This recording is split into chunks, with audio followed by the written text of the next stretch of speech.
especially energy infrastructure. And of course, it's good news from the humanitarian point of view, because I'm pity very much with Ukraine, with the Kiev citizens who have to bear this cold and a lack of electricity. But they're not the object. They're not the object of Russia's strike. Russia wants to stop the energy supply to military production facilities and for the military infrastructure. And obviously, the consequence also includes the cities, although they're not the target.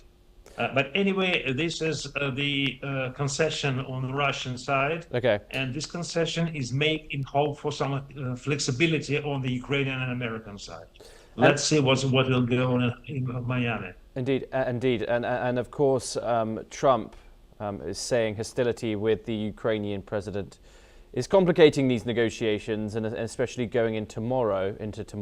That'll be interesting to see what happens. But Russia is reportedly held back from striking energy facilities overnight, truce which is said to be a week long.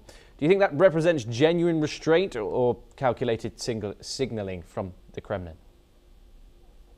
Well, I've said this is a concession, because otherwise we should have continued to strike the energy infrastructure, because it looks pretty effective, since both Zelensky and Trump beg us to stop it.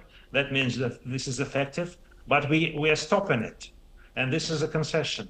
This is sort of advance payment for the future deal from Russian side. If it's not reciprocated, then this winter truce won't last till the next month of February. Professor Toloraya, thank you very much for taking the time in joining us. It's always a pleasure to talk to you on these issues. We now turn over to the US once again, and the US Senate passed a crucial $1.2 trillion spending bill on January the 30th, aiming to prevent a government shutdown and fund essential agencies through September. The measure, which includes a 2-week extension for Homeland Security, comes amid rising tensions over immigration policies. Demonstrations in cities like Minneapolis and Denver protesting ICE's role in federal immigration enforcement have added urgency to the debate. While President Trump endorsed the deal, Senate Democrats and Republicans remain divided on the future of DHS funding. The next challenge comes as the House of Representatives, out of session until February the 2nd, faces a critical vote to finalise the deal. Ross Feingold. Okay, hopefully Ross Feingold joins us in just a second.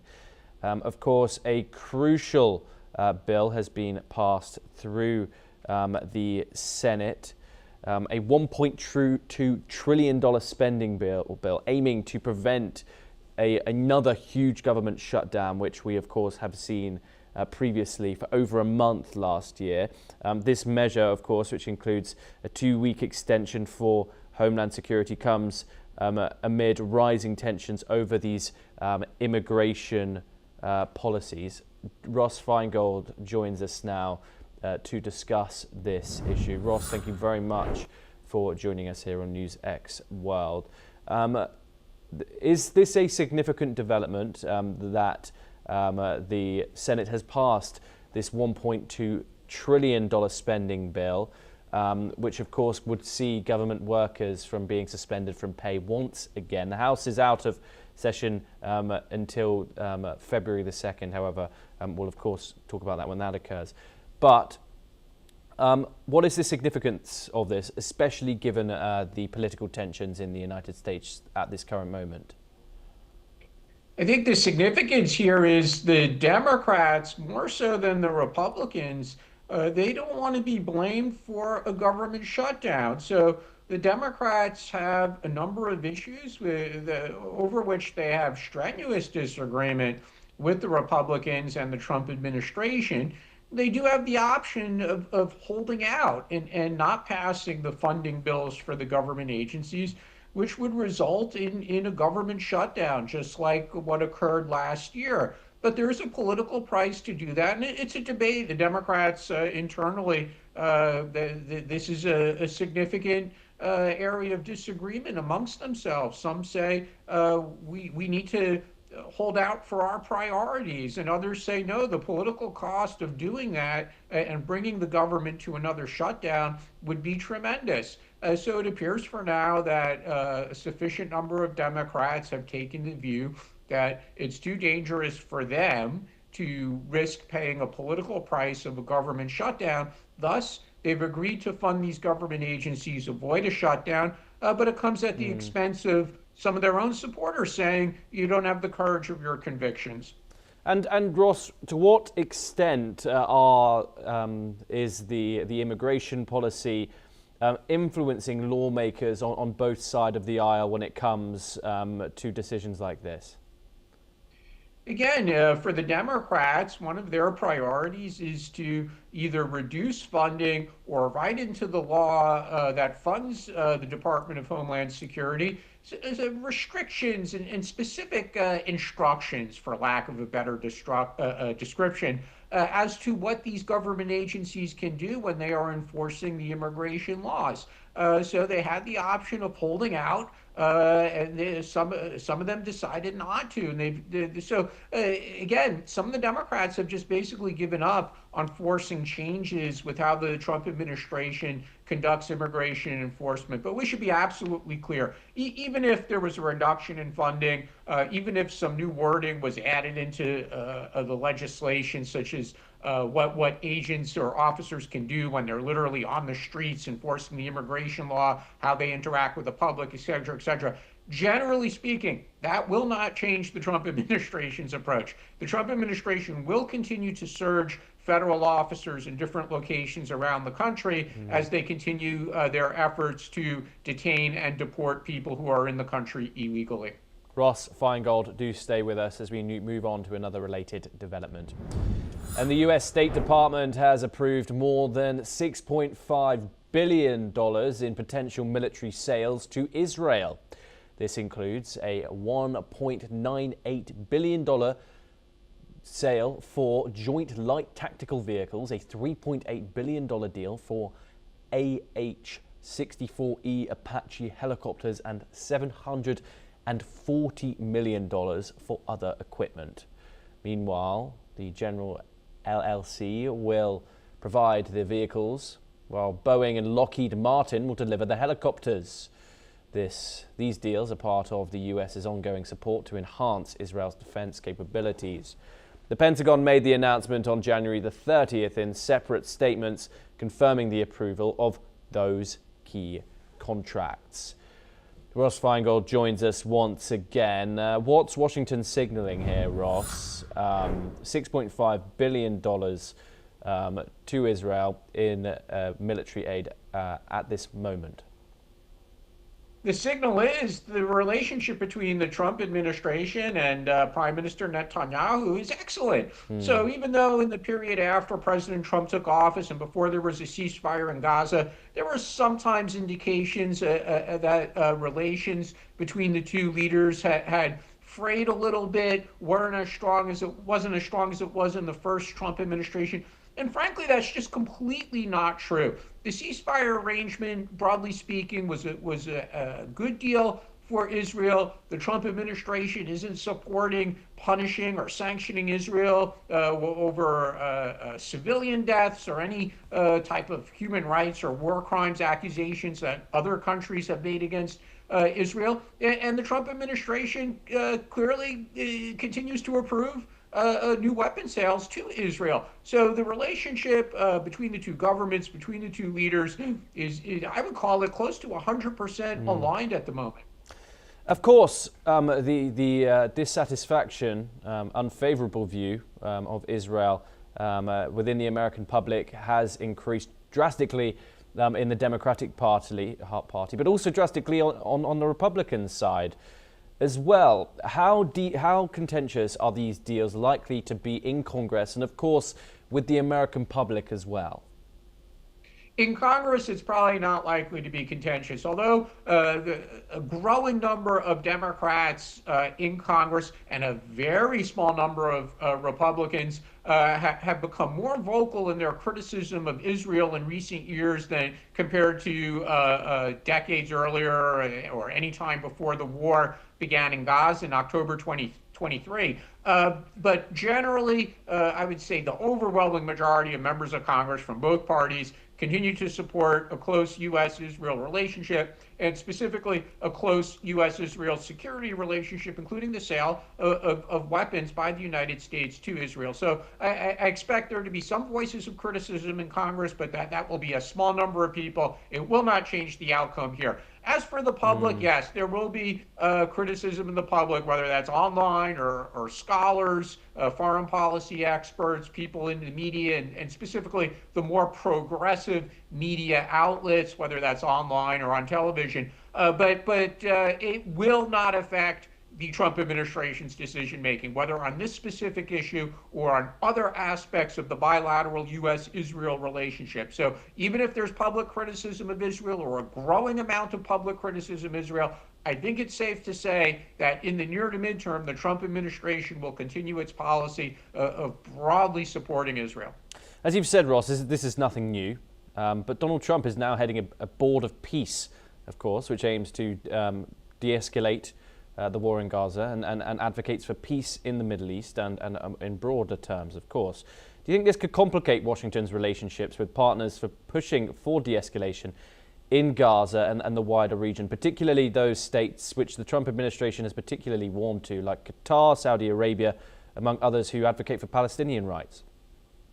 That's a really interesting question. And I think the short answer is no, this is not an issue. And one reason for that may simply be that some of the countries you mentioned, and specifically the countries that are the stakeholders in where we go from here in Gaza, and that is Egypt and the Gulf countries, all of those countries also want to buy U.S. weapons. So they really, frankly, cannot criticize the Trump administration for a large weapons sale to Israel when those countries also want the Trump administration to approve weapons sales to their countries. So, the answer to your question, frankly, is no. This weapons sale is not going to really have a negative effect on how the Board of Peace operates or those countries that are the key stakeholders in the Board of Peace with regard to where we go from here on reconstructing Gaza. And do you think arms sales like these leverage U.S. influence over Israel or reduce it?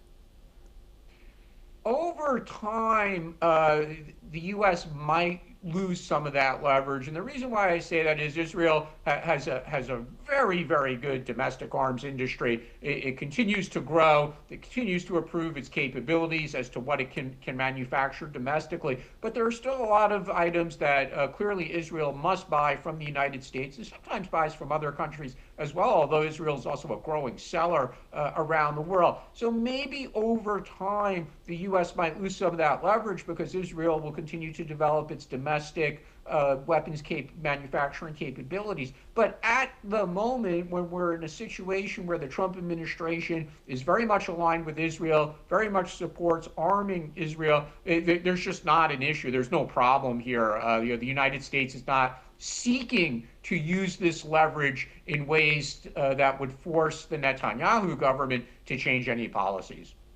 Ross Feingold, thank you very much for taking the time. It's always a pleasure to talk to you here on The Broadcast. We turn now over to some news from the space industry, and according to sources, SpaceX generated about $8 billion profit last year, with revenues between $15 billion to $16 billion. The company's satellite internet service, Starlink, is a key driver of this success, accounting for a significant portion of its revenue. SpaceX's rapid satellite expansion has made it the world's largest satellite operator, with over 9 million users. The company is also reportedly in talks with Elon Musk's AI company, xAI, about a potential merger ahead of its planned IPO. If the IPO goes ahead, it could raise more than $50 billion, with a valuation exceeding $1.5 trillion. Well, that's all that we have time for this hour. Keep watching NewsX World for more international news updates.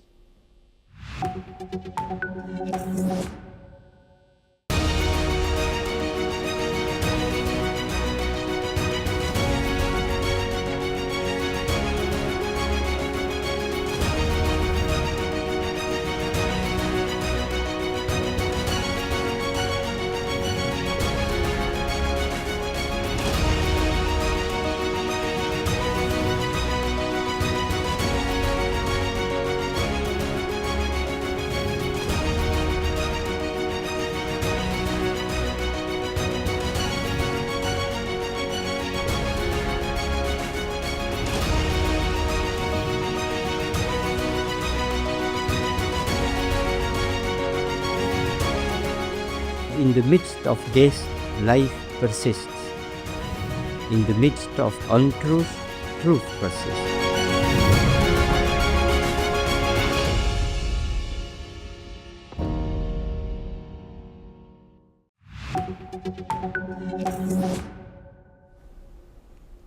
Hello and welcome. I'm Asuma Katauka and you're watching the World Report on News X World. Let's take a look at the top headlines of this hour.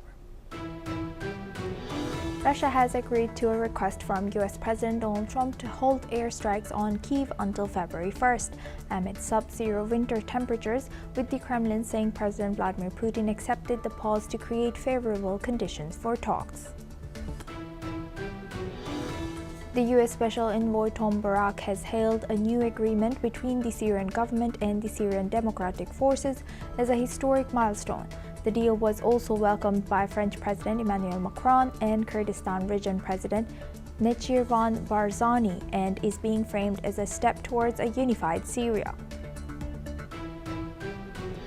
According to a statement from the Syrian presidency, UAE President Sheikh Mohammed bin Zayed Al Nahyan and Syrian President Ahmad al-Shara held a phone call to discuss strengthening bilateral cooperation, regional developments, and potential UAE support for Syria's reconstruction and investment.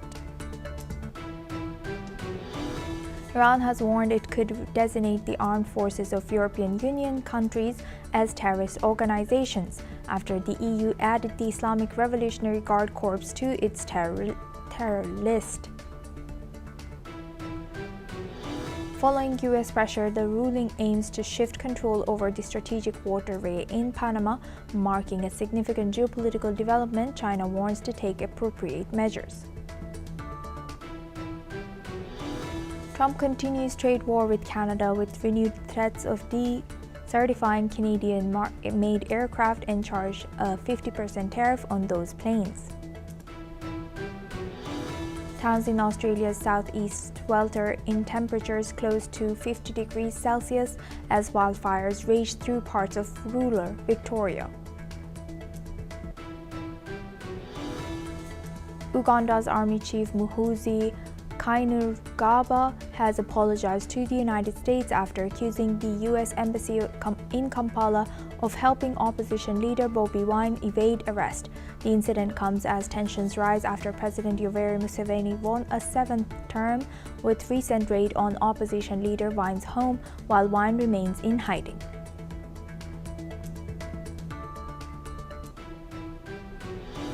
Now for this hour, we start with Iran. Iran is warning of retaliation after the European Union designated its Revolutionary Guard as a terrorist organization. Tehran has said it may now label the armed forces of EU member states as terrorists in return.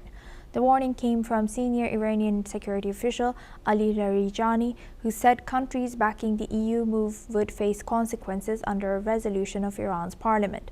While EU foreign ministers approved the listing, calling it a decisive step towards the Guard's violent crackdown on protests. The bloc says the move is largely symbolic but places the IRGC alongside groups like ISIS and Al-Qaeda. Meanwhile, Israel has welcomed the decision. Its ambassador to Berlin says Israel is ready to help European authorities combat the regime's terrorist wing across Europe. Now for this discussion, we welcome Mr. Dan Perry. He's an international affairs expert, joins us live from Tel Aviv. Thank you very much, Mr. Perry, for joining us again. Good to see you. Now looking at this, how do you analyze the current situation of Iran and also EU and US? Look, the designation of the Revolutionary Guards as a terrorist group is incredibly significant because they are so implicated in every aspect of the Iranian economy that it basically delegitimizes any dealings by any EU entity with Iran. And it has to do with a general movement of the European Union, along with the rest of the Western world, towards a situation where there is a determination to bring down the regime in Iran. There's no other way to look at it. It reminds me a little bit of what happened in the 1980s with the apartheid regime in South Africa, where it wasn't declared that it had to end, although some people perhaps declared it. But there was an understanding that the game was over.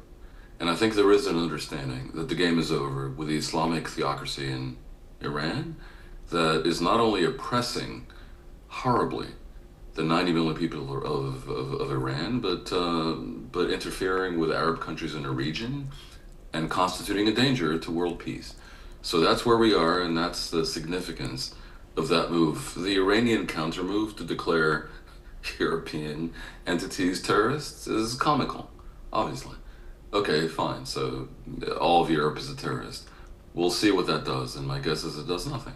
It's a kind of desperate move that suggests that the Iranians probably understand that the game is over.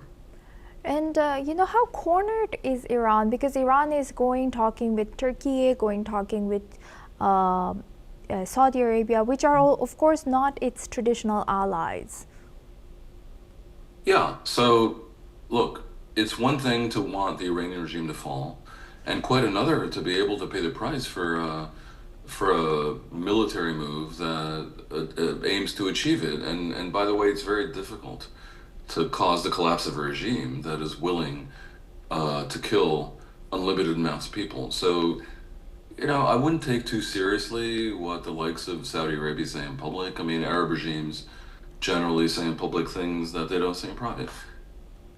But it's conceivable that they would prefer for military action be forestalled. With Turkey, there's a complication because of the Kurdish issue, where they fear that a breakup of Iran could cause the Iranian Kurds to break away, which might embolden Kurds in Turkey. It's complex for Turkey. And so there are a lot of moving parts here, but I think the big picture is the world is coming around to the idea that after 46 years, the Iranian regime probably needs to enter the dustbin of history. I would note that it's rather interesting that communism in Eastern Europe lasted about 45, 46 years. And I remember very well, in 1989, 1990, when it fell apart, some people were surprised. But when it fell apart quickly and decisively, and I was in Romania a month after, and you could find not one person who would admit that they were ever supporting communism. And my guess is, when the Iranian regime falls apart after a similar time frame, and when we go to Iran, which we finally will be able to do, you will be able to find not one person who will claim they supported the Islamic Republic. And if this regime falls, is there anybody who we know as a strong opposition leader or somebody significant who can take over? That's a complex question. The opposition is divided. The opposition is mostly outside the country. The degree of oppression politically that the Islamic Republic has imposed on Iran within the country has stamped out any visible opposition to a great degree. But I think Reza Pahlavi, the son of the former Shah, is an interesting figure because he has no monarchic ambitions. I interviewed him about a year ago. He says credibly, I think, that he wants to be a transition figure en route to a constitutional democracy.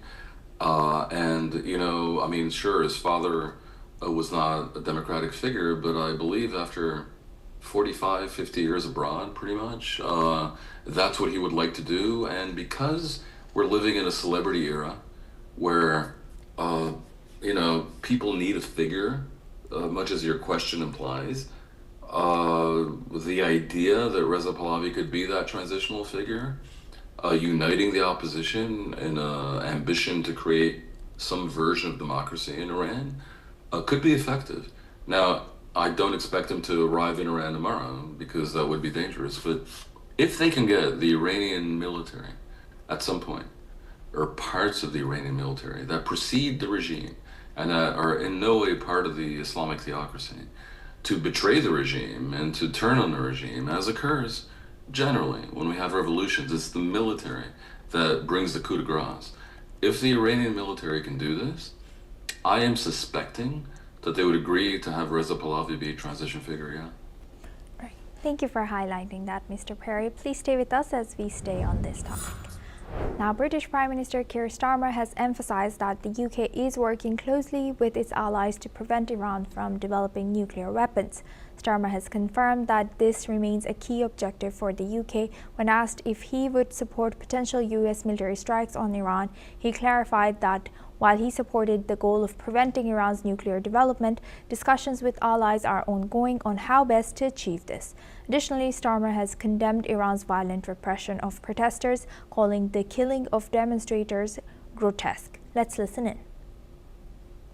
The goal or the aim here is that Iran shouldn't be able to develop nuclear weapons. That's hugely important. And of course, we need to deal with the fact that they are repressing protesters, killing protesters. It's grotesque what is happening. And so that's where our focus is, and we're working with allies to that end. Now we welcome back Mr. Dan Perry. He's joining us live from Tel Aviv. Thank you very much, Mr. Perry, for staying with us. Now, as you know, we heard UK's Prime Minister say, and also US says that they are open to diplomacy. From your analysis, which channel of diplomacy is realistically open? Look, the thing about Donald Trump is that he doesn't particularly care about democracy and promoting democracy. The national security strategy that the U.S. released a month ago specifically, explicitly, and shockingly breaks with over 70 years of bipartisan consensus in the U.S. About promoting democracy abroad. So it is possible that for the Iranian regime, there is a potential of having America support their continuing to exist, even though they horribly oppress their own people, because Trump doesn't care. But for that to happen, they would need to agree that Trump is the capo di tutti capi, and they would need to succumb to his hegemony. I suspect that there's a scenario where Ali Khamenei, the superannuated supreme leader, maybe flees or is removed, maybe goes to Moscow, and Trump can point to that as a huge success while maintaining the rest of the regime in place. That would be the Venezuela scenario, where he removed Nicolas Maduro, but kept the regime in place. And shockingly, instead of trying to engineer a replacement of the Chavismo regime with Machado and with the democratic opposition, he started talking nonsense about how that opposition has no credibility, no support, a lie, and worked with the existing deputies of Maduro as long as they agree to play ball. Some version of that could happen in Iran. That would be terrible for the Iranian people, but I could see Trump doing that because that would enable him to claim some kind of win. But I would hope that the American system, which right now is in retreat because in America we're looking at something of an autocracy, a weird autocracy with the president determining everything. But if the American system comes together and puts together a coherent American plan, that plan probably should involve a removal of the regime and the replacement of the regime with a liberal democracy. Right. And lastly, as the oil sector, even if the regime change doesn't occur, if US gets what it wants in case if it's oil, is there really need for US to gain access to Iranian oil? Because it seems like with Venezuela and many oil channels open for US now, especially from South America, it seems like it's enough, or do you think that it could be one channel for diplomacy? I must say, I reject the premise of the question. It doesn't matter what the U.S. needs. The U.S. can't run around the world seizing what it needs. But all right, if I am to engage, the U.S. doesn't need it. The U.S. is a net exporter of energy. The U.S. has access to all kinds of energy. The U.S. probably would be wiser to try to maintain its position as the leader of the rules-based global liberal world order that was established under U.S. aegis after World War II and has provided so much of the world with a degree of prosperity and peace. I don't think the U.S. should go around usurping people's oil.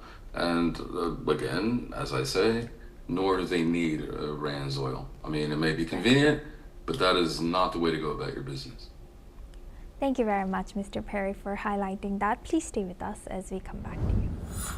Now, looking at Israel, the Israeli military has confirmed that around 70,000 Palestinians have been killed in Gaza during the ongoing conflict, aligning closely with the figures reported by the Palestinian Ministry of Health, run by Hamas. In a briefing to Israeli journalists, military officials estimated the death toll, though they have not officially confirmed it. The health ministry, which does not distinguish between civilians and Hamas, reported that 71,667 people were killed and 171,343 people injured. Earlier in the war, Israel had questioned the credibility of these figures, accusing the Palestinian Health Ministry of inflating the death toll, claiming the ministry were in cahoots with Hamas. However, reportedly, military officials have privately acknowledged the severity of the situation, with some high-ranking officials noting that more than 50,000 Palestinians have been killed as early as March 2025. The IDF has yet to release official data on the casualty count. Let's hear back from Mr. Dan Perry. He's joining us live from Tel Aviv. Thank you very much, Mr. Perry, for staying with us. What more can you tell us about this IDF and the death toll from Gaza? The IDF seems to be dropping its objection to the Gaza Health Ministry figures, although no one knows of the 70,000 people that everyone seems to agree were killed, how many were Hamas terrorists. I think at the end of the day, it's clear that Israel is admitting that tens of thousands of innocent civilians were killed, whether it's 30 or 40,000 is almost not the point, because obviously it was a horrible, cataclysmic situation.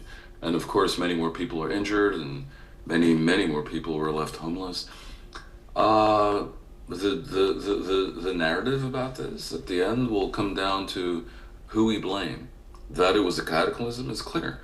Do we blame Hamas for holding on, for insisting on holding the hostages, for insisting on maintaining power in Gaza, even as Israel's going after them? And Hamas put civilians willfully in the way. We have to remember Hamas wanted civilians to be killed because that made Israel look bad. Do we blame Hamas or do we blame Israel for being the party that pulled the trigger? I'm not sure which way to go, frankly.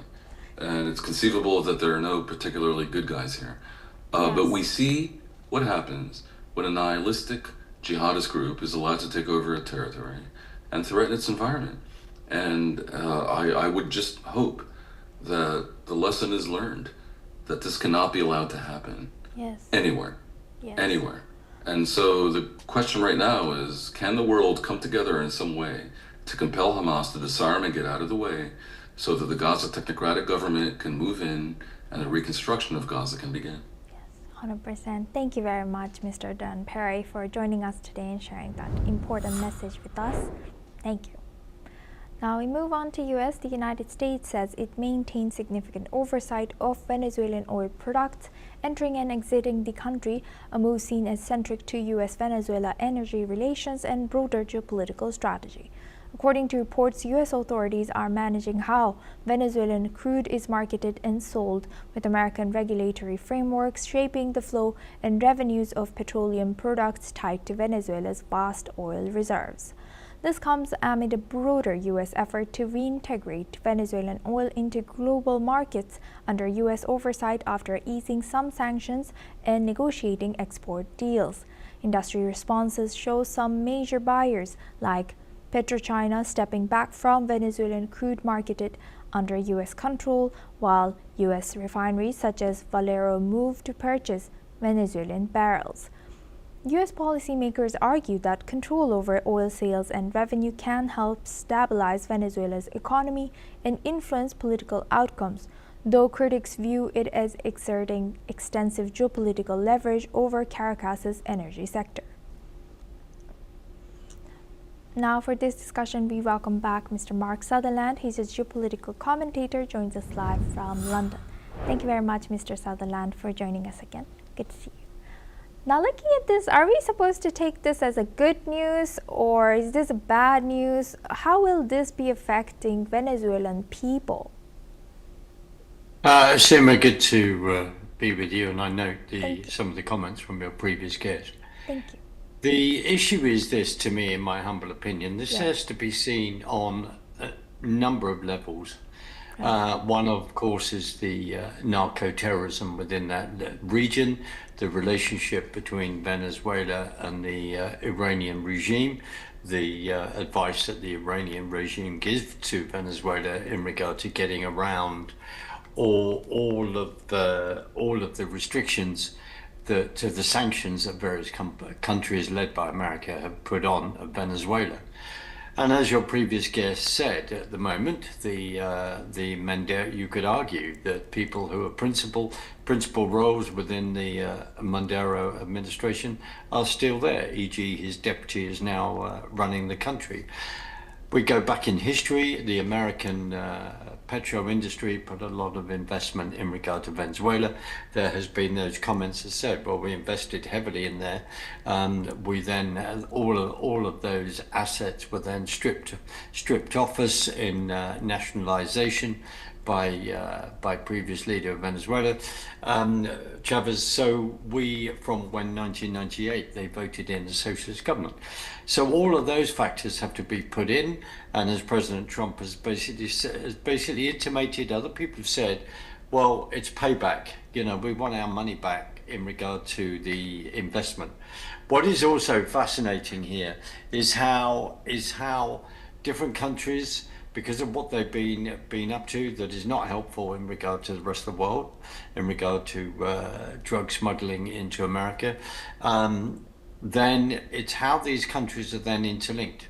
Because if the regime is changed there, and then oil comes onto the market in a massive way to start help building then Iran, then there is going to be a glut of oil, and other countries are not going to be pleased potentially about that, like Saudi Arabia. So then also Venezuela, in regard to the Venezuelan people, when 6 million people have actually left the country, and many people celebrated the fact that Maduro was taken out and then taken to a court in New York, in regard then having on charges there and having to then answer for that. And there were many people that have cheered and jumped up and down in regard to that. And the country needs to be rebuilt, and one way to do that is through its assets, which it has extensively in regard to oil.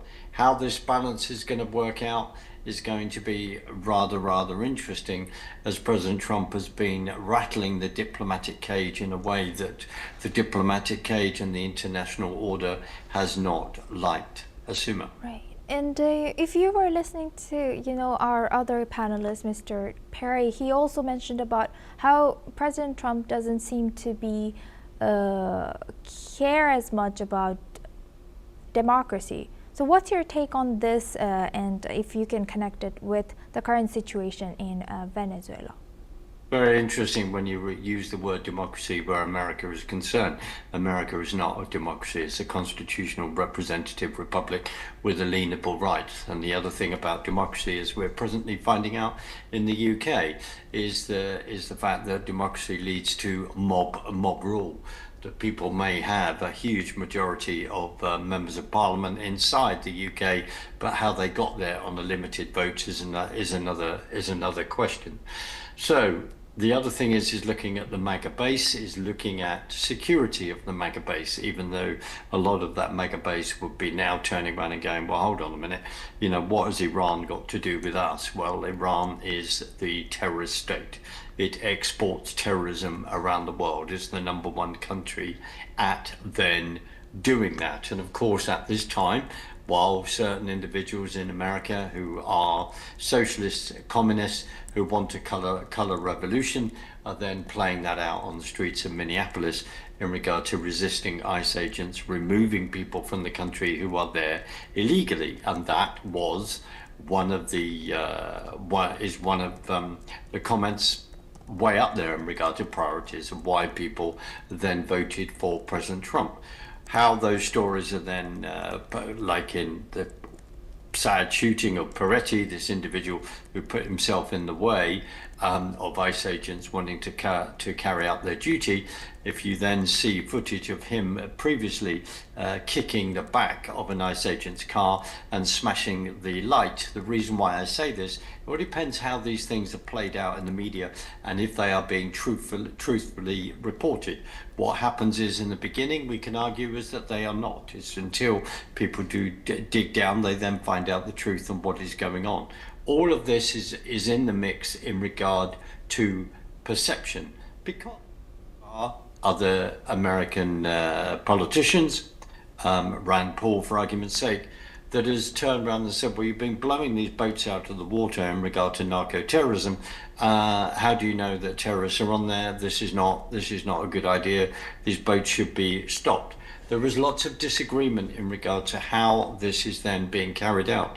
But if you then go back to the mid-80s and you have to affirm how countries in South America have then made money, sadly, through drugs and then exported that into America, and we could also get into Ollie North and gun running, which is another subject as well, because at times it's very mixed. But there was a huge campaign to stop drugs coming into America.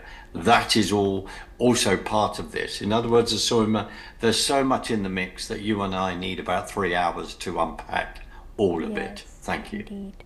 And thank you very much, Mr. Sutherland, for sharing all that. Please stay with us as we come back to you for our next discussion as well. Now, moving to Cuba. Cuban President Miguel Diaz-Canel has condemned U.S. President Donald Trump's recent threat to impose additional tariffs on countries that trade oil with Cuba. In a statement on X, Diaz-Canel has accused Trump of attempting to suffocate Cuba's economy under a false and baseless pretext. This comes as the U.S. President signed an executive order on Thursday intensifying economic pressure on the communist island by targeting countries that sell oil to Cuba. This move is seen as part of ongoing efforts to curb Cuba's access to crucial resources and further isolate the country on the global stage. Now, for this discussion, we welcome back Mr. Mark Sutherland. He joins us live from London. Thank you very much, Mr. Sutherland, for staying with us. Why is suddenly Cuba in the picture or in the eyes of President Trump? Cuba has always been in the picture. You only have to look at many people that escaped the communist island, as you have just read out and described, which it is, under Fidel Castro, and then from there. They are interested. Many ex-Cubans who managed to leave are now in Florida because of that. And we have to remember the Foreign Secretary Rubio is of Cuban descent, like many others in that area. And then referring also to Ted Cruz in Texas.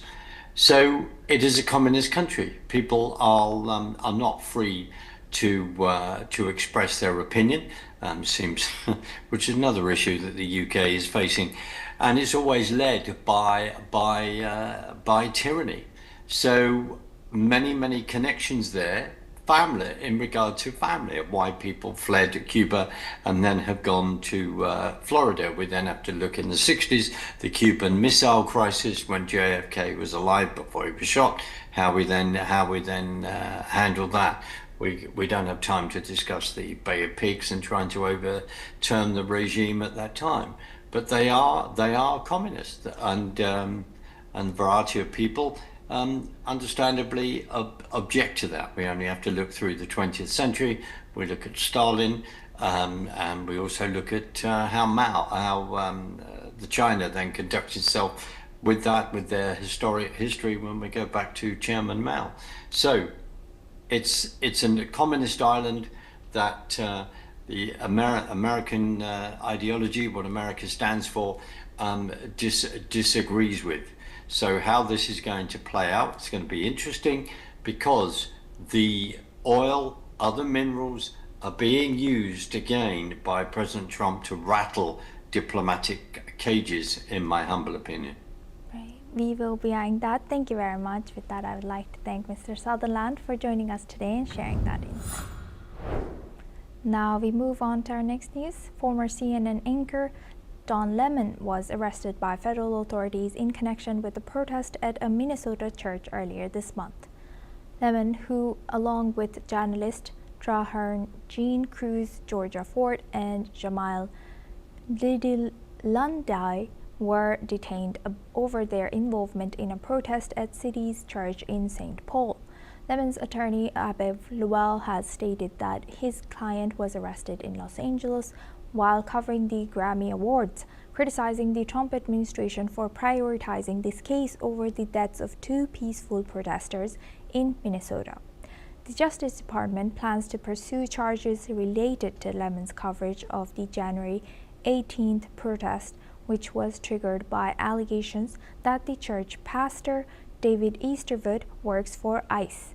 The charges are still under investigation, but the arrests are part of a larger federal crackdown on immigration protests in Minneapolis, with several other activists also detained. Lemon, who stood by his reporting, has vowed to fight the charges. The White House has mocked the arrest on social media, prompting backlash from Lemon's supporters.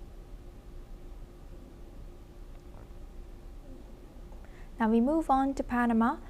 Panamanian President Jose Raul Mulino has said that Panama is in contact with the Danish company Maersk about temporarily taking over two ports operated by Hong Kong firm CK Hutchison, whose concession was annulled by the courts.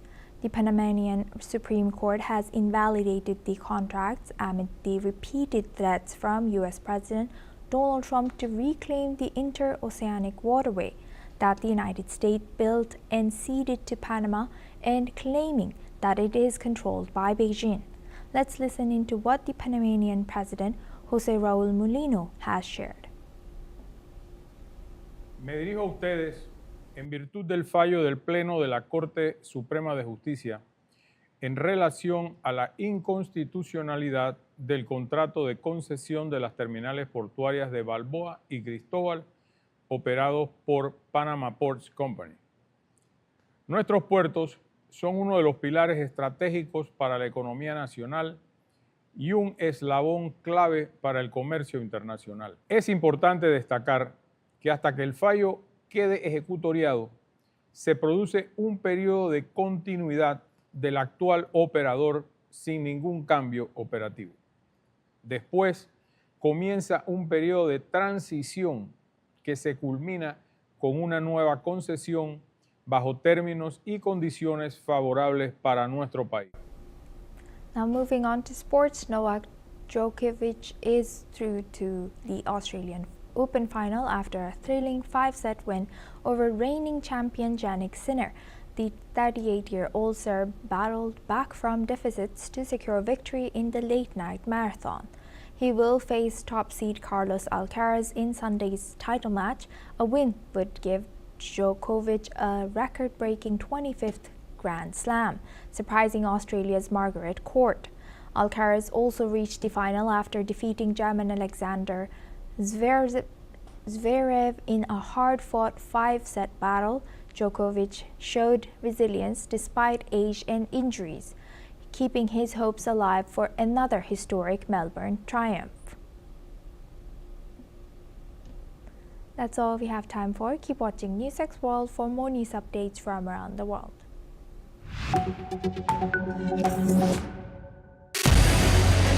What we can do as the Interparliamentary Union to strengthen democracy, to promote human rights, to ensure that humanitarian law is respected.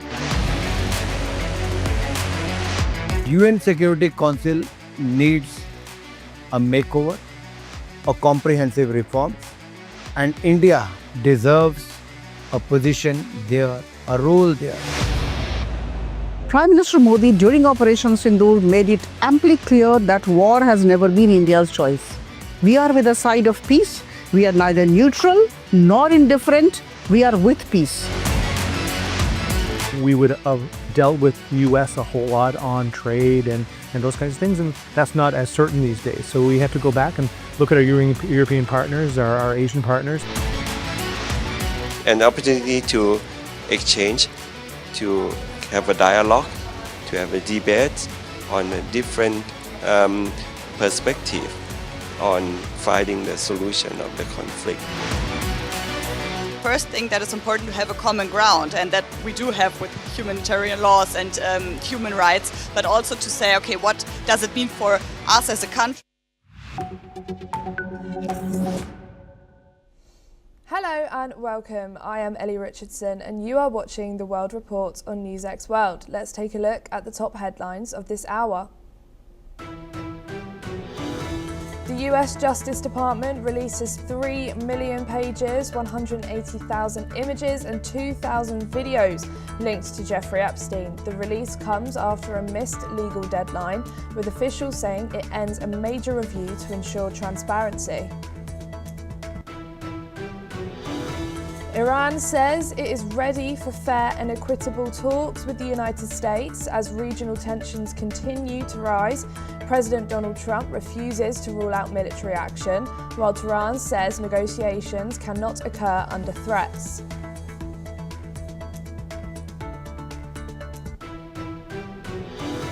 Thousands protest in Minneapolis and students walk out nationwide demanding federal immigration agents leave Minnesota.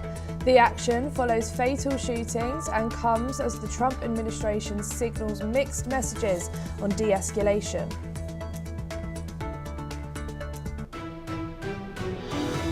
Washington approves $6.67 billion in arms sales to Israel amid fragile Gaza ceasefire.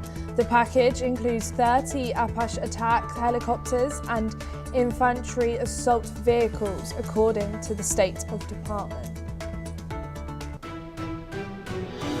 More than 200 people are killed in a collapse at the Rabaya coltan mine in Eastern Democratic Republic of Congo. The site produces about 15% of the world's coltan and has been under M23 rebel control since 2024. The United Nations warn it could run out of money by July as member states fail to pay their fees. The warning comes after the United States withholds funding and other countries fall into areas. Acting President Delcy Rodriguez announces an amnesty bill that could free hundreds of political detainees. The ruling party-led assembly is set to fast-track the measure. China conducts naval and air patrols around Scarborough Shoal in the South China Sea. The feature is claimed by Beijing but lies within the Philippines' exclusive economic zone. And for your top story this hour, newly released Jeffrey Epstein files include a reference to acclaimed filmmaker Mira Nair, the mother of New York City Mayor Zohran Mamdani, in a 2009 email sent to the late financier by publicist Peggy Segal. The email, which appears in a fresh tranche of documents released by the US Department of Justice, describes Segal leaving an after-party at the Manhattan townhouse of Ghislaine Maxwell following an event tied to Nair's 2009 film Amelia. The email goes on to comment on the reception of Amelia, writing that the film received a tepid reaction, before describing other industry events Segal planned to attend. The message was one of hundreds of thousands of documents unsealed as part of the Justice Department's latest disclosure related to Epstein's crimes and his interactions with prominent figures. We are now being joined by Ross Fingold in Taiwan, who is a political analyst. Thank you so much for joining us here today on NewsX World. So after these release of over 3 million pages of these Epstein files, what does the mention of Mira Nair in these newly released Epstein files actually tell us? And most importantly, what doesn't it tell us? First, congratulations on joining NewsX. Yeah, as far as this release of additional files, it's going to be negative publicity for some of the prominent people who are mentioned. It doesn't matter who it is, whether it's a politician or a business person or people who span the worlds of business and politics, whose name appears, like Commerce Secretary Lutnick or X's Elon Musk. Or relatives of politicians. So, from the perspective of were powerful people friendly or famous people friendly with Jeffrey Epstein and interacted with him and continued to attend events with him or seek his counsel or financial support after his first conviction way back in 2008. We knew that was the case. Now we have a few more names and evidence that people who could have easily checked whether or not Epstein had a criminal record, they didn't bother to check, or if they knew, they ignored it. So for any of the prominent people whose name appears in the latest release, there will be some negative publicity and say, why were you still interacting with someone as despicable as this, even after he pled guilty to a crime back in 2008? But does it really indicate that these people were involved in criminal activity themselves? Of course it doesn't. So there'll be negative publicity, but I would expect all the prominent people whose names have appeared will probably survive this release of their names. And does the political connection that Mira Nair is the mother of New York City Mayor Zohran Mamdani change how these files are being perceived and discussed in the public sphere? I think it just confirms for the public that Epstein had a very wide social network, people from different walks of life, whether the arts or academia. I mean, clearly he had a very close relationship with a number of academic institutions, including Harvard, among others, very prominent, obviously, academic institutions. Politicians, both in the United States as well as from outside the United States. So he had this very wide social network of prominent people. And again, it's going to be a negative for any of them, no matter who they are. As far as Mayor Mamdani goes, I mean, he literally just began his term a few weeks ago. So there's nearly 4 more years of Mayor Mamdani. There's nearly 4 more years of opportunities for him to demonstrate that he's an effective mayor, or for him to demonstrate that he was a bad choice by the voters. There's going to be a lot more issues, positive or negative, for Mayor Mamdani than this. So I don't think the public in New York City is going to hold this against him personally. And obviously there's been names released as these files are also being released to the public. Should names from old social events be reported differently to names that are linked to clear allegations? Generally speaking, the approach from judicial agencies in the United States, prosecutors, is typically not to release this information, but politics and the law that Congress passed last year forced their hand. But when this kind of information is typically released, the normal practice is to redact the names of people who were not actually accused of a crime. And frankly, that's why this information is typically not even released to the public to begin with, because people might be investigated or their names might appear in an accusation, and that is contained in the files that prosecutors or police will collect. But it could be completely false, or the behavior might be untoward and inappropriate, but not necessarily a crime.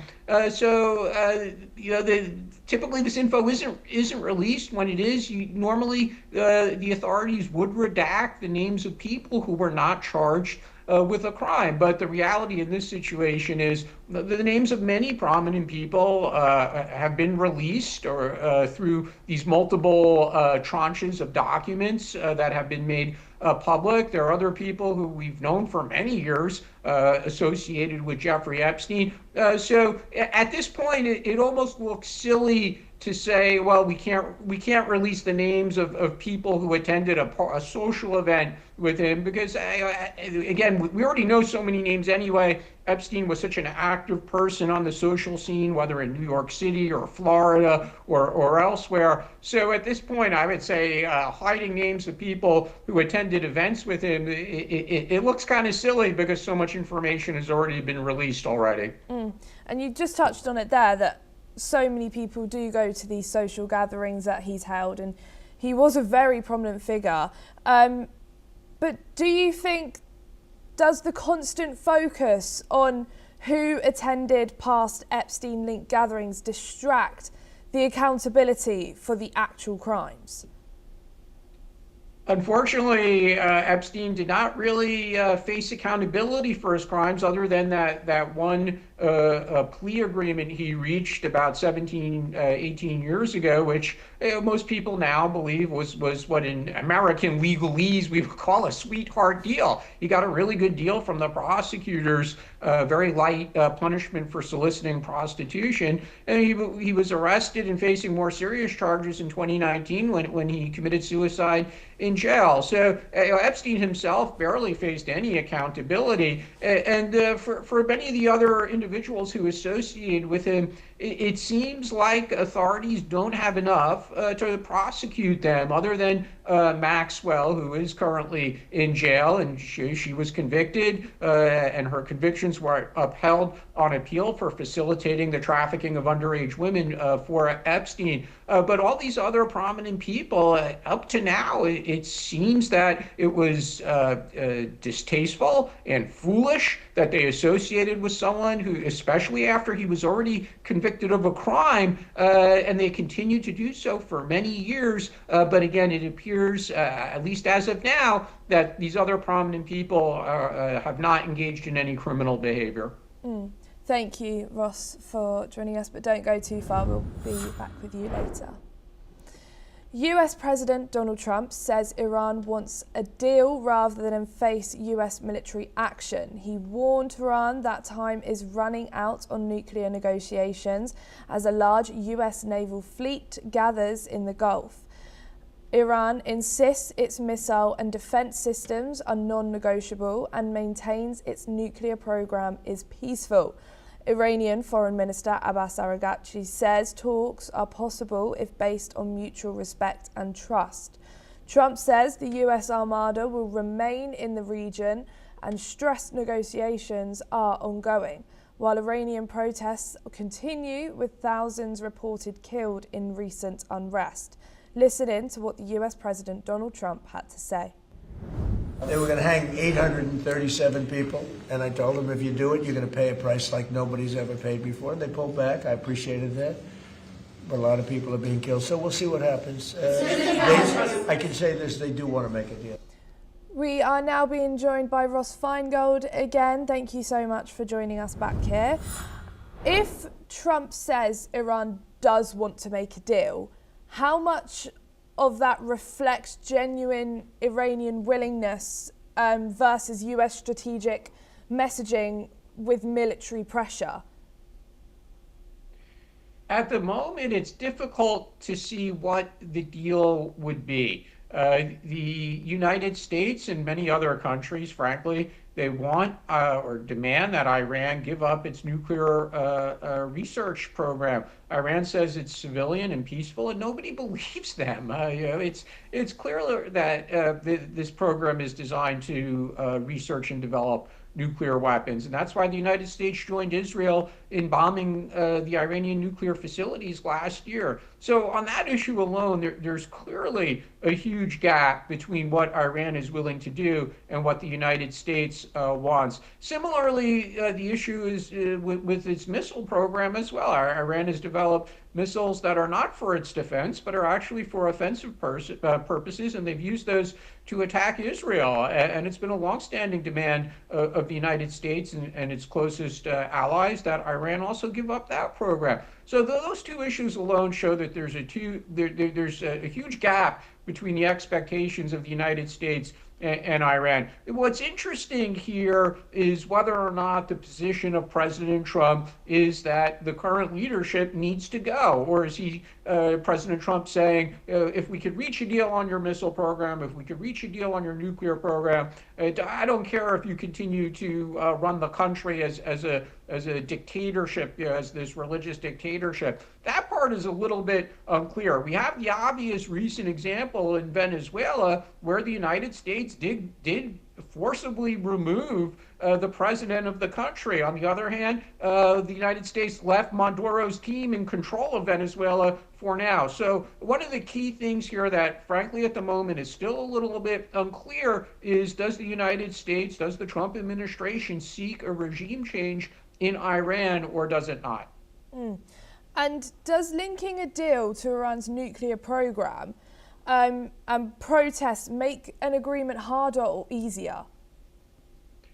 Well, it probably makes it harder. It seems at the moment that despite the demands of the United States and its partners, including Europeans or the Gulf countries, that Iran bring to an end this nuclear program.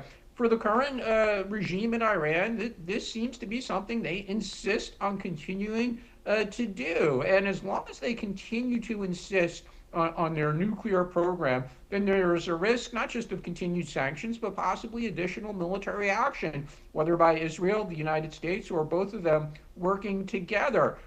So as long as this regime stays in control, it seems that they will continue their nuclear program. I think that is a terribly stupid mistake on their part. They're hurting their own people because of the international sanctions that have been imposed on Iran over this issue. But again, as long as they stay in power, it seems that they think they need to have nuclear weapons, and they will pay the price, because if the United States and Israel come to believe that Iran is continuing to research and develop nuclear weapons, they will strike again. And is Trump's claim that Iran wants a deal meant to open talks or increase pressure? I think it's fair to say that Trump is willing to make a deal. Again, it's not clear if he wants the regime to go away or if he's agreeable to the regime staying in power as long as they give up their missile and nuclear weapons development programs. If it is the latter, if Trump is saying, I don't mind if the regime stays in power, but they need to give up the nuclear and missile research and development programs, then that's a huge opportunity for the regime, because it basically is opening a path where they can remain in power, and not just remain in power, but also really return to some level of normal interactions with the international community. So just for example, if the regime was to say today, we are giving up our nuclear program, or giving up our offensive missile program, we'll limit our research to defensive needs only, and we're willing to have international inspectors and transparency about this,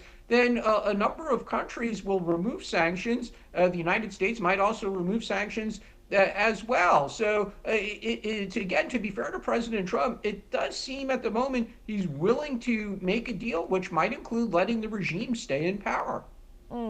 And talking of fair, Tehran insists negotiations must be fair and trustworthy between each of them, and not under threat. But the US is still building up their military forces. How tough are these conditions meeting each other? Well, the Iranian regime is just not being realistic here, because there's a key point, which is if they continue to develop the nuclear weapons program, the United States and possibly Israel as well will use military force. And that's one of the reasons why President Trump has surged military assets nearby to Iran, because of the possibility that he will order the use of military force. This is not about having an equal or a fair negotiation, and that's just the reality of the situation. The United States is a major military power. Iran is dangerous, but they can't compete with the military power of the United States, and Israel potentially brings additional military power to the equation as well. So again, there seems to be a path for the Iranian regime to remain in power if they give up the missile program, give up the nuclear program, stop slaughtering their own people. And they're just being very, very foolish, as they have been for decades, with so many stupid decisions they made over the years to support terrorist groups around the region and try to develop nuclear weapons. So they have a chance here. President Trump is offering them a chance, and it's up to them to take it. Thank you so much, Ross Feingold, for joining us here on NewsX World today.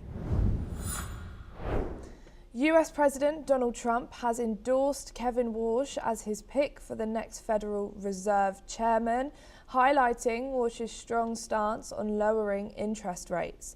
Trump emphasized that Warsh is eager to reduce rates, a position Trump has long advocated. While Warsh supports the Fed's independence, he has also been outspoken in criticizing current Fed leadership and its approach to inflation, arguing that its policies are outdated and hinder economic growth. Warsh's approach could signal a shift towards a more pro-growth, lower rate strategy. Trump also said he is not worried about Warsh's confirmation and mentioned that he will likely discuss rate cuts with him. I am now being joined by Dr. Ajay Dua, who is a senior economist joining us from Singapore. Thank you so much for joining us here on NewsX World today. Could Trump's comments about rate cuts put pressure on the Federal Reserve and affect its independence? Thank you for having me in the discussion, Melly. I'm sure that President Trump is confident that his nominee, Kevin Warsh, would be able to get a confirmation from the Senate. That is why he's got him going immediately to start holding discussions on what appears to be Mr. Trump's highest priority, that is the interest rates fixed by the federal bank. But find that as it is, he comes, let me just be a little personal there, that Mr. Warsh comes from a family of billionaires. He is related to the Estee Lauder family. We all know about the Lauders. So he can be expected to believe in lower soft interest rates, something which President Trump believes in. So that the choice was probably also his choice over others was probably influenced by this factor. But can the President of the United States do it through just having the chairman of his choice? So in that context, I like to just mention that there is a the Fed's appointed Committee for Monetary Policy, which consists of 12 members. The last, and that means all the governors who are there are members plus some experts. The decision taken 3 days ago when it was decided not to further lower the interest rates in the economy was by this committee, and the voting pattern there was 10 people endorsing that there is no need for further cuts, while 2 voted for it. The majority prevails. So unless this system, and it's not a decision of the US administration, but it is a decision of the Fed, the bank itself. So unless they are ready to change the decision of how to arrive at a well thought out way of fixing the rates of interest, one man, even if he or she happens to be the chairman of the Fed, probably cannot on his own change the effect, bring about the lower interest rates which President Trump is talking about. So I'm a little perplexed. He can influence it. He's after all the chairman. He can be talking to the other governors, etc. And the other governors may toe his line. He can be talking to experts. He can be influencing the country's decision-making process by talking about, or the demands of the country by talking freely to the press, etc. All that is possible, but it certainly is not going to be a one-man show. And could these public comments influence markets even before Warsh is officially confirmed? I hope not. The markets are run by people who are very knowledgeable, far more knowledgeable than you and me, because they they see the market functioning, how it gets historically, how it has got influenced by the Fed's decisions, how it's got influenced by such announcements about the proclivities of the chairman. I think the market will take note of it, but it is not going to get in any way impacted by it merely because the president has appointed a person who may be willing to suggest a lowering of rates and who probably could also, to an extent, compromise. I'm making a very tall comment or a material comment, who may be willing to compromise the independence of the Fed Bank, which is certainly not what the market is going to relish. And could Walsh's expected support for rate cuts help Trump's economic agenda or undermine Fed credibility? I think having lower interest rates certainly is desirable, but it does mean that you are lowering the interest rates for a purpose. That means to be there greater borrowing of money from the institutions and down the line from the non-banking financial institution companies and others. But is that the situation currently? The inflation in the US economy, which was a real threat when President Trump started demanding of Mr. Powell and others to lower the rate at that point of time, and it was also, employment had become an issue. The unemployment figures were not favorable. But what did that lead to? 3 consecutive rate cuts, quarterly rate cuts by the Fed under Mr. Powell. But the fact that it was said a few days ago when the last review took place by Powell and the governors who attend the press conference or who had attended the press conference, saying that things are no longer so bad. The unemployment data is steady, not increasing, and also in the economy we are finding that it is no longer kind of inflation is not increasing. There has been a check on it, and that we would like to revisit the issue in our next meeting, which is only in the month of June, by when probably Mr. Powell may not be there because his term ends in May. So I do think that whether it's good for the economy, desirable or not, it is too early to talk about it.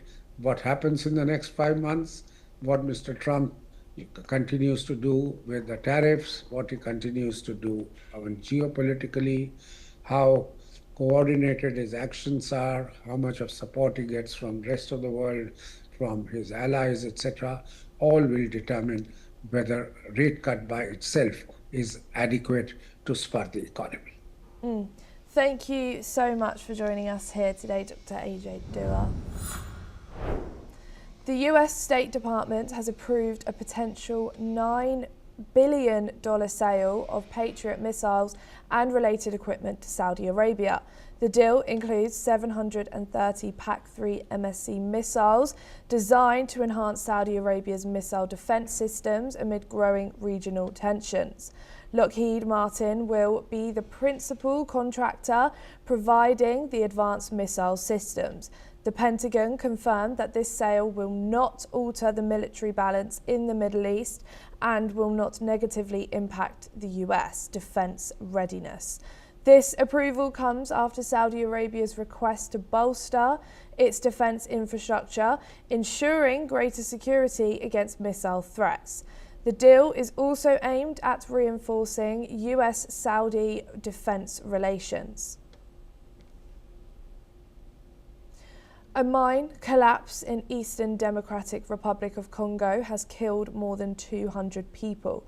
The disaster occurred Wednesday at the Ribaya Coltan mine, which has been controlled by the M23 rebel group since 2024. Rubia produces about 15% of the world's coltan, a key metal used in mobile phones, computers, aerospace components, and gas turbines. Victims include minors, children, and market women, while dozens were reduced with serious injuries. An advisor to the governor confirmed at least 227 deaths, though the toll may rise. The UN says M23 has plundered the mine to fund its insurgency, allegations Rwanda denies. The rebels captured more mineral-rich territory last year, claiming to protect the Tutsi minority. Google has won a legal battle over user data collection. A federal judge in San Francisco rejected a bid by consumers seeking more than $2 billion in penalties. The case stems from allegations that Google collected app activity data from millions of users who had turned off key privacy settings. A September jury verdict had already warned $425 million in damages and advised that additional penalties were underwarranted. Judge Richard Seaborg also denied Google's request to decredify the class of 98 million users and 174 million devices. Google says it will appeal the verdict, while plaintiffs argue the company's privacy practices remain unchanged. That's all we have time for this hour. Keep watching NewsX World for more news updates from around the world.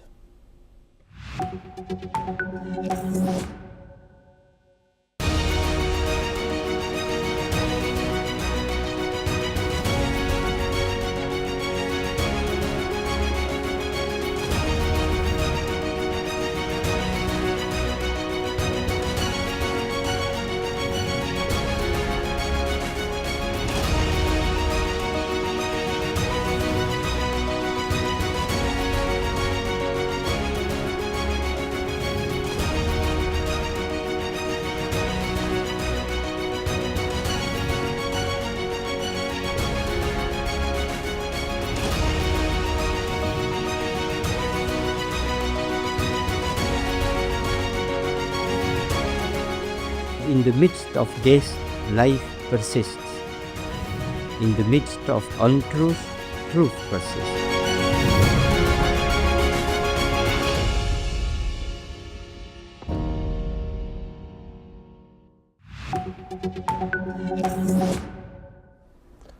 Hello and welcome. I'm Thomas Porteous and you're watching the World Report on NewsX World. Let's take a look at some of the top stories of the hour.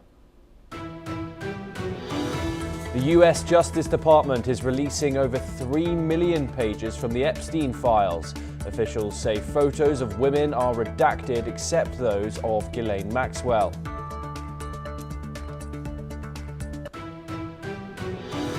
Venezuela's acting president, Delcy Rodriguez, announces plans for a general amnesty for political violence cases. Authorities say the El Helioside prison will also be closed. Thousands march in Minneapolis against President Trump's immigration crackdown. The protests follow the deaths of 2 US citizens during federal operations. Washington announces additional sanctions tied to Iran. The move comes as tensions remain high despite talk of possible negotiations between Washington and Tehran. The United States approves a $9 billion sale of Patriot missiles to Saudi Arabia. The deal comes as regional tensions with Iran remain high. More than 200 people die in a collapse at the Rubia coltan mine in eastern DR Congo. The site produces about 15% of the world's coltan and is held by rebels. US senators pass a Trump-backed deal to limit the impact of a government shutdown, but a weekend funding lapse is still set because the House is not in session. US authorities charge journalist Don Lemon with civil rights violations over covering an anti-ICE protest in Minnesota. The case raises fresh questions about press freedom in the United States. Those are the headlines for the hour, and we head over to North America to start. And the US Justice Department has published a new and final cache of millions of documents related to the late convicted sex offender Jeffrey Epstein. Deputy Attorney General Todd Blanche has said at a press conference that this batch of files marked the end of the Trump administration's planned releases under the Epstein Files Transparency Act. Blanche has also stated that the new cache includes more than 3 million pages, 2,000 videos and 180,000 images. Blanche has added that the files include extensive redactions, given the law's exceptions permitting certain documents to be blacked out, including identifying information of victims or materials related to active investigations. Previous releases have been heavily redacted, drawing criticism from some lawmakers. Let's in fact listen in to what Blanche had to say on the issue. Today we are producing more than 3 million pages, including more than 2,000 videos and 180,000 images. In total, that means that the department produced approximately 3.5 million pages in compliance with the Act. Just a quick note about the videos and images. The 2,000 videos and 180,000 images are not all videos and images taken by Mr. Epstein or someone around him. They include large quantities of commercial pornography and images that were seized from Epstein's devices, but which he did not take or that someone around him did not take. Joining us now in this discussion is Major General Dr. Rajan Kochhar, an international relations expert, joining us live from New Delhi. Thank you very much, Dr. Kochhar, for joining us. This simply is the issue that does not seem to want to go away for Donald Trump, despite the forever changing headlines he puts forward. But of course, this is the final batch of Epstein files that is going to be released by the Department of Justice under Pam Bondi. We haven't gone through all of these. I'm sure information is going to come out during the remainder of the day, even the week, possibly due to the sheer volume of them. However, do you expect this to satisfy the American public and around the world, quite frankly, given the nature in which the Department of Justice has gone about this release, especially due to those redactions that we're seeing extremely frequently come up in these files? Good morning, Thomas, and thank you for inviting me to the program.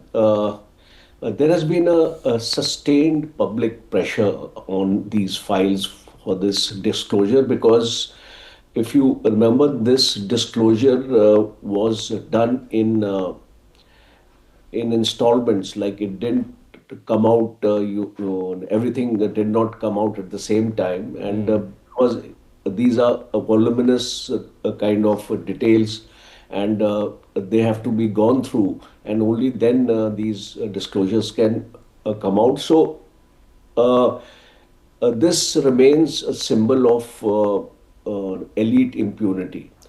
Courts, Congress, and victim groups have pushed for transparency, as you said, that would the people be satisfied? Because what has actually happened is that most of these disclosures have come from Department from these courts rather than from the government actually themselves. And this Department of Justice has done, I think, a fairly good job, because it is extremely important that a fair degree of accountability and transparency is ensured. A larger question now is that what would be the political fallout of these documents coming into the public now, because it basically carries out a scrutiny of the politicians, billionaires, royalty, and the intelligence linked figures. So, one aspect will always remain that a political weaponization would happen, like in terms of partisan narratives. Both Democratic and Republicans are going to be exposed. That second is it will reopen certain questions on institutional credibility also, and it could damage in public perception, as your question was, that it could damage trust in US law enforcement and prosecutorial discretion. And of course, legal aspects, like people are going to go to the court now, because you already people have gone to the court on the basis of the previous disclosures, and now also once we are putting an end to this Epstein file story, because nothing more is going to come out now, because everything is out in the open, and still certain things would not be shared with the public, maybe of a confidential or a classified nature, and possibly they may not come out. But whatever has actually come out, it would resort to people going to the court, filing fresh cases now, and but one thing is clear in the end, that this is less about crimes and more about exposing the architecture of elite protection, because this aspect, I think, is Dr.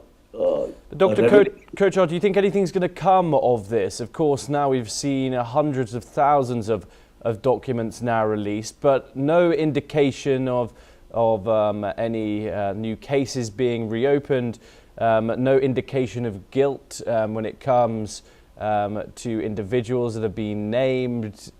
So do you think the American public are going to be satisfied with the outcomes of this release? I don't think totally there would be a satisfaction among the American public, because the type of disclosures which are coming out really have not been that sensational, or they have not been of that kind that possibly would satisfy the thirst of information, or a thirst of disclosures, which the public generally has this perception. So I don't think, in my own personal opinion, I don't think the people are going to be totally satisfied. Okay, Dr. Kochhar, do stay with us as we move on to our next story, and we head over to the Middle East. And US President Donald Trump says the United States is now sending a larger naval force towards Iran, calling it a powerful armada. At the same time, the US has imposed new sanctions on Iran's Interior Minister, Epstein-related Khomeini, and others, accusing them of overseeing a brutal crackdown on nationwide protests. Treasury officials also targeted a prominent businessman and digital exchanges linked to Iranian financial networks. Meanwhile, Tehran says it is ready to begin negotiations, but only on equal footing. Iran's Foreign Minister Abbas Araghchi says any talks must be based on mutual interests and mutual respect. He was speaking in Istanbul after meeting his Turkish counterpart Hakan Fidan, as Turkey offers to play a facilitating role between the United States and Iran. Dr. Kochhar joins us once again to discuss this. Of course, tensions have been building now for weeks, particularly after these protests and the reports that thousands of people in Iran have been killed by the forces there. Now Donald Trump says he is moving what he calls an armada over to the seas near Iran. Do you think the possibility is there for Donald Trump to strike the country, and also when do you think that might occur, and what would be the benefits and of course the cons of doing so? Thank you, Thomas. So very interesting question because it sums up the entire situation in Iran. So let's discuss this step by step. The first part is that why this action has been taken by America now, and what are the likely implications on Iran and on the course of the talks, which possibly likely to happen.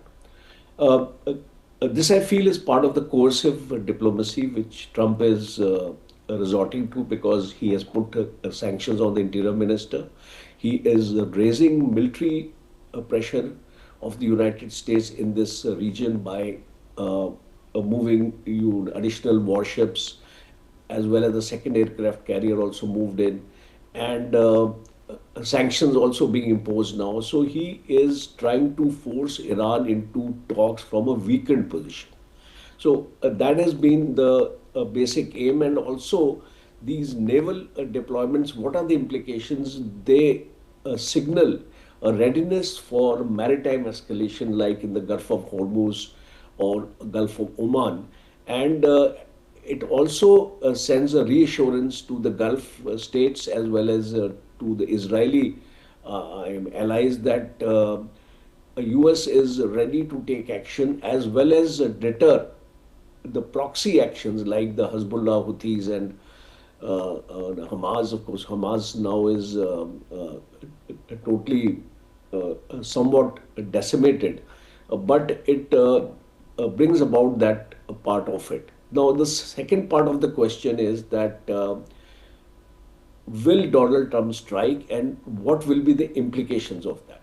Okay, now, according to my analysis, there were many who felt that the attack is going to come in 48 hours, 72 hours. I personally feel that Donald Trump will not attack Iran under the present circumstances. And I've got my reasons for saying that. My reasons are that whenever you plan an attack or a war, you are looking at the end state. At what state are you going to leave it, or what are you going to achieve at the end of this entire thing? You see, a regime change in case boots on grounds are not taking place, which has been categorically mentioned by Donald Trump, a regime change becomes a mirage. It becomes a thing which you will not be able to enforce because of the constitutional society of Iran, the way Iran has been structured. A regime change in Iran can only take place in case the people want it to happen. And that has actually not happened because all these strikes, etc., have fizzled out. And the situation has been brought under control by the Iranian Revolutionary Guards. As normally it has been the practice in Iran. So unless there is a dramatic revolution in Iran and this unrest and protest spreads to the entire part of the country, because so far we have seen the protests only limited to certain cities, and not the entire region of Iran. So unless it is that kind of a situation, I don't think a regime change may happen. So that is the reason US is not. And my last point is that Khomeini is also threatened of strikes which may cause a certain amount of damage to the US assets in the Gulf. If you remember, there are almost 9 bases which US has, as well as Israel, because they don't have those kind of so many interceptors that they'll be able to tackle all the missiles emanating from Iran. So I think this kind of signaling has worked on Trump's mind that in case he strikes Iran, they are not going to be a great tangible gain. So he is waiting. He's trying to use sanctions and he is looking for talks with Iran. Dr. Kochhar, thank you very much for taking the time in joining us. Of course, we move on to another US-related development, and the Committee to Protect Journalists has condemned the arrest of former CNN anchor Don Lemon and an independent journalist for their coverage of a protest against immigration raids in Minnesota. CPJ CEO Jody Ginsburg called the arrest an egregious act on the First Amendment and journalists' ability to do their work. Don Lemon faces federal charges of conspiracy to deprive rights and interfering with First Amendment rights. The arrest occurred during his reporting on a protest at a church, part of a larger demonstration against immigration raids. The CPJ warns that these arrests reflect an alarming pattern of escalating threats to press freedom in the US. Let's listen into what Los Angeles Mayor Karen Bass had to say on the issue. We have seen protesters under attack. We have seen people being snatched off our street. And now all of you are at risk. And this is just unacceptable. This assault on our democracy has got to end. And you, all journalists, play such a critical role. Joining us now to discuss this is Matthew Verdum. He's an American journalist joining us live from Washington. Thank you very much for joining us, Matthew. Of course, a pleasure to talk to you. Sure. These federal charges include conspiracy to deprive rights and violating laws usually meant to protect religious worship and not journalists on assignment. Is this really about journalism here, Matthew, or is this the government weaponizing a criminal law to calm reporting? This is about the FACE Act, which is the Freedom of Access to Clinic Entrances Act, which was passed in the era of President Bill Clinton and had to do with protecting reproductive health clinics, like Planned Parenthood clinics, so that women could go in and get abortions without having to confront pro-life protesters. But it also applies to churches, to places of religious worship, so that they can't be invaded by unruly protesters. And so the question here is, was Don Lemon a legitimate journalist just covering a story, or was he an activist who went into the church and disrupted religious worship, which is forbidden under the FACE Act? And it's interesting that leftists like Los Angeles Mayor Karen Bass, who you showed a clip of a moment ago, are fine when conservative pro-life protesters go to prison for years and years and years for picketing Planned Parenthood, abortion clinics.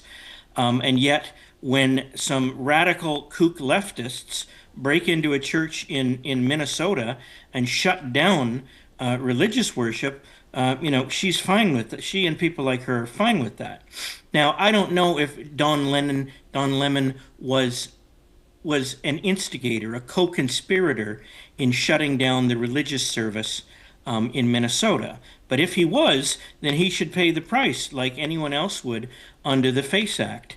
And his defense is going to be that he was a legitimate journalist. But I don't know, if you're a journalist and you wander into an armed robbery and then you help them hold up the tellers, you help them carry out bags of money to their getaway car, are you an innocent bystander who's just, are you just an independent journalist who's covering the events? This is what the court is going to be, a jury is going to be asked to decide. And from what I've seen, Don Lemon seems like a guilty co-conspirator in that he went into a church wanting to shut down the service in order to make a point about ICE, because these protesters, these activists, wanted to disrupt a church service to get publicity for their crusade against federal immigration enforcement in Minnesota. Of course, this comes at a time, though, Matthew, where tensions are very, very much high, especially in Minnesota. And of course, Don Lemon says he's going to fight these charges vigorously and thoroughly in court. That's what his lawyer has said. But what does this case signal to the world about press freedom in the United States? Obviously, the world is going to be looking at the headlines, right? They're going to say former CNN host, of course, left-leaning channel, is charged with over ICE anti-ICE protest coverage in Minnesota. How does that look Well, in terms of First Amendment areas? I suppose if you accept those facts at face value, it makes America look bad in terms of respecting First Amendment freedoms. But the issue here is whether he was a co-conspirator in this effort to deprive churchgoers of their right to worship peacefully. And from what I've seen, it looks like he certainly was. If he'd just gone in there with a camera and he was filming what was going on and talking to people, sure. But if he was actually taking part in the disruption, then he should pay the price under the FACE Act. So, being a journalist, you get certain leeway, you get certain protections, but it doesn't give you a get out of jail free card. It doesn't give you a license to break other laws.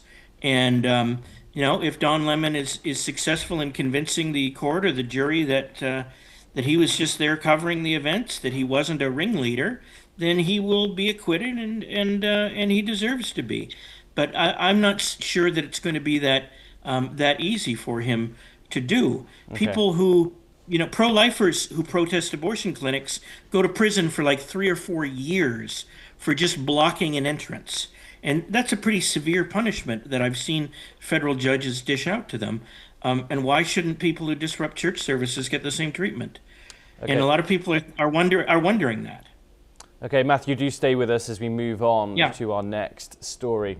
And the US President Donald Trump has endorsed Kevin Warsh as his next pick for the Federal Reserve Chairman, praising Warsh's stance on lowering interest rates. Trump emphasized that Warsh is eager to reduce rates, a move Trump has long advocated. While Warsh has supported the Fed's independence, he has been outspoken in criticizing current Fed leadership and its approach to inflation. He argues that the Fed's policies are outdated and have hindered economic growth. Warsh's approach could represent a shift towards a more pro-growth, lower-rate strategy. However, some experts remain cautious about his potential loyalty to the president over the Fed's mandate. Let's listen into what the US President Donald Trump had to say.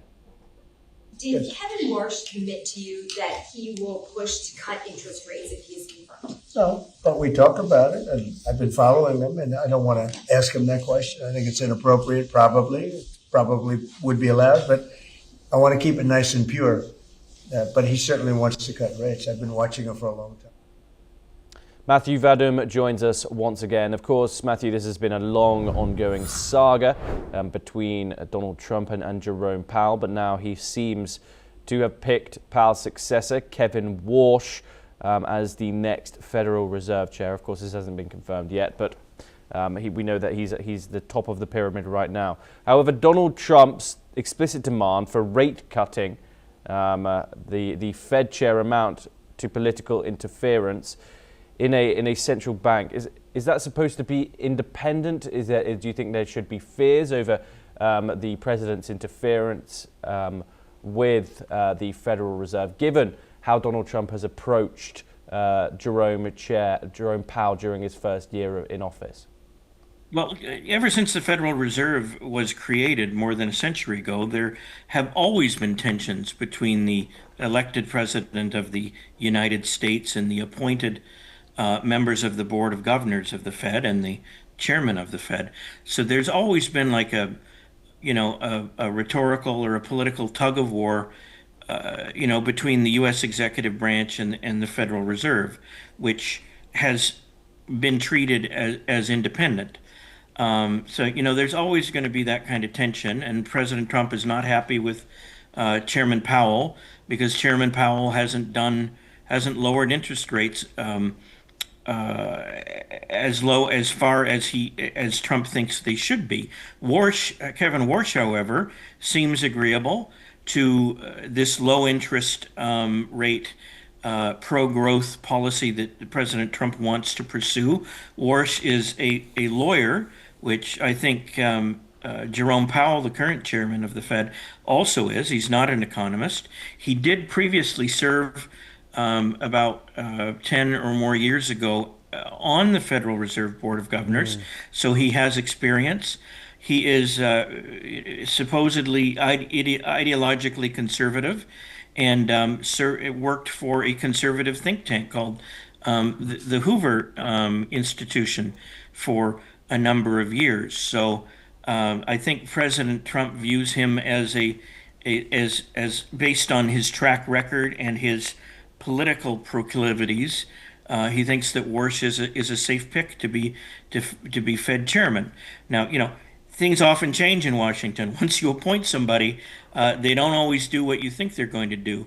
As presidents found when they appointed Supreme Court Justices Sandra Day O'Connor, who veered to the left, even though she was appointed by a Republican, and various other Supreme Court justices. Once they're ensconced in their position, they don't always do what the people who appointed them want them to do. But I think the current thinking is that Warsh is a safe pick, and he's going to do, and he is aligned with what Trump wants to do, and that's why Trump wants him. We'll certainly see.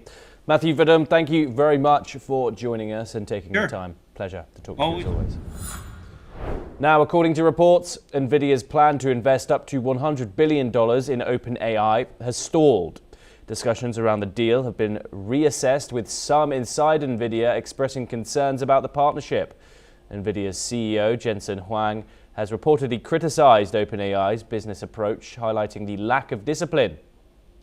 Meanwhile, NVIDIA has emphasized that it has been OpenAI's preferred partner for 10 years, and despite these setbacks, NVIDIA continues to express interest in maintaining the relationship. OpenAI, which is currently looking to raise up to $100 billion in funding, has not commented on the matter. Well, that's all that we have time for this hour. Keep watching NewsX World for more international news updates.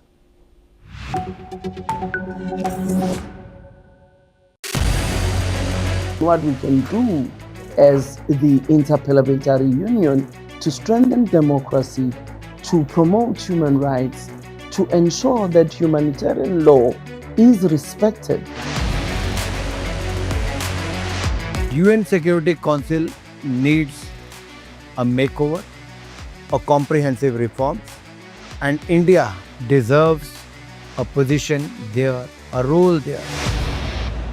Prime Minister Modi during Operation Sindoor made it amply clear that war has never been India's choice. We are with the side of peace. We are neither neutral nor indifferent. We are with peace. We would have dealt with the U.S. a whole lot on trade and those kinds of things, and that's not as certain these days. So we have to go back and look at our European partners, our Asian partners. An opportunity to exchange, to have a dialogue, to have a debate on a different perspective on finding the solution of the conflict. First thing that is important to have a common ground, and that we do have with humanitarian laws and human rights, but also to say, okay, what does it mean for us as a country to act on these laws, and how can we work together? When we realize that there's something wrong with democracy, the institutions and policies, values come together and we take stock, and it's possible then to improve and chart a new course for democracy. It's the people's right to self-determination, and if they want to be independent, they should be independent. We will not start a war against Greenland.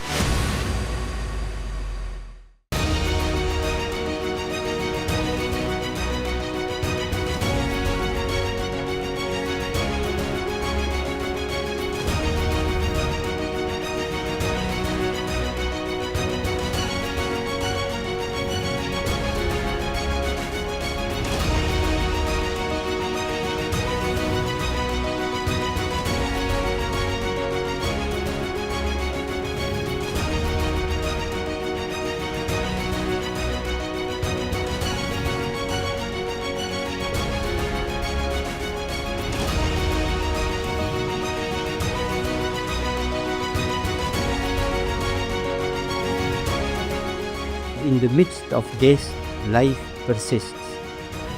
In the midst of untruth, truth persists.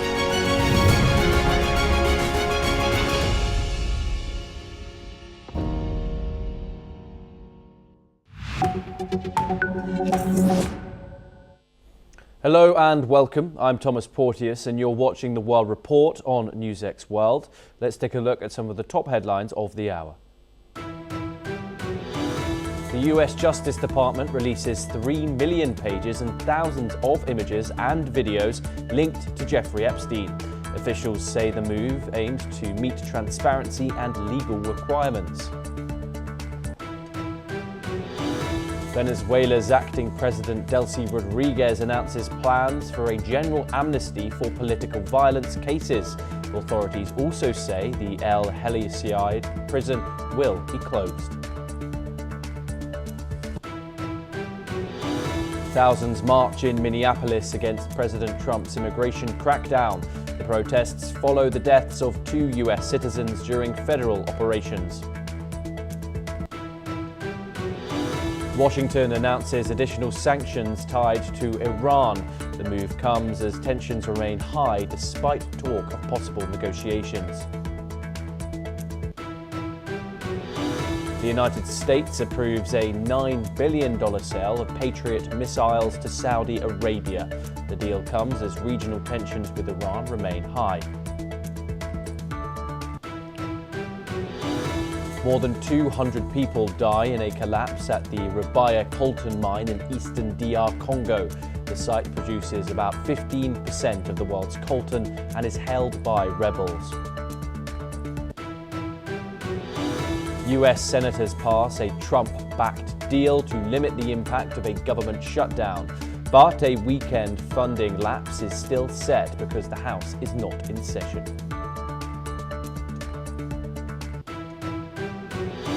US authorities charge journalist John Lemon with civil rights violations over covering an anti-ICE protest in Minnesota. The case raises fresh questions about press freedom in the US.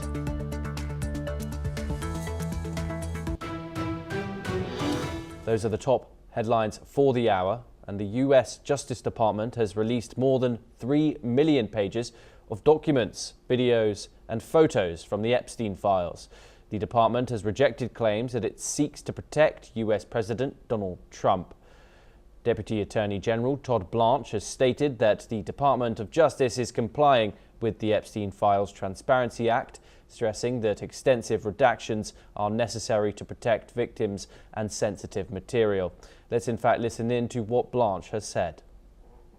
I mean, yes, I can assure that we complied with the statute, we complied with the act, and there is no, we did not protect President Trump, we didn't protect or not protect anybody. I mean, I think that there's a hunger or a thirst for information that I do not think will be satisfied by the review of these documents.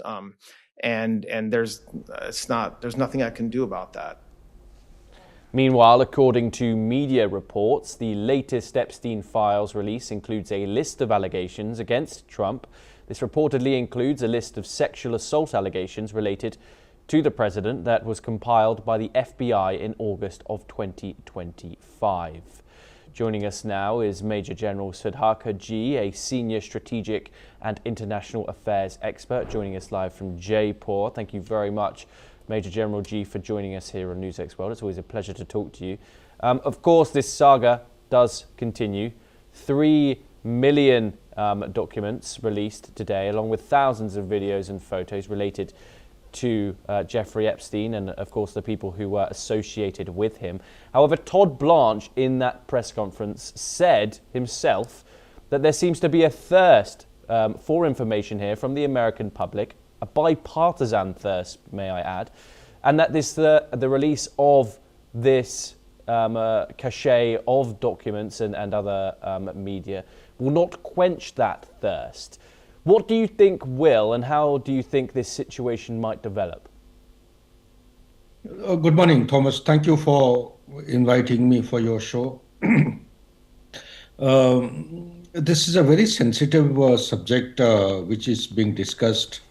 And I hope and pray that the leadership of USA do not fall, are not targeted or fall prey to this particular incident. But the fact of the matter is, issue which you have raised, is that there are many more files which are held back.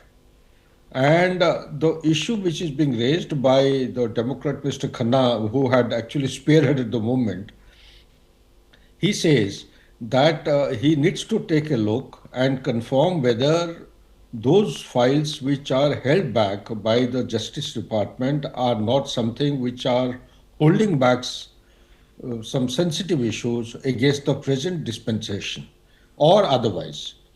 Number one. Number two, the situation that you are asking for is highly, I would say, sensitive. This will highlight people like Elon Musk, but I was going through some important document yesterday. He declined to go to the island. Same as Donald Trump, he doesn't figure anywhere. But there are people who are privy to the subject who claim that Donald Trump has been actually referred to number of times in most sensitive issues, which may undermine his current claim. So these kind of things are very, very extremely sensitive. Therefore, I would give it a pass to the media and the investigative agency. Let them come out with facts and figures, and then it will go ahead. But the point that you're trying to make, it may become a turning point in the history of America if it has got anything worthwhile, which is showing the political dispensation of the leadership in a compromising situation. That is actually the turning point which one has to be wary of. If that happens, well, the Republicans or Democrats, either way, it will be a very serious setback to the political dispensation in the leadership of United States of America, more so being a superpower of the world order. Back to you, Thomas. Indeed, and of course the release of these files, which was supposed to be released in mid-December of last year, has been controversial. That deadline was not met, and only a tiny fraction of files were released then. We now, of course, have many more, which I'm sure we're going to get trickles in of updates through that as officials go through those files that have been released today as the day goes on. However, it's been controversial, to say, that's the minimum that we can say. Do you think the DOJ here is pursuing maximum transparency as the law that was passed by Congress said it had to, or is it maximum damage control when it comes to this case? There are multiple parts in your question. First part is I totally agree with you. It's highly, I mean, you have been very modest and restrained in your expression or the language used. It's a very controversial issue. And secondly, about the openness or the transparency. You are spot on. There is no doubt that it lacks total, utter transparency and the accountability. I'm glad that they've made a law, and that's how things are coming out in tricklets and incremental manner. Had it not happened, perhaps the people who are responsible, they would have been having a field day, and this would have become a way of life in USA. So therefore, to say that the transparency is in somewhat it is coming to light, it is being practiced, but I would endorse your point of view in your question that USA has got much more to do to ensure transparency in this case, because it reflects the character of not the individual but the nation. What does the nation, the leadership want the people of America to follow and comply with? The culture. The culture is going to get vitiated if they do not actually come out openly and ensure transparency in the entire thing. At the moment, to reflect my thoughts in response to your question, I would say it is lacking transparency and accountability. There is a lot of hidden files which are yet to be disclosed or brought to the public notice. Back to you, Thomas. Indeed, and of course, going back to that first release of Epstein files, we saw a controversial move where one photo of Donald Trump was indeed included in there and then suddenly disappeared. The DOJ then apologized, reinstated it, and of course another hugely controversial thing is the amount of redactions that have gone on. What is not supposed to be redacted is political embarrassment, reputational harm to public figures, or mere association or social contact with Epstein, or the names of powerful people unless tied to a legally protected category. What is supposed to be redacted, of course, is the identification of those victims, which is what we have indeed seen. Donald Trump, this has been a mess when it comes to these released. Of course, the deadline hasn't been reached. We are getting files and files of blacked out pages. We're also, as we saw in that first release, got a image of Donald Trump taken back by the DOJ and then reinstated once the public had noticed it.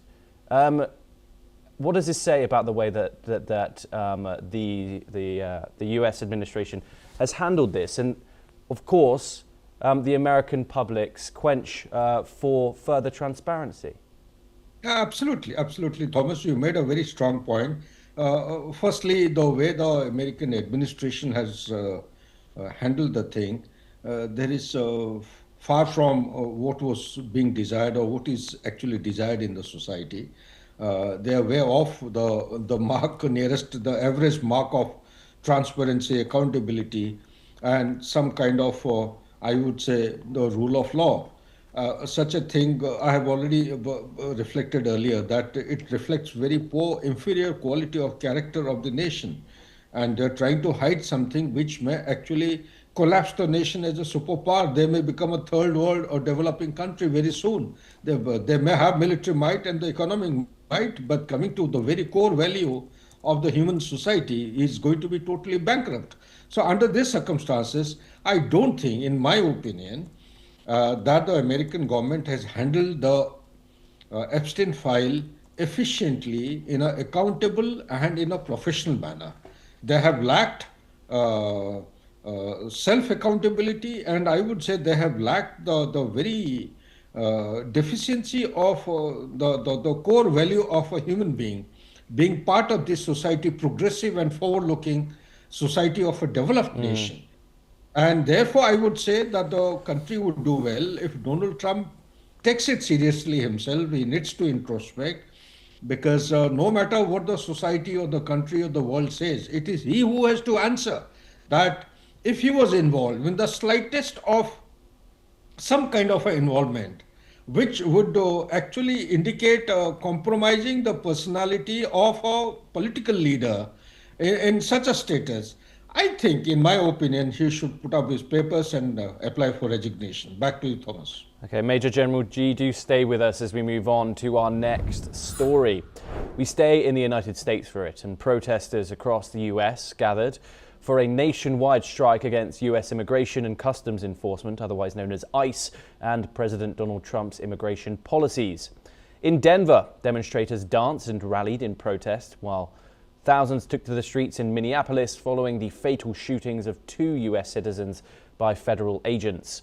The protests were part of a national shutdown calling for the withdrawal of immigration agents from the state. In other cities like California and New York, students and teachers joined the strike. And according to sources, ICE has expanded the power of its agents to arrest individuals without warrants. The protests and new ICE measures have fueled nationwide outrage over the ongoing immigration crackdown. Let's listen into what some of the protesters had to say. I'm here because I'm an artist and symbols are really important to me. And the symbol of the Statue of Liberty has always been my favorite symbol of America. And what's going on right now with ICE in our city is not who we are. The Liberty's statue is a symbol of light and welcoming to immigrants and opportunity. And going door to door and hunting down people and coming in the night with masks on is not who we are. And this has got... We'll be known as the city that stood up for freedom. We're all together. We love each other. That's why I'm here. It's because I love my city, I love my country, and I love my neighbors. We need to abolish ICE. We need to take back our constitutional rights, our First Amendment, our Second Amendment, all our Fourth Amendment, all our amendments, and we have to impeach everyone from the top down until we have an actual democracy. And I don't know what that looks like yet. I don't think anybody does. But we're waiting for it, we're pushing for it, and we're marching for it. Dr. Satoru Nagao joins us now. He's a fellow at the Hudson Institute and he joins us live from Tokyo. Thank you very much, Dr. Nagao, for joining us here on NewsX World. It's a pleasure to have you. Of course, these protests have been ongoing for weeks now, and they've now spread nationwide, even worldwide, in some circumstances.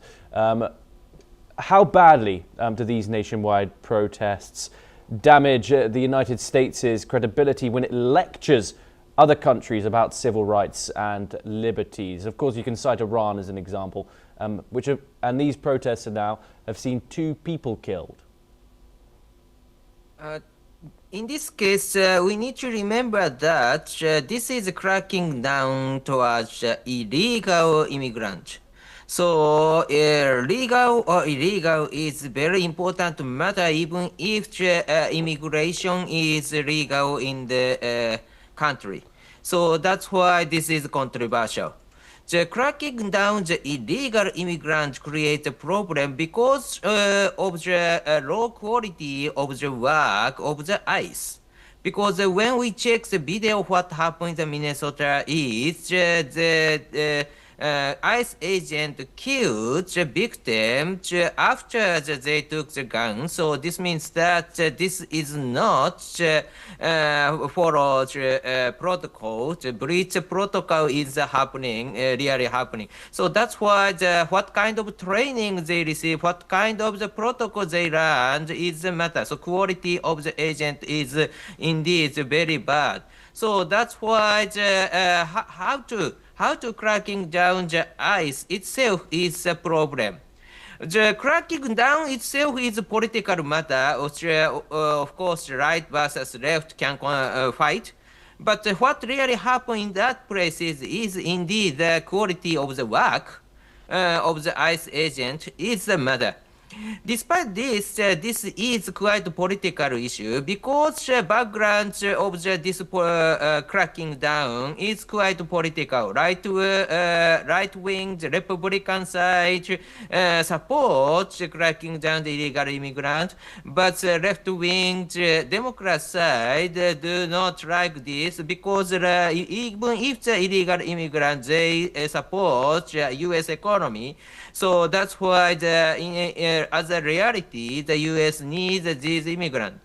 So that's why the two are fighting each other and the battle. And so this is a political issue. Decision should make through the election or other things, discussion in the democratic country. And the current government is Republican. This means that cracking down is the decision the U.S. voter choose. So quality of the work is one thing, but political battle is another thing. So we should divide these two in this case, I think. Dr. Nagao, do stay with us as we move on and we head to Latin America for our next story. And Venezuela's interim president, Delcy Rodriguez, has announced a proposed general amnesty law for political prisoners, aiming to address decades of political violence. Rodriguez has also stated that the law could lead to the release of hundreds of political prisoners, covering cases of political violence from 1999 to the present. However, rights groups have said that about 711 political detainees remain in custody, while the government claims hundreds have already been freed. In a related move, she confirmed the notorious El Helicoide prison in Caracas would be repurposed for social services and sport. Let's take a listen in.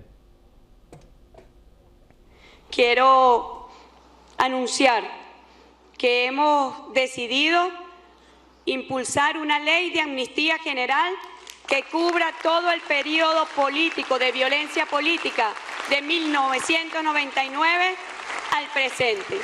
Y encargo que sea una ley que sirva para reparar las heridas que ha dejado la confrontación política, desde la violencia, desde el extremismo, que sirva para reencauzar la justicia en nuestro país y que sirva para reencauzar la convivencia entre los venezolanos y las venezolanas.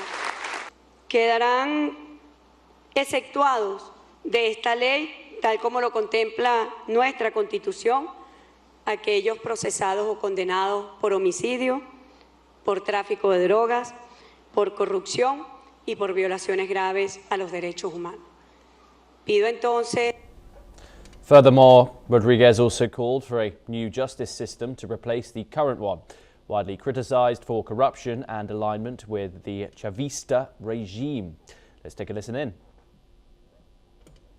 He decidido convocar a una gran consulta nacional por un nuevo sistema de justicia y pido la colaboración de todos.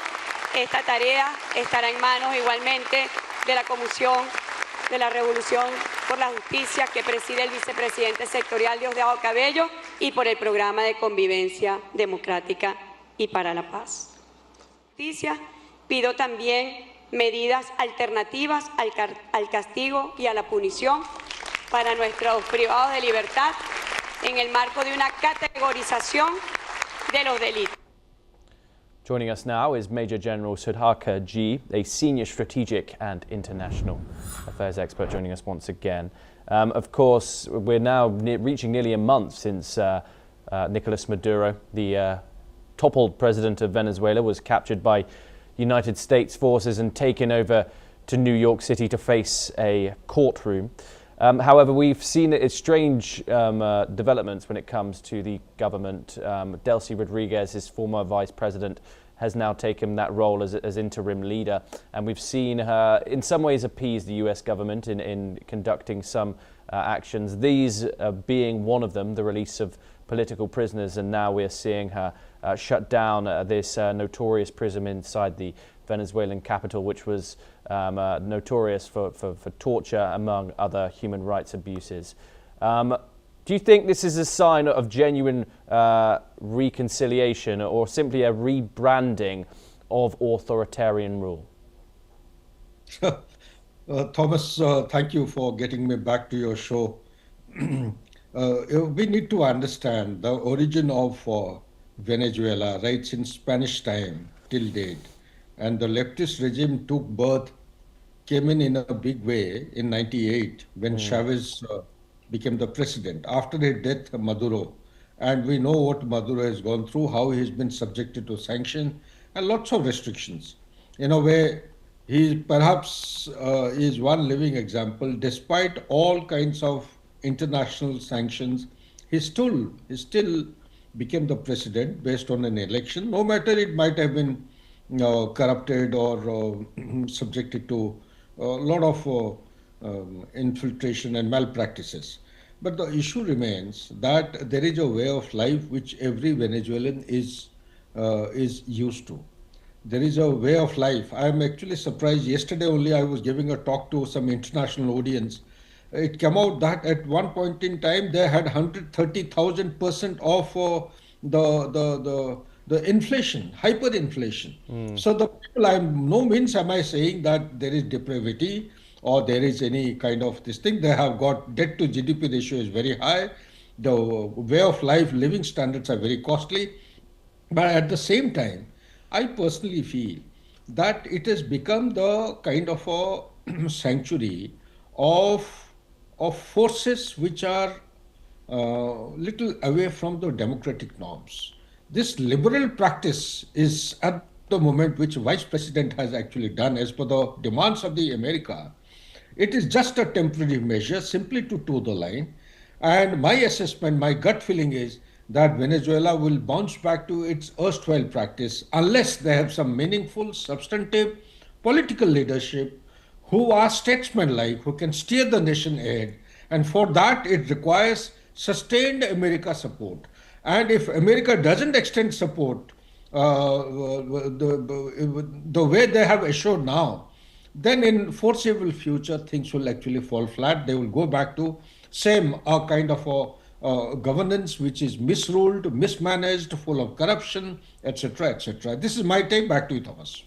And of course, that relationship between Donald Trump and Delcy Rodriguez, it seemed, of course, that the United States was going to be a lot more aggressive when it comes to taking control of Venezuela. However, we haven't seen that, at least not at this stage.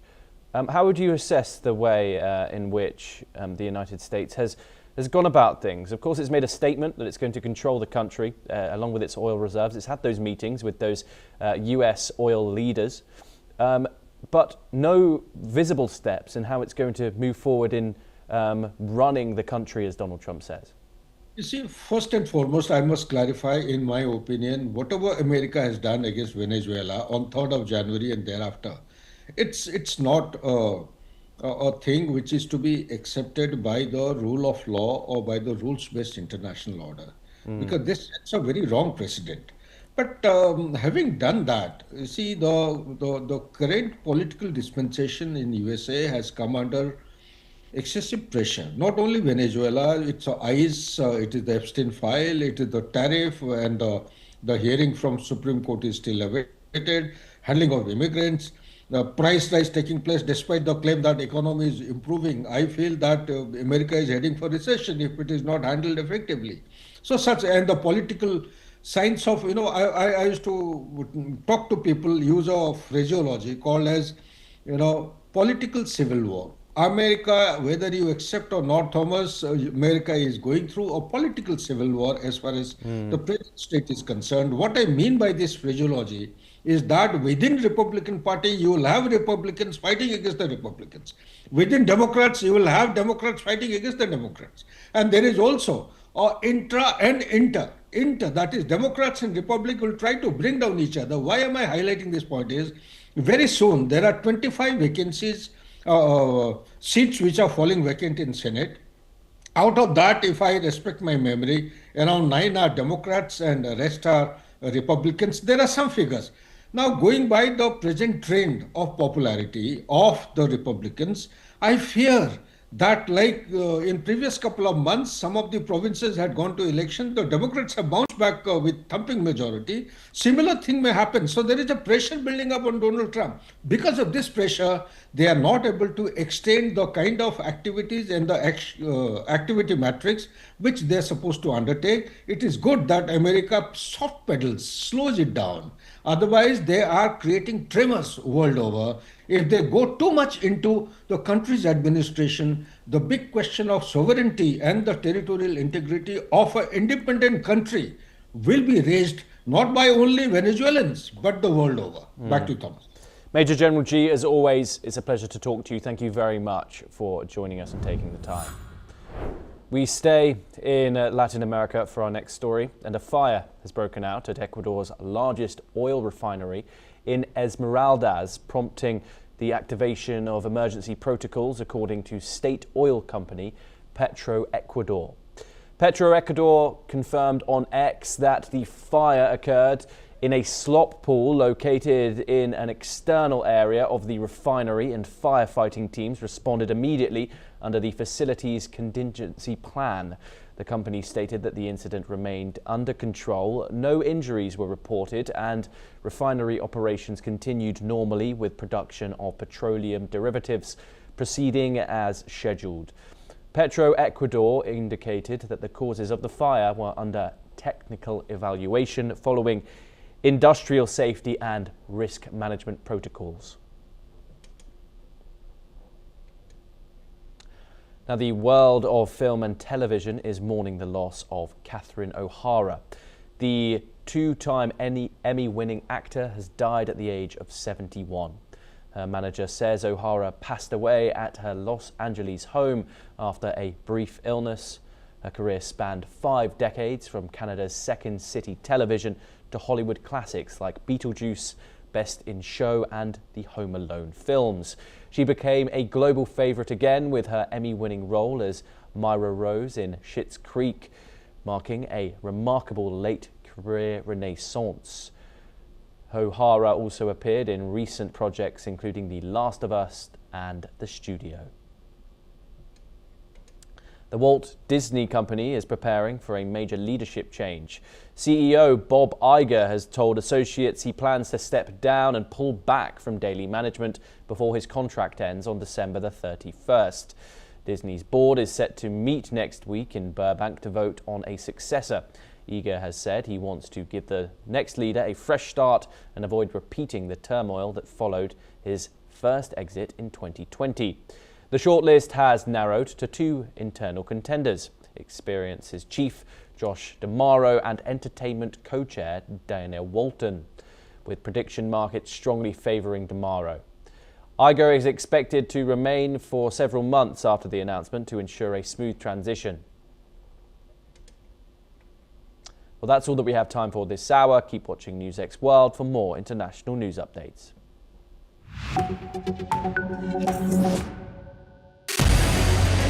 What we can do as the Interparliamentary Union to strengthen democracy, to promote human rights, to ensure that humanitarian law is respected.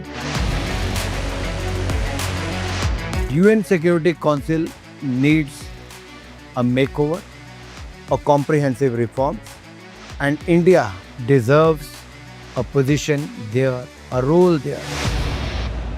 Prime Minister Modi during Operation Sindoor made it amply clear that war has never been India's choice. We are with the side of peace. We are neither neutral nor indifferent. We are with peace.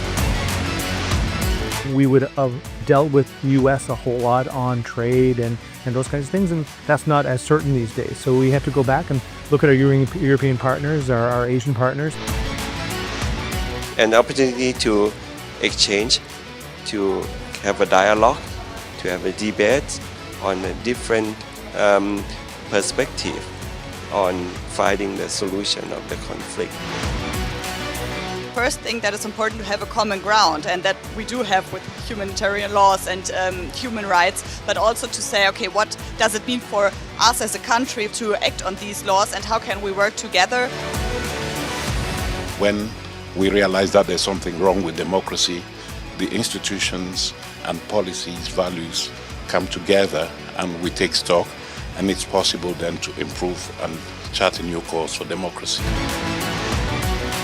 It's the people's right to self-determination, and if they want to be independent, they should be independent. We will not start a war against Greenland.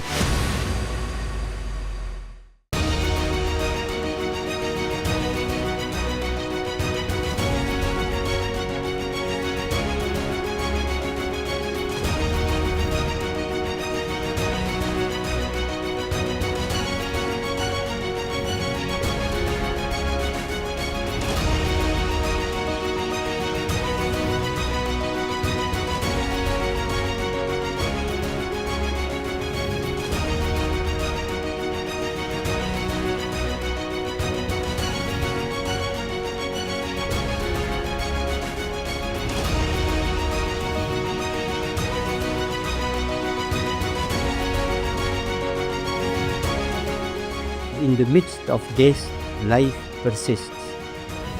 In the midst of untruth, truth persists.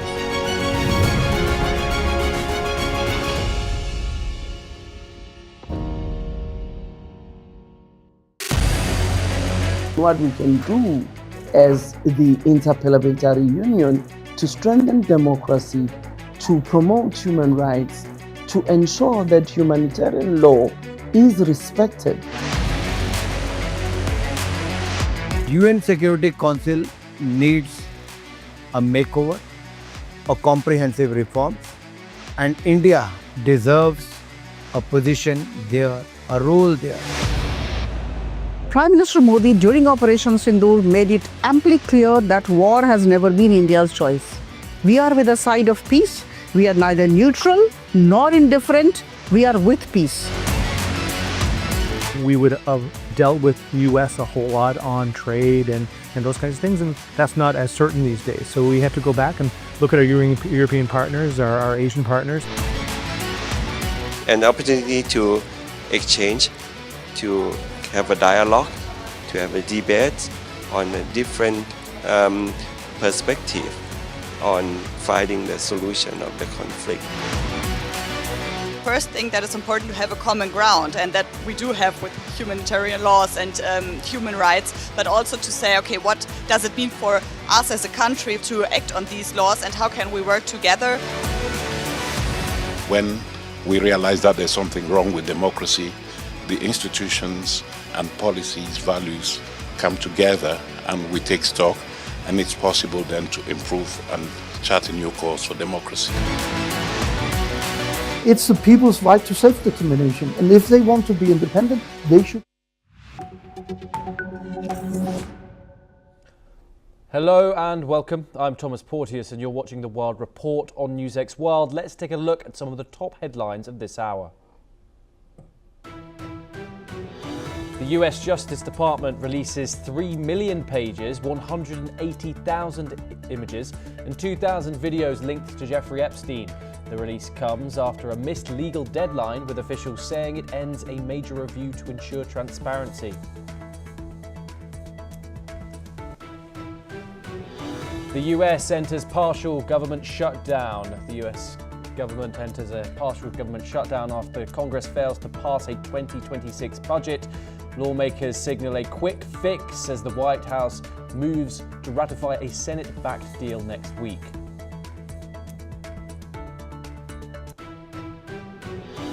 The US Chief of Mission for Venezuela is set to arrive in Caracas as the government proposes a broad amnesty law.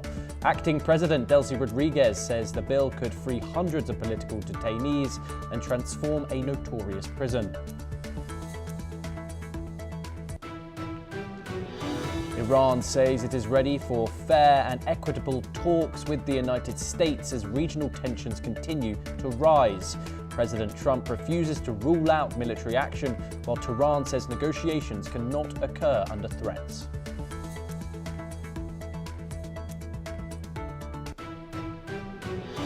Washington approves $6.67 billion in arms sales to Israel amid a fragile Gaza ceasefire. The package includes 30 Apache helicopters and infantry assault vehicles, according to the State Department.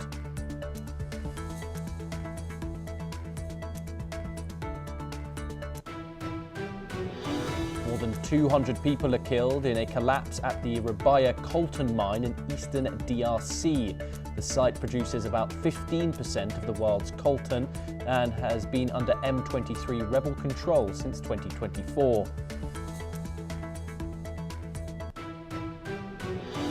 The United Nations warns it could run out of money by July as member states fail to pay their fees. The warning comes after the US withholds funding and other countries fall into arrears.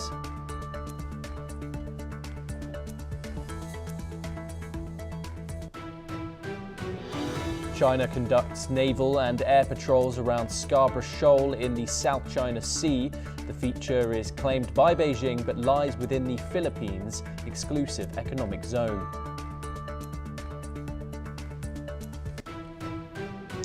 A draft indictment that was never brought against Jeffrey Epstein reveals allegations of a conspiracy to procure girls under the age of 18 between the years of 2001 and 2005. The indictment claimed Epstein and 3 unnamed co-conspirators brought girls to his Palm Beach home, where they were paid to engage in inappropriate activities. The document also alleges threats were made to the girls if they reported the abuse. Instead of moving forward with the indictment, prosecutors reached a controversial non-prosecution agreement in 2007, which allowed Epstein to serve just 13 months in state prison on related charges. The Justice Department later criticized the deal but did not find misconduct. Meanwhile, video footage released as part of the latest disclosure shows Ghislaine Maxwell answering questions about her former partner, Epstein. While asked about whether Epstein had a scheme to recruit underage girls for massages, she answers that she knows about no such scheme. Joining us now is Andrew K.P. Leung to discuss this. He's a China strategist and he joins us live from Hong Kong. Andrew, thank you very much for joining us here on NewsX World. Of course, this ongoing saga continues with now the latest but final batch in the Justice Department's efforts of releasing the so-called Epstein files under the Epstein Transparency Act, which was passed last year.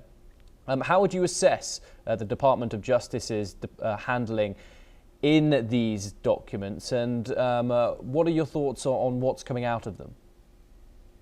Well, let's face it, there are a number of important questions or important facts for people to grasp, especially those outside the United States, as to what this is all about.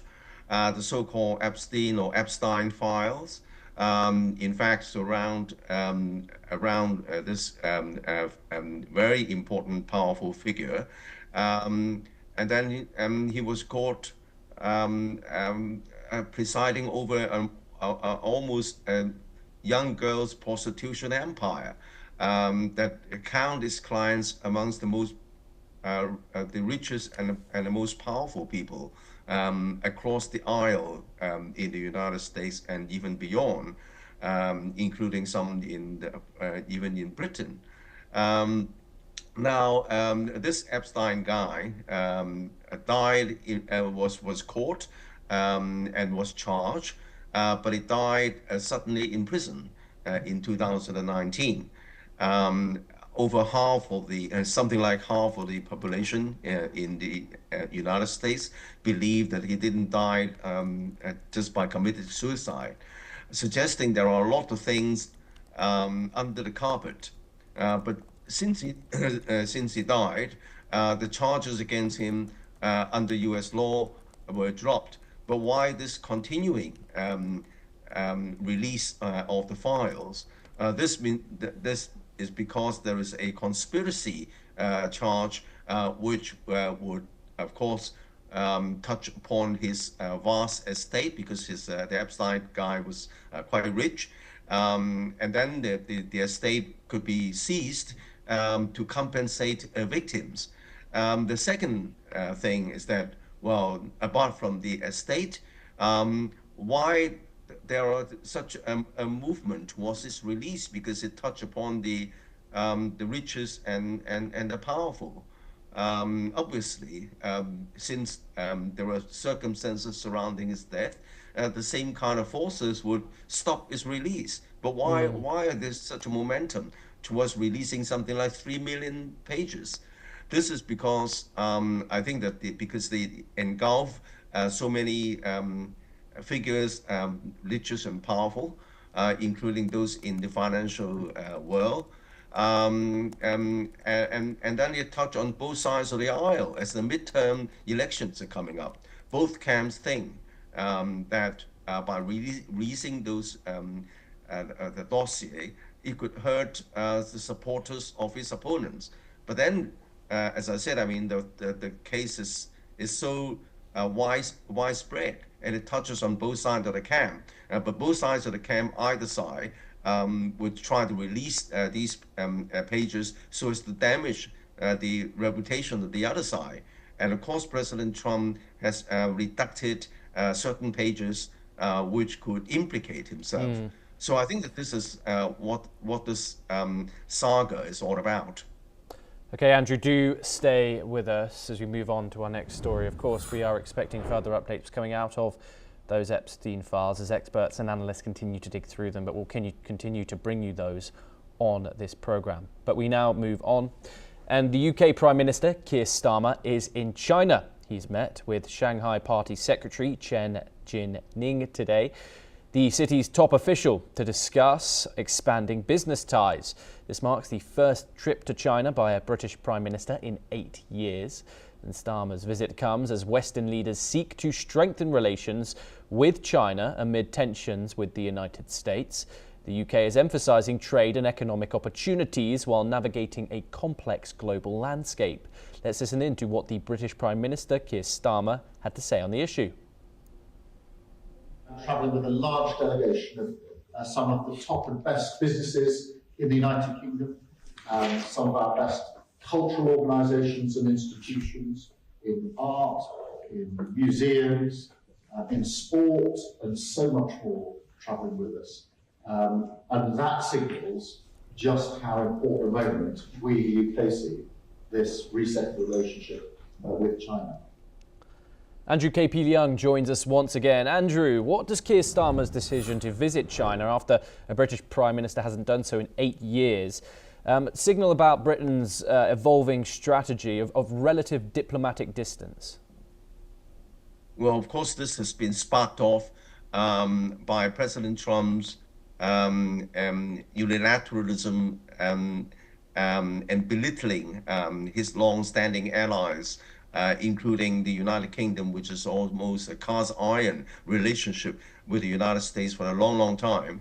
But now this relationship is largely broken. Not that the United Kingdom would try to antagonize the United States, but then because the trust has proven to be less trustful than before, and then of course even though the United States market remains to be the UK's largest market, but because of Trump's unilateral tariffs and other restrictions, and as I said, belittling this long-standing relationship. So Starmer is trying to recalibrate the relationship across the world, not just China. For example, other countries are doing the same, including the European Union, which has just signed a historic free trade agreement with India. And also Canada, the Prime Minister's visiting China, and the whole parade of Western leaders, including France, Germany, and Finland, all visiting China, sort of and making a beeline for Beijing. This suggests that the whole world, so-called rule-based order, has been seen to be replaced by the rules of the jungle. And of course, with the rules of the jungle, the relatively less powerful is going to seek other avenues to preserve their own sovereignty and to preserve their business opportunities and also the development opportunities. Yes, and does this suggest that the start of a broader Western collaboration towards China? Of course, we've seen the likes of Canada, we've seen Ireland, France, we've got Chancellor Friedrich Merz visiting Beijing next month. Does this signal something larger? Yes, I think that this is almost a paradigm shift.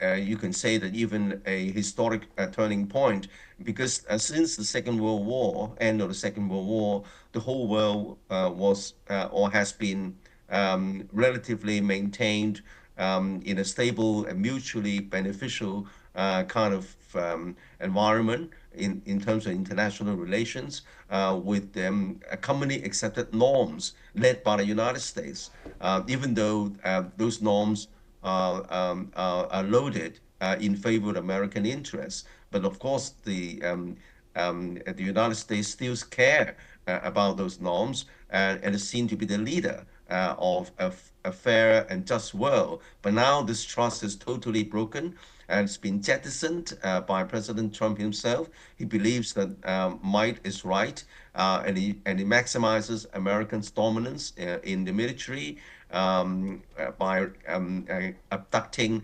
a leader of the next door neighbor in South America, Venezuela, and by threatening to annex Greenland, belonging to Denmark, which of course is a traditional ally with the West and is part of very important part of NATO.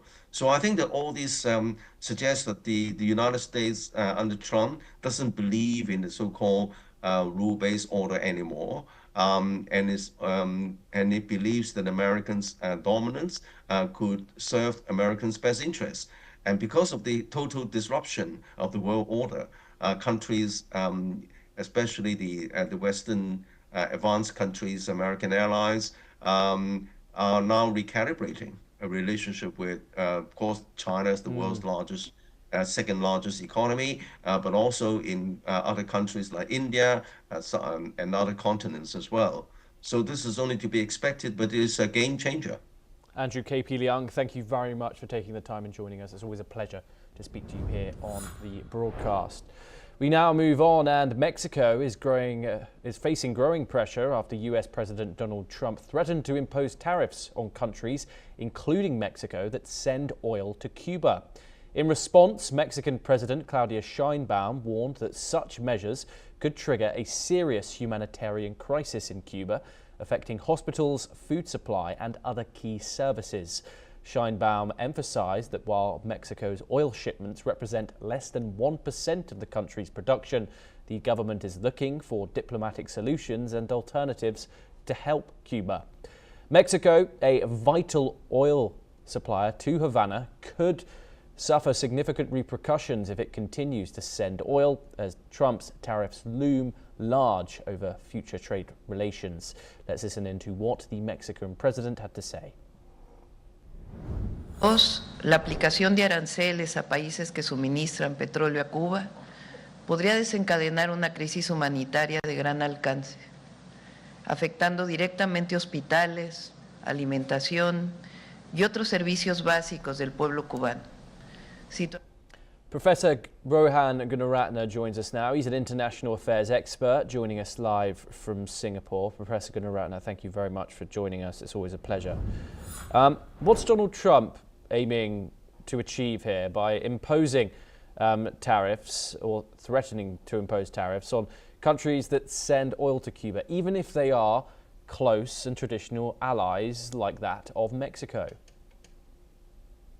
President Trump is determined to ensure that the US will dominate the Western Hemisphere. He doesn't want any country that is within reach of that hemisphere to have any alliances. So Cuba is politically not with the United States. And that is one of the principal reasons he has taken this stand. This position of Trump will continue because this is a part of his mindset, his thinking of, firstly for him, America first, and then of course the Western Hemisphere.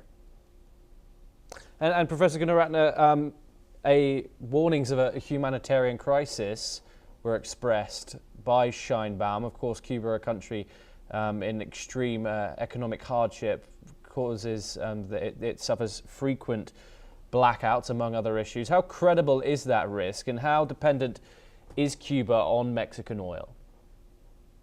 Cuba certainly is a country in crisis. There is a very strong humanitarian dimension that needs to be addressed. But when it comes to President Trump, human rights and the rights of minorities, it really doesn't count. So his thinking is very different from the previous US administrations that we have seen. But this is the very beginning of leaders who will first think of their interests and govern accordingly rather than looking at humanitarian issues globally.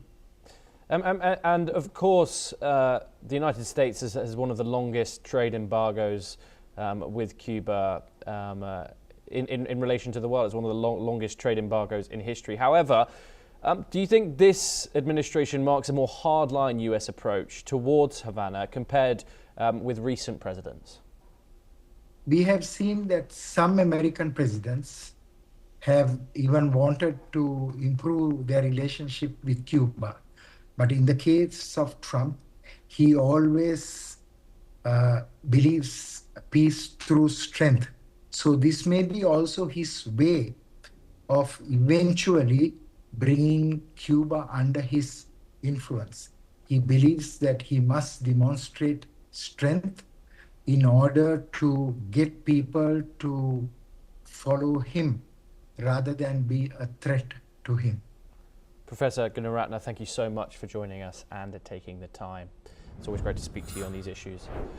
We now move on over to the United States once again, and the US State Department orders non-emergency employees to leave Niger due to safety risks following an attack on the Niamey airport claimed by ISIS. The department warned US citizens against traveling to Niger, citing increased dangers from terrorism, civil unrest and kidnapping. Government employees are instructed to use armoured vehicles and follow a curfew. Niger faces rising insecurity from terrorist groups like Janim and ISIS, with persistent attacks and civilian casualties. This comes after a coordinated assault on Niamey Airport and a nearby military base where militants targeted planes and facilities, further escalating the region's instability.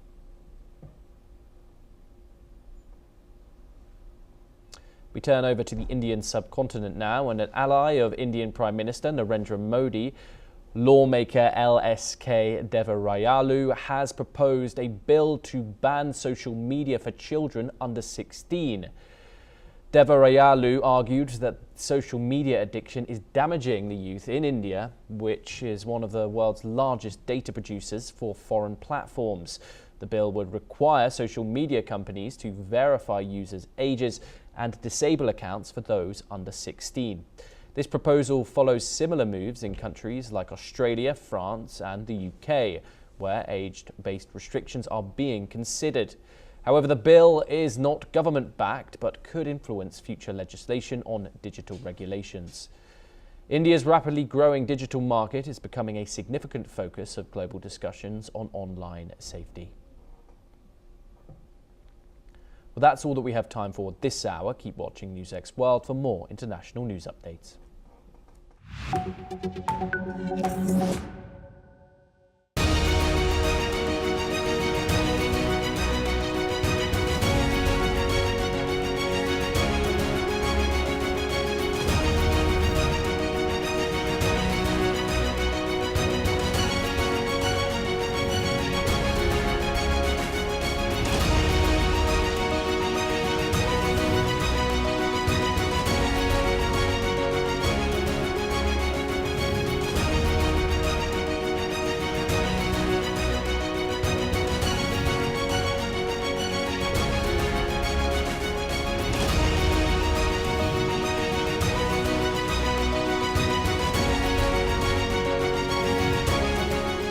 In the midst of this, life persists. In the midst of untruth, truth persists.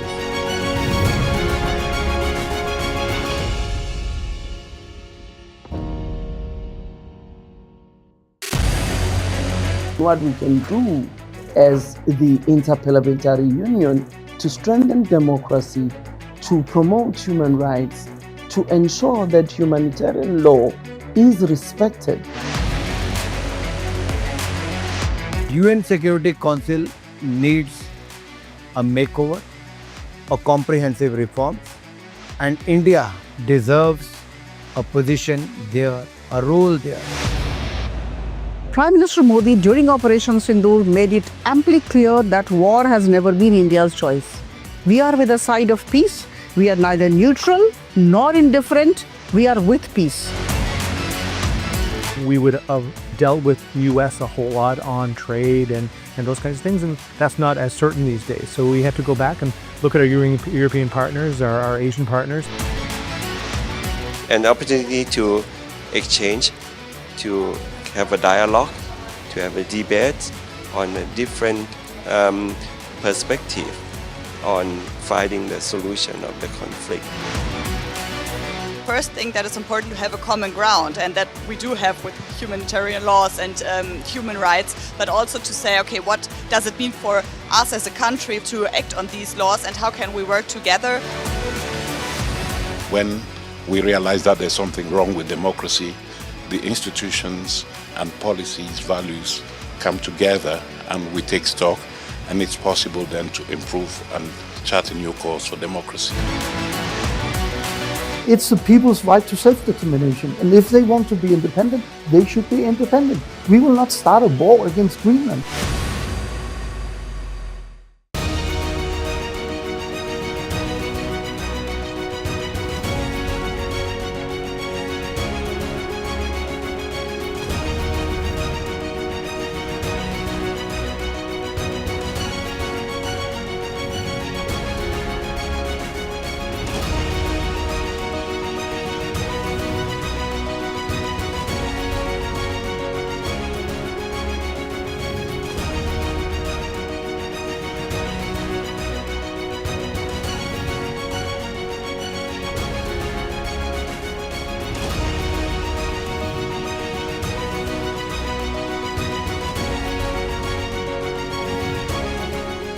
in the midst of this, life persists.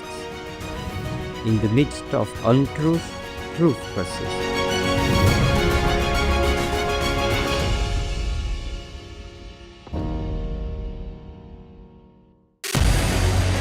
What we can do as the Interparliamentary Union to strengthen democracy, to promote human rights, to ensure that humanitarian law is respected.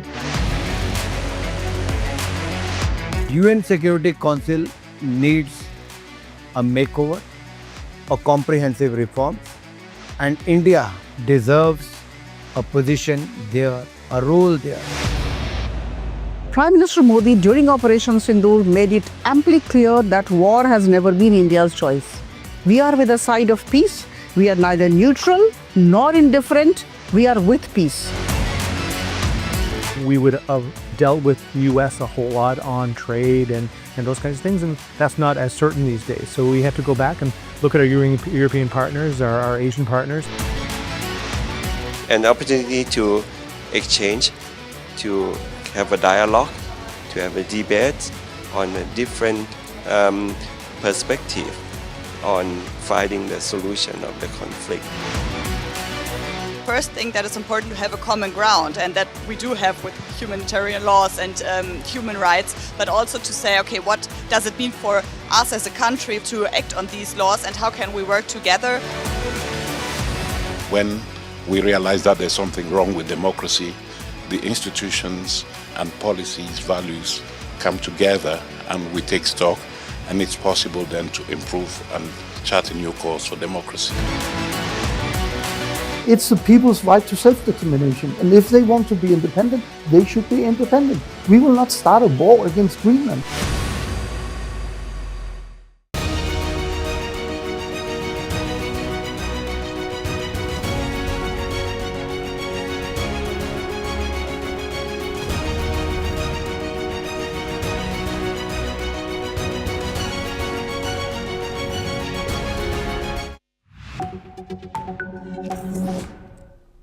Hello and welcome. I'm Thomas Porteous and you're watching The World Report on NewsX World. Let's take a look at the top headlines this hour.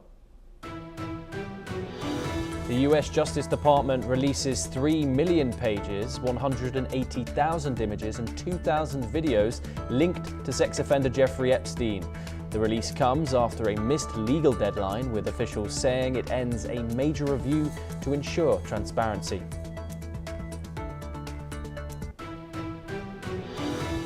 The US government enters a partial shutdown after Congress fails to pass a 2026 budget. Lawmakers signal a quick fix as the House moves to ratify a Senate-backed deal next week.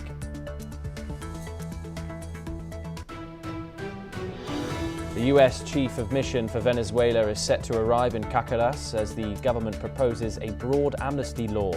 Acting President Delcy Rodriguez says the bill could free hundreds of political detainees and transform a notorious prison.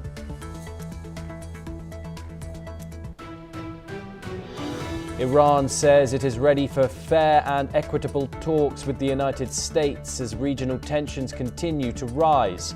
President Donald Trump refuses to rule out military action, while Tehran says negotiations cannot occur under threats.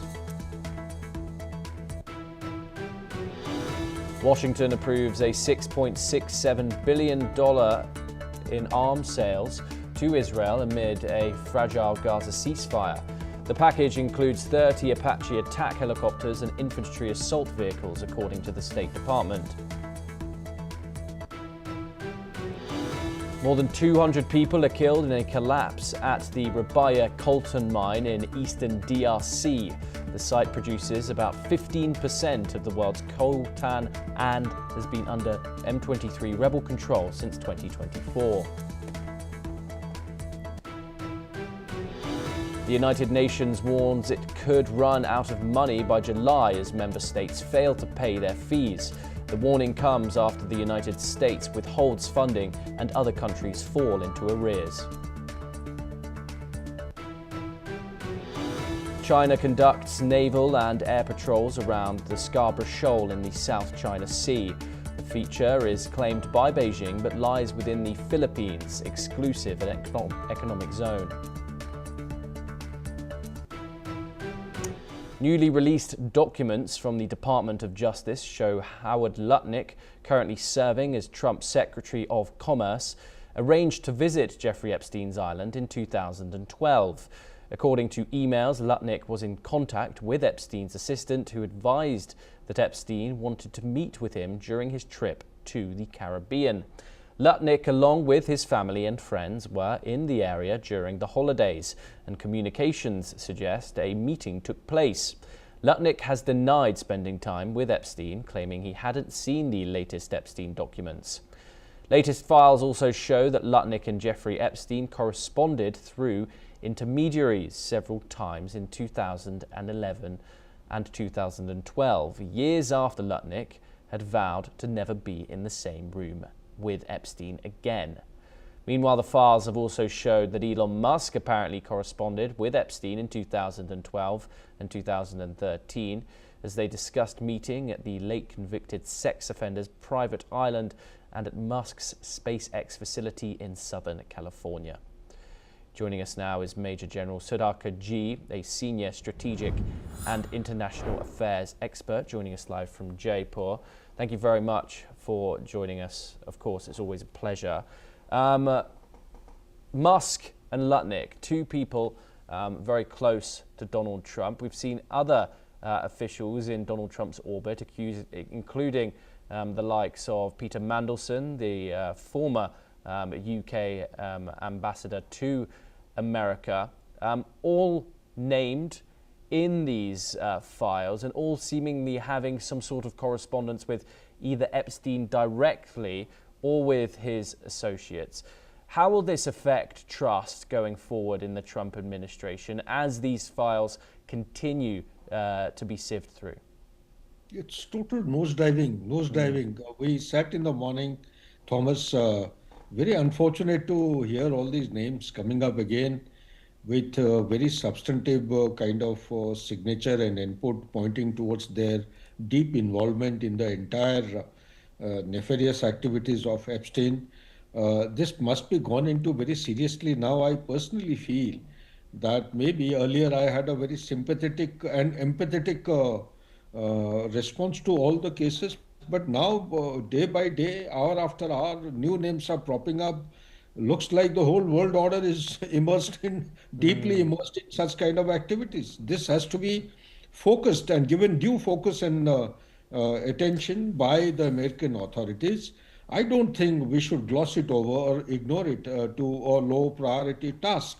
Must be taken forward in a professional, investigative manner, and accountability must be ensured because big names are coming. Then I think America needs to actually shake itself up. Otherwise, it's heading for something very, very dangerous. Back to you, Thomas. Accountability, of course, is the question. We seem to just be getting straight up denials from all these officials about involvement. And we heard from Lutnick, for example, who denied a meeting or communication within a certain time frame. And then it was disproved once again when more of these files came out. Of course, the same thing has happened to Donald Trump himself with previous releases.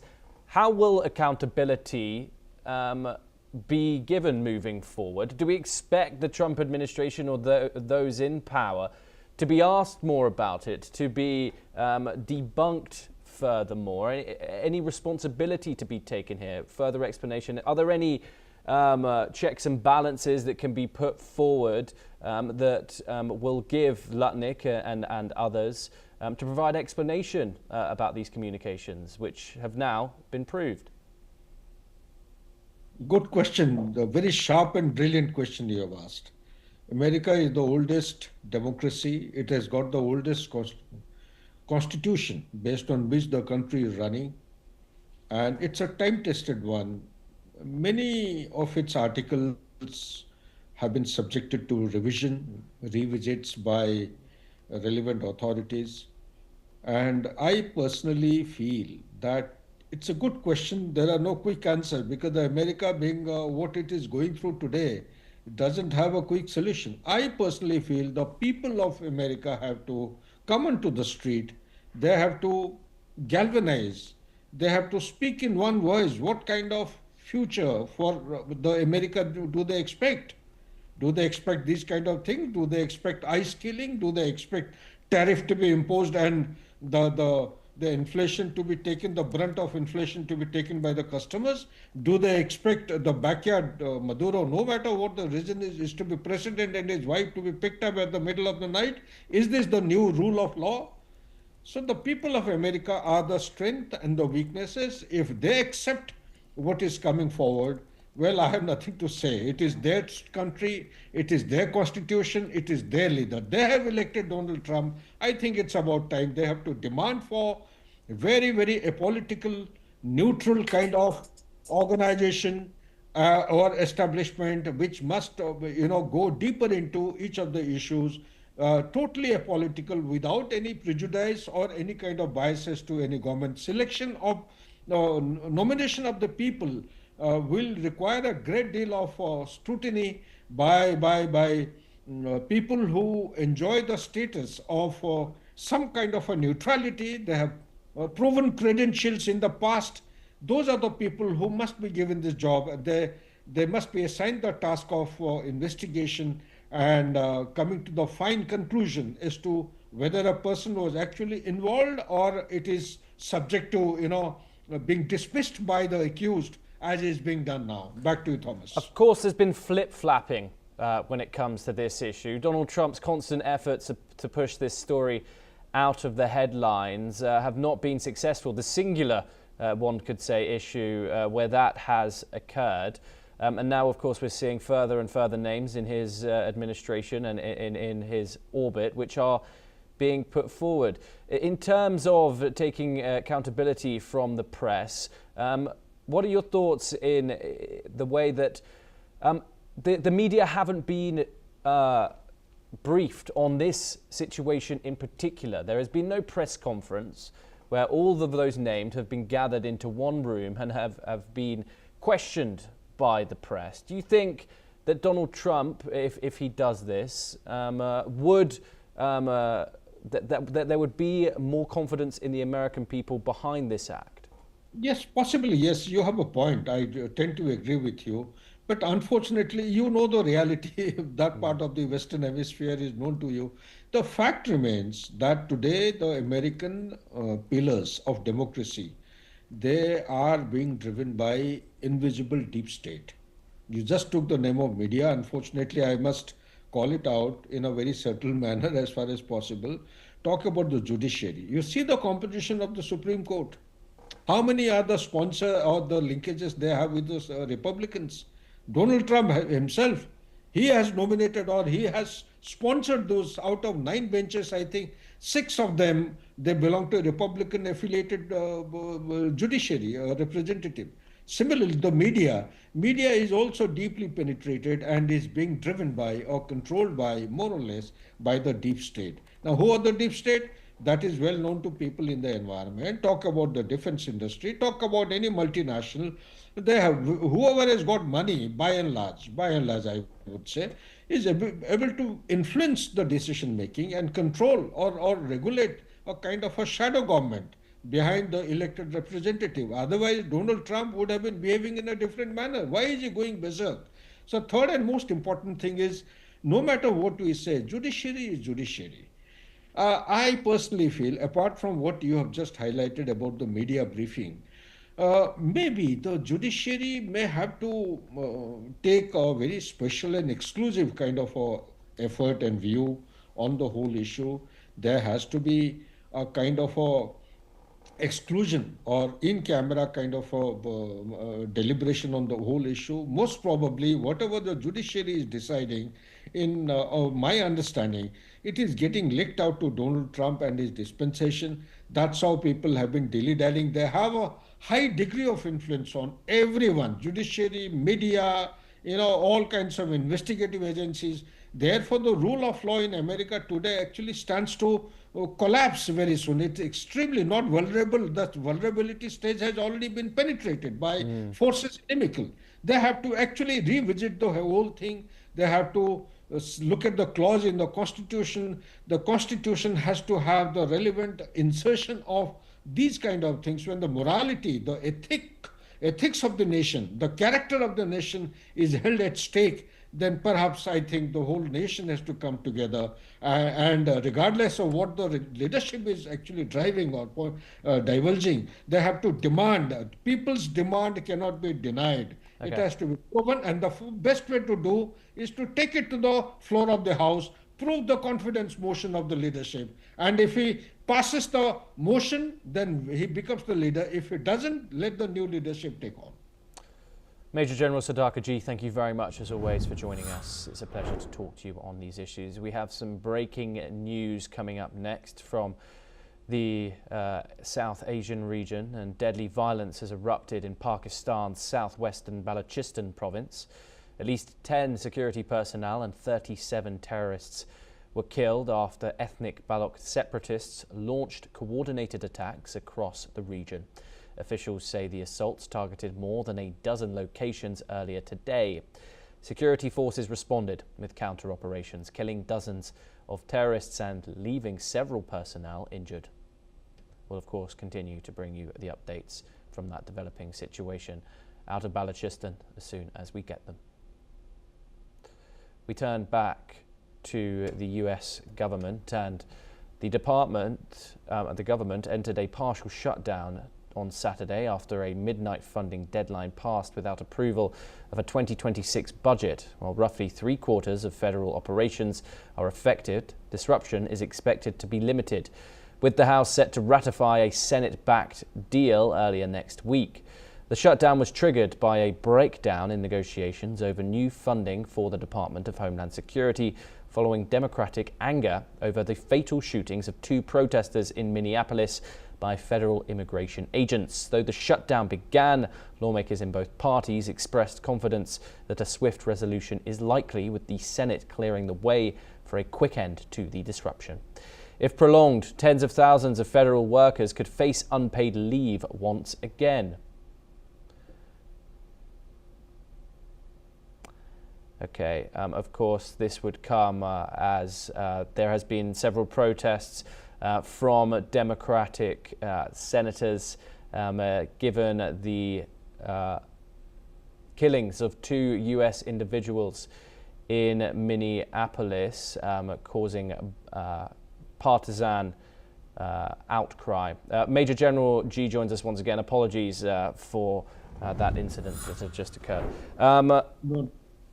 This US government shutdown, why has the government struggled in passing this 2026 budget? And what does it say about the state of the Senate right now?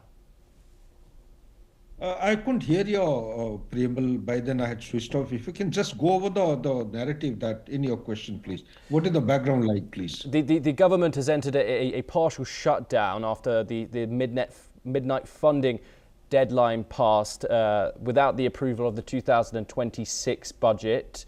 It was triggered by a breakdown in negotiations over new funding for the Department of Homeland Security following this Democratic anger over the killing of Renee Good and Alex Pretty. What does this say about the state of the Senate right now? And do you think we'll be facing a prolonged government shutdown like we saw in the latter stage of 2025?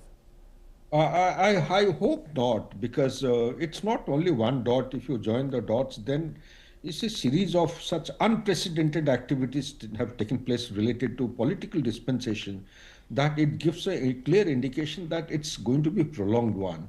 And Donald Trump would do well if they actually have some kind of a grievance, redressal of the grievance module existing, so that people's voice should be heard. I'm given to understand by my friends in USA that he's blocking off all the means of communication, channels of communication. That's a very dangerous thing to happen. If that happens, a couple of months back, 70 lakh people, 7 million people had come on the street Thomas, I can only predict that things could go worse because the situation in the USA today is very, very precarious. It is extremely dangerous from one thing to another. Here is a midnight closure being announced by Donald Trump. Basically, it is to protect his dispensation so that they are not subjected to, they are not vulnerable to any attack by the people.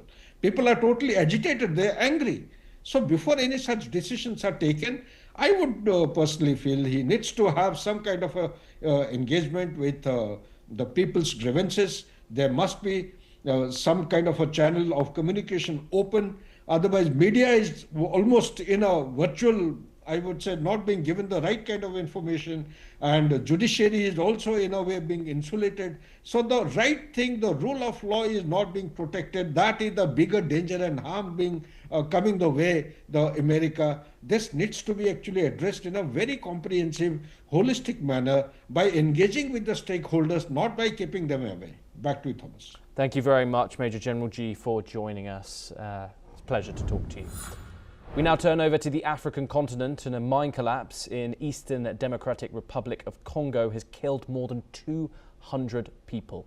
The disaster occurred on Wednesday at the Rubaya Coltan mine, which has been controlled by the M23 rebel group since 2024. The Rubaya site produces about 15% of the world's coltan, a key metal used in mobile phones, computers, aerospace components and gas turbines. Victims include miners, children and market women. While dozens were rescued with serious injuries, an advisor to the governor confirmed that at least 227 deaths had occurred, though the toll may rise. The United Nations says M23 has plundered the mine to fund its insurgency, allegations Rwanda denies. The rebels captured more mineral-rich territory last year, claiming to protect the Tutsi minority. Joining us now to discuss this devastating incident in DRC is Ayanuga Olugbenga Paul, a public affairs analyst, joining us live from Lagos in Nigeria. Thank you very much for having me on the show. For joining us. It's a pleasure to have you. What is the scale of this collapse at this coltan mine? Tell us about the current state in these M23 controlled areas. And Rwanda, of course, is denying that the M23 is using the coltan mines to fund their insurgency. What's your analysis on that? Well, the M23 as a rebel group, as we know it, first and foremost, does not have the capacity yet to be able to run a state properly. Hence, they engage in all of these hand-wringing tactics of using artisanal miners in unconventional way, most of them without protective equipment, proper protection inside the mine, because many of the mine are not constructed using standard equipment where wedges that will hold the mine from collapse will be put in place, and other structures that will make the mine stand. And that is why whenever there is heavy rainfall, we see this situation where mine collapse happen. And in the current case, where it is reported across several media that about 227 have been recorded so far, even though the number could be more than that, that have died, and about 20 were rescued immediately before the mine collapsed. So we see a lot of people being sent to this dangerous position because there is no standard government in those places, and rebel will be what they are. They are akin to slave traders in their modus operandi. Sometimes such that they will be able to make money. And I feel really bad for Rwanda trying to be the spokesperson for the M23 rebel, because Rwanda has continuously denied that it does not have a say in the M23 rebel affair. So if we are accusing M23 rebel of mining all this mineral-rich region to fund its campaign in holding on to the territories that they have gained, that is nothing but the truth. But now Rwanda jumping to quickly support them will make it look like, so all the denials that you have been doing since all this while that you have nothing to do with M23 rebel are just lies, and those lies are collapsing in the face of proper scrutiny right now. And I don't see this current collapse as last in the series of collapse that might still likely happen, because most often than not, this one, because of the sheer scale of it, got out to the media. The smaller cases, they might even shut down the story from getting out. And that's why you see that a lot of people who spoke to media on this matter spoke on condition of anonymity because they were not authorized to speak. But you know, there is this human feeling urge that how can over 200 people lose their life in one sweep because of the carelessness and greed of some certain people, and that is why they are speaking. But in smaller scenarios that have been happening, that I'm sure is happening in that region, you know, they would make sure the news does not get out to the public to be able to hear or learn about it. And I don't see them doing anything in terms of re-engineering many of the mines that people are still being forced into labor to work there for peanuts, you know, money that could barely buy them good clothes, not to talk, I mean, even food, not to talk of clothes in most cases. So, but people, the natural human instinct is to survive, and in survival, you want to provide for your family, you want to provide food and all the rest. So people have no alternative or choice than to work in some of these mines, as they are trapped in the war-torn zones, so they don't have opportunities to be able to escape this vicious circle.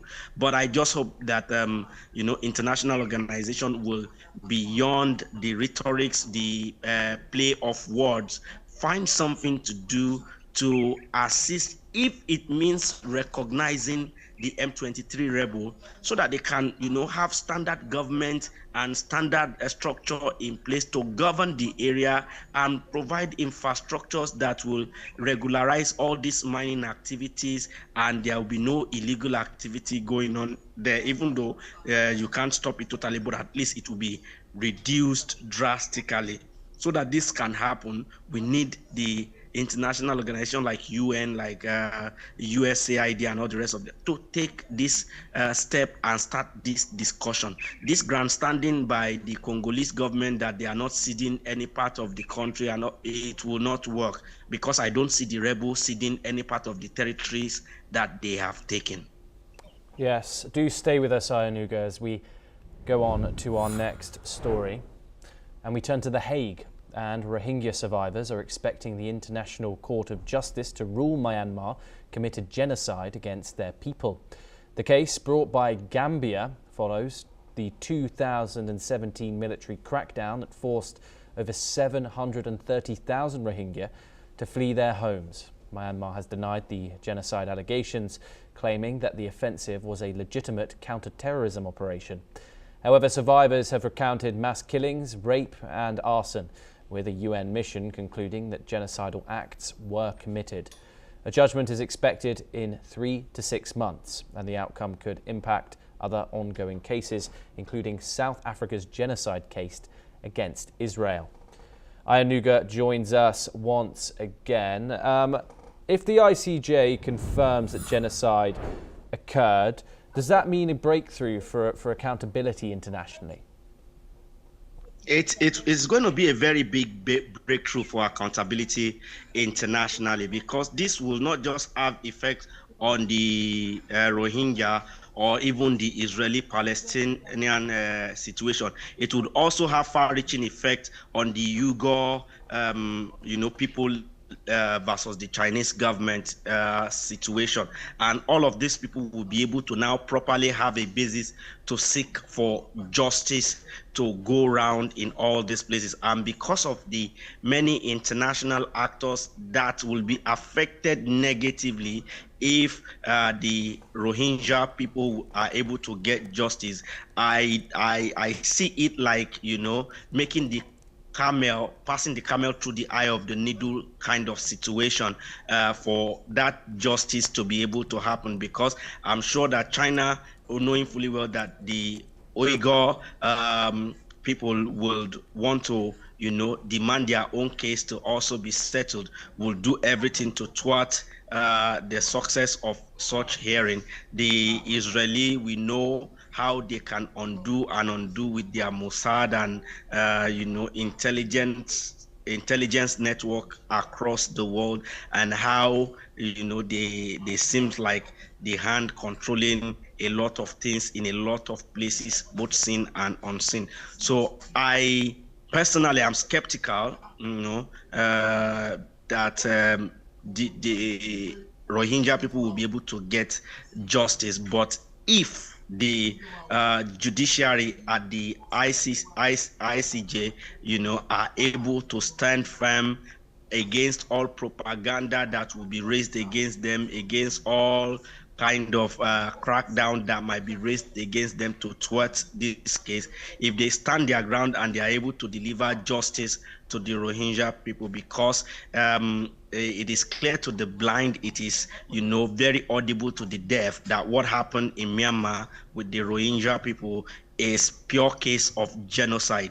There is no two way to it. The fact that it is the Rohingya today, it can be my people tomorrow, it can be your people tomorrow, and that is why we must call it as it is, that it is a situation of pure genocide, and the court should rule as such. But of course, there are several technicalities that lawyers from both sides will be able to put forward, and it is not about who is right or who is wrong. It is about based on the evidences that are able to be placed and the convictions that the lawyers are able to make before the justices. Don't forget that this case was instituted by Gambia in Africa here against Myanmar, and so a lot of technicalities may arise along the way,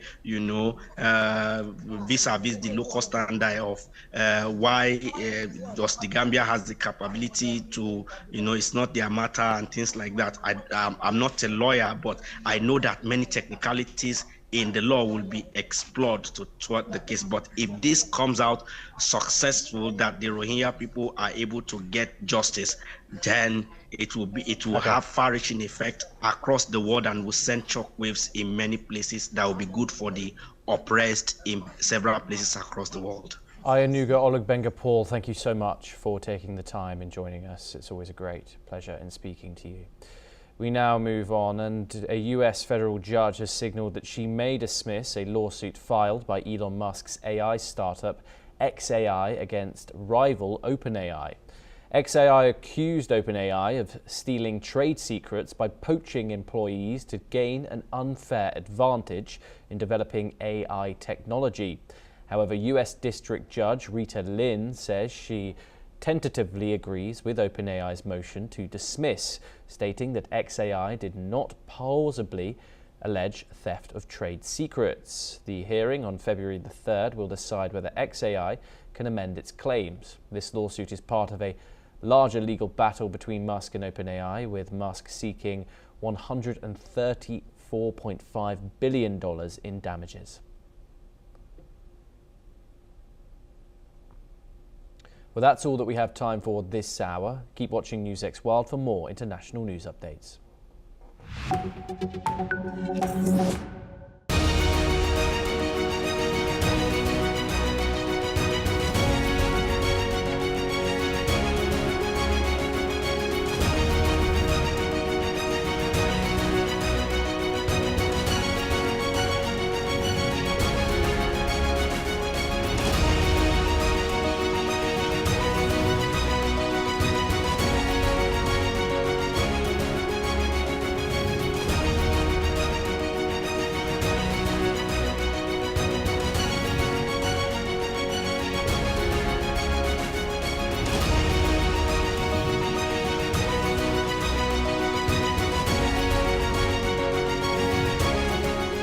In the midst of death, life persists. In the midst of untruth, truth persists. Hello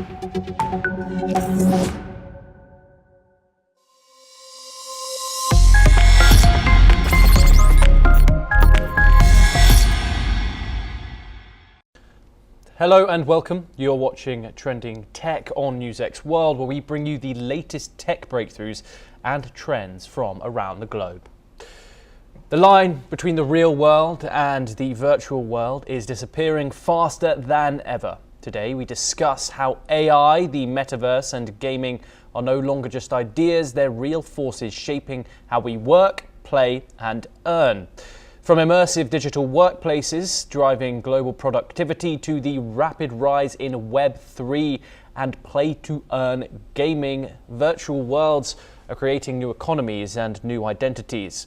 But with this growth comes responsibility, concerns around data privacy, AI bias and fair access are growing louder. And as we look ahead to 2030 with hyper-real simulations and fully connected digital worlds, one question stands out. Are we truly ready to thrive in these virtual frontiers? To discuss all this and more, joining us now is Dr. Jane Thomason, a futurist, author and global thought leader in AI, Web3, gaming and digital transformation. She's a voice in blockchain and helps startups globally championing ethical innovation and a human-centered digital future. Thank you very much for joining us, Dr. Thomason. It's a pleasure to talk to you.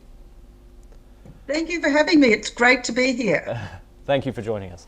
Let's get straight into this. As a futurist in AI and digital transformation, how do you envision the metaverse evolving with AI integration, and what trends like virtual economies and immersive workspaces could mean for global productivity in the coming years? Look, thanks for the question. And I think it's absolutely timely to be having this conversation, because increasingly, as people are using immersive spaces, and I'm not going to stick with the term metaverse because people get that confused with Mark Zuckerberg and Meta, and talk about immersive spaces and what's happening in immersive spaces. And we've learnt a lot from gaming because they were one of the first immersive spaces. But what we're seeing now is that in almost every industry, with digital twins, with planning, with remote workplaces where people are able to work all around the world, these immersive workspaces are going to get very much the norm rather than unusual. And with AI, what you've actually got is these AI agents, digital colleagues, agents that can help people design, plan, collaborate. They'll be able to, in digital economies, your metaverse AI agents will be trading tokens, creating jobs and skills, so people will be able to work globally without moving cities or countries, and they'll be able to collaborate globally. So the productivity boost comes from smarter coordination, less travel, and more effective use of these digital spaces that are already available to us. Indeed, and Dr. Thomason, as a thought leader in gaming, India is experiencing one of the highest uptakes in Web3 gaming globally, with millions engaging in play-to-earn models and blockchain-integrated metaverses. How are these trends, powered by AI-driven avatars, transforming the industry, and what implications do they hold for the future of social interaction, entertainment, and economic opportunity? Well, I think the big things for India is, first of all, mobile first, because most people, or many people, have got access to mobile technology, and a lot of these games are now able to be played on mobile technology quite cheaply. Now, the whole gaming aspect of it, the play-to-earn games, means that people can earn very small amounts of money from playing games. But in India, where there are a lot of people who are living still in poverty, then this makes a difference to them. But I think the big story for India, and this is where I would encourage anyone who's listening to think about it, is 3.2 billion people in the world play games, whether they're video games or whether they're serious games or whether it's gamification of industries. This is a massive and growing sector. And so I think for India, the opportunity of building that economy and building that sector and giving people the opportunity to learn the skills to be able to work in gaming is going to be a really important potential economic growth sector for India. And in your view, as an author, what ethical trends should we watch for in the metaverse, so-called, such as data privacy in virtual realities or AI biases in immersive environments to ensure equitable access and prevent societal harms? Look, this is a really important question. And so the answer is, we know that there are a whole slew of ethical questions, some of which we have only just started to unravel. And so, you know, you talked about identity, you talk about privacy, you talk about children, how we protect children in the metaverse. You talk about bias, so we're not discriminating against certain groups. So there's a whole lot of things that we're going to need to figure out. There's no, for example, if you commit a crime in the metaverse, what happens? Are you going to be prosecuted in the same way as you'd be prosecuted in the real world? So the first thing is we have many, many, many ethical issues. And the other thing is in the metaverse, they're capturing more information about you than has ever been captured before, because they're capturing your psychological reactions, your physiological reactions, you're connected to IoTs and so forth. So there's a whole lot of issues around data. But one of the points that I would like to make, and I think is really important, is we're not going to solve that problem. We're not going to protect people through the traditional means of having committees, having policies, having structures and so forth. Because we're moving into a digital environment, the only way we're going to be able to govern it properly and protect people against ethical challenges is that it needs to be encoded in the platforms. And so what this is going to mean is an incredible amount of collaboration between government, between industry and the communities to make sure that built into these platforms are those kinds of safeguards that need to be there, and with the ethical considerations to protect people against bias and data misuse and so forth. And looking to 2030, what bold trends do you predict at the intersection of AI, Web3 and gaming, such as hyper-realistic simulations or cross-platform in interoperability, and how can businesses and individuals adapt to thrive in these virtual frontiers? Well, I think the first thing that we need to remember is that the generation coming forward have grown up with a screen in front of their face. So they're very comfortable in these immersive environments. So they'll be very comfortable working in them, getting skills in them, using them. They're very comfortable with digital assets. They're very comfortable with avatars. So we need to think about the world that they're going to be comfortable living in and where the opportunities are to earn income. And, you know, you talk about AI and gaming. What we're seeing now is already games are being written by the players, particularly the Web3 games. So it's no longer the big companies who design a game and give it to you and you play it, but they've actually got cooperation and collaboration of people together with AI actually designing the future of games. And then with digital assets entering the gaming, it means that people can really transfer value from one game to another, in and out of games, back into the real world. So it's going to be a whole growth economy that everyone needs to take seriously. And AI-generated content has already influenced elections. It's spread deepfake propaganda and manipulated public opinion in some circumstances, with regulation still lagging behind in innovation. In a world where AI can influence opinions, behavior, and how they vote, who decides what is ethical to tech companies, governments, or the public? That's a complicated question to answer, because let me say this. First of all, ethics is not consistent across cultures. So what might be ethical in a Western democracy might not be ethical in a communist country, for example. And so every country is going to have a different view about ethics. But at the same time, these platforms operate multi-jurisdictionally. So you're not going to be able to go, well, this is the rules in this country and I'm only going to stick to that, because people can go and operate on the platforms in other jurisdictions. So there's going to need to be some sort of cross-jurisdictional collaboration about some very, very basic requirements that get built into the platforms. That's the A. The B is you're always going to have bad actors, and you're always going to have people whose intent is to do harm or to cause trouble. And to some extent, I think that what we're going to start to see is a little bit like at the movies. You go to an R-rated movie or an M-rated movie or a G-rated movie, there's going to be some form of rating of the platforms around data security and ethics and all of these other issues. But the point that you make is absolutely correct. The technology's moving faster than the regulation, and it always does. And so moving forward, but in a digital way, and that's why I made the point, this has all got to be hard-coded in. It can't be we've written a policy and we've put it on a website. That won't work, because unless it's on the platform and it controls the way the platform is operating, it's not going to be effective. So we need a whole new form of governance for this future immersive AI-enabled Web3 world. And finally, of course, from smartphones to AI assistants, every major tech shift has reshaped how humans think, work, and even form relationships in some circumstances. Do you think we're shaping technology, or is technology now shaping us going forward?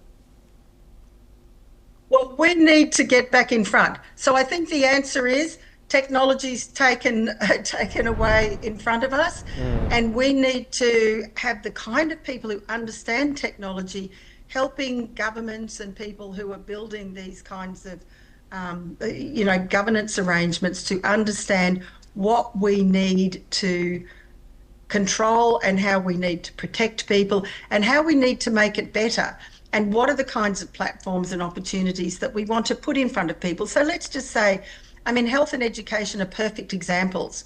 We can really transform, particularly in emerging economies, how health and education are provided, because all you basically need is a mobile phone and then connection to one of these platforms, and you're going to really be able to bring people both health and education services, connection to the economy that they've never had before. So it's so powerful and it's so promising, but we can't do it with no controls or no safeguards. And I think that's where the conversation needs to be. And the safeguards need to be put in place by people who understand the technology, which is why the collaboration with the tech companies is absolutely essential. Dr. Jane Thomason, thank you so much for taking the time and joining us. It was a pleasure to speak to you here on Trending Tech. Thanks for having me. With that's all we have time for. Do stay updated on NewsX World and Trending Tech for updates and innovations.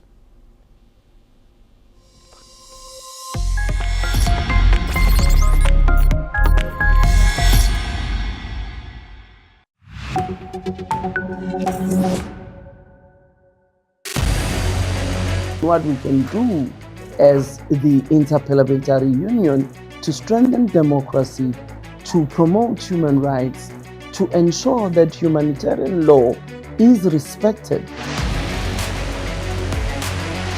UN Security Council needs a makeover, a comprehensive reforms, and India deserves a position there, a role there.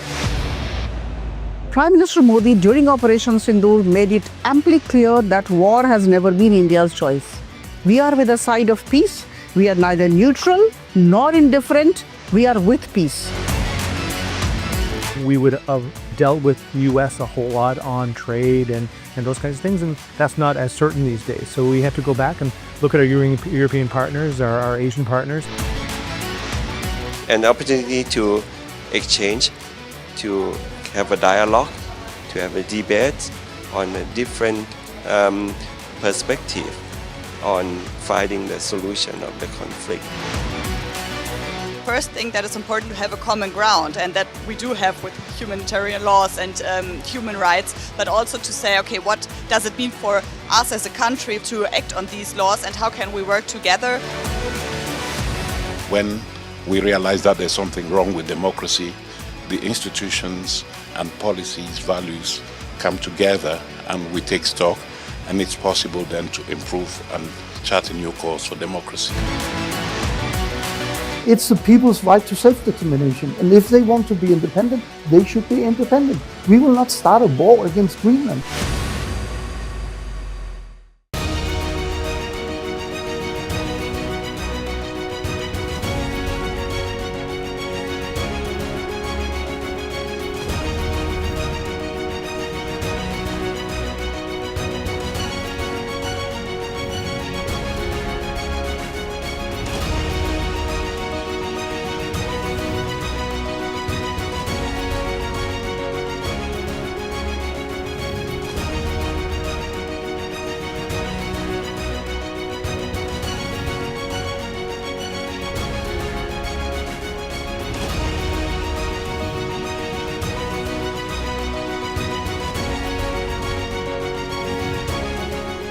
In the midst of death, life persists.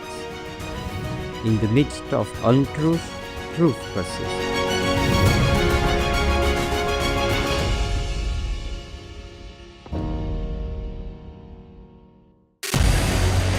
What we can do as the Interparliamentary Union to strengthen democracy, to promote human rights, to ensure that humanitarian law is respected. UN Security Council needs a makeover, a comprehensive reform, and India deserves a position there, a role there. Prime Minister Modi during Operation Sindoor made it amply clear that war has never been India's choice. We are with the side of peace. We are neither neutral nor indifferent. We are with peace. We would have dealt with US a whole lot on trade and those kinds of things, and that's not as certain these days. So we have to go back and look at our European partners, our Asian partners. An opportunity to exchange, to have a dialogue, to have a debate on a different perspective on finding the solution of the conflict. First thing that is important to have a common ground, and that we do have with humanitarian laws and human rights, but also to say, okay, what does it mean for us as a country to act on these laws, and how can we work together? When we realize that there's something wrong with democracy, the institutions and policies, values come together and we take stock, and it's possible then to improve and chart a new course for democracy. It's the people's right to self-determination, and if they want to be independent, they should be independent. We will not start a war against Greenland.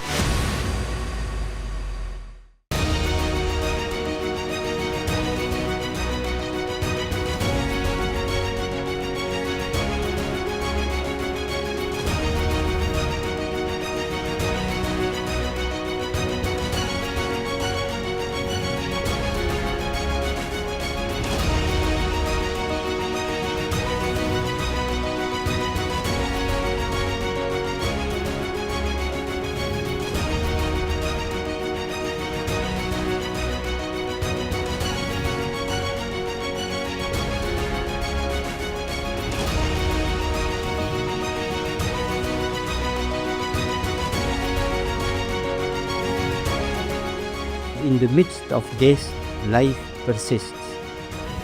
In the midst of untruth, truth persists.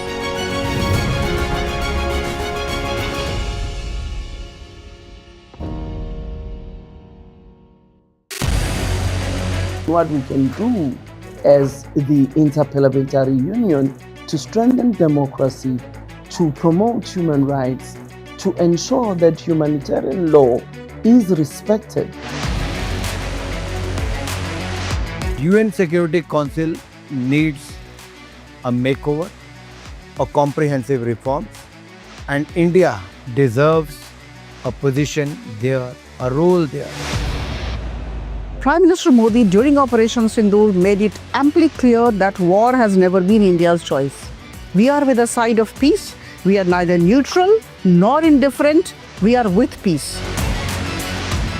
We would have dealt with US a whole lot on trade and those kinds of things, and that's not as certain these days. So we have to go back and look at our European partners, our Asian partners. An opportunity to exchange, to have a dialogue, to have a debate on a different perspective on finding the solution of the conflict. First thing that is important to have a common ground, and that we do have with humanitarian laws and human rights, but also to say, okay, what does it mean for us as a country to act on these laws and how can we work together?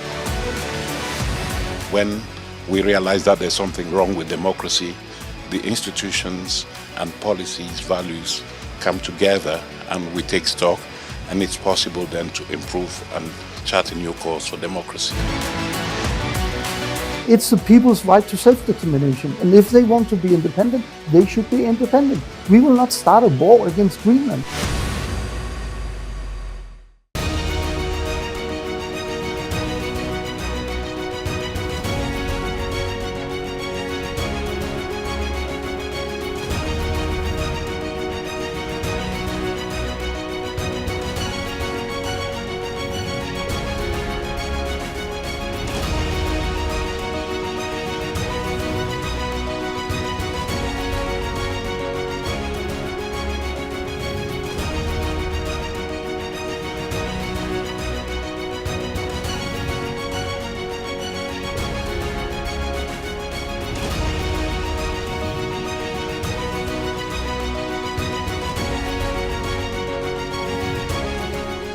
In the midst of death, life persists.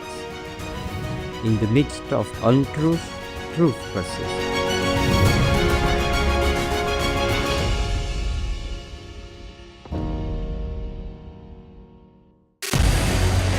What we can do as the Interparliamentary Union to strengthen democracy, to promote human rights, to ensure that humanitarian law is respected. UN Security Council needs a makeover, a comprehensive reform, and India deserves a position there, a role there. Prime Minister Modi during Operation Sindoor made it amply clear that war has never been India's choice. We are with the side of peace. We are neither neutral nor indifferent. We are with peace. We would have dealt with the US a whole lot on trade and those kinds of things, and that's not as certain.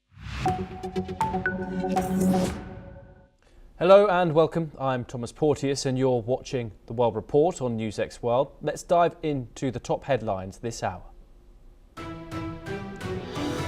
The US Justice Department releases 3 million pages, 180,000 images and 2,000 videos linked to Jeffrey Epstein. The release comes after a missed legal deadline, with officials saying it ends a major review to ensure transparency. The US government enters a partial shutdown after Congress fails to pass a 2026 budget. Lawmakers signal a quick fix as the House moves to ratify a Senate-backed deal next week. The US Chief of Mission for Venezuela is set to arrive in Caracas as the government proposes a broad amnesty law. Acting President Delcy Rodriguez says the bill could free hundreds of prisoner detainees and transform a notorious prison.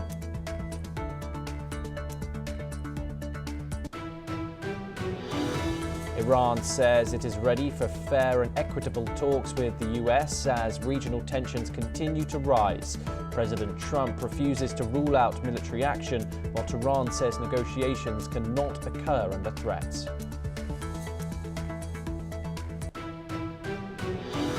Washington approves $6.67 billion in arms sales to Israel amid a fragile Gaza ceasefire. The package includes 30 Apache helicopters and infantry assault vehicles, according to the State Department. More than 200 people are killed in a collapse at the Rabaya coltan mine in eastern DRC. The site produces about 15% of the world's coltan and has been under M23 rebel control since 2024. The United Nations warns it could run out of money by July as member states fail to pay their fees. The warning comes after the United States withholds funding and other countries fall into arrears.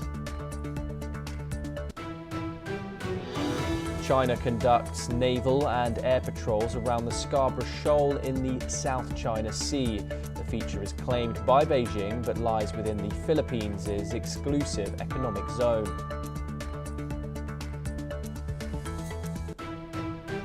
Those are the headlines, and now our top story this hour. Newly released files from the federal investigation into Jeffrey Epstein include 74 documents referring comments made by US President Donald Trump about the late sex offender. In 2002 New York Magazine profile, Trump called Epstein a lot of fun to be with and praised him as a terrific guy, even commenting on Epstein's appreciation for beautiful women, including younger ones. These remarks, made during a long-time friendship between Trump and Epstein, are mentioned repeatedly in the documents as prosecutors dig into Epstein and his accomplice Ghislaine Maxwell's activities. The files also include a friendly email sent to Maxwell in October of 2002, signed Love Melania. The email, sent just days after a flattering New York Magazine profile of Epstein, refers to a photo of Maxwell and Epstein and discusses plans to meet up in New York. Maxwell replied, saying her plans had changed, but she would try to call. Just over 2 weeks later, Melania Trump and Maxwell were photographed together in New York with President Trump and Naomi Campbell. Meanwhile, the documents also show that Epstein proposed introducing a Russian woman to Andrew Mountbatten Windsor in 2010, formerly Prince Andrew. In an interview, Epstein told Andrew he had a friend who would be in London and might enjoy having dinner with him.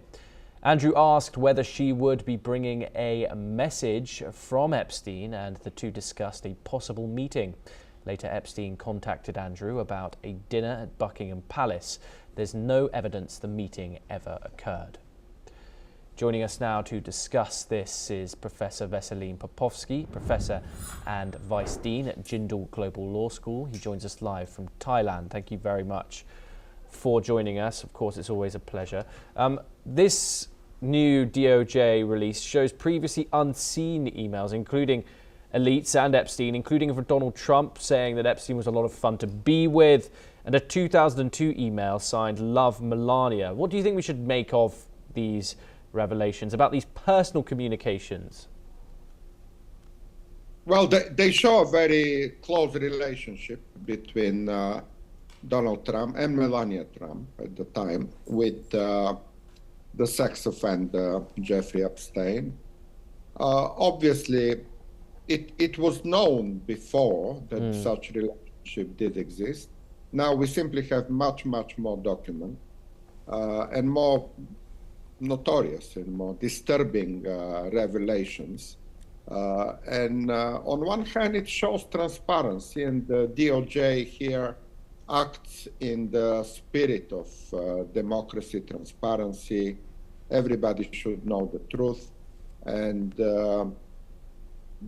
this is a good news in a way that transparency is necessary for American people, for every other people in the world to know who was connected to Jeffrey Epstein.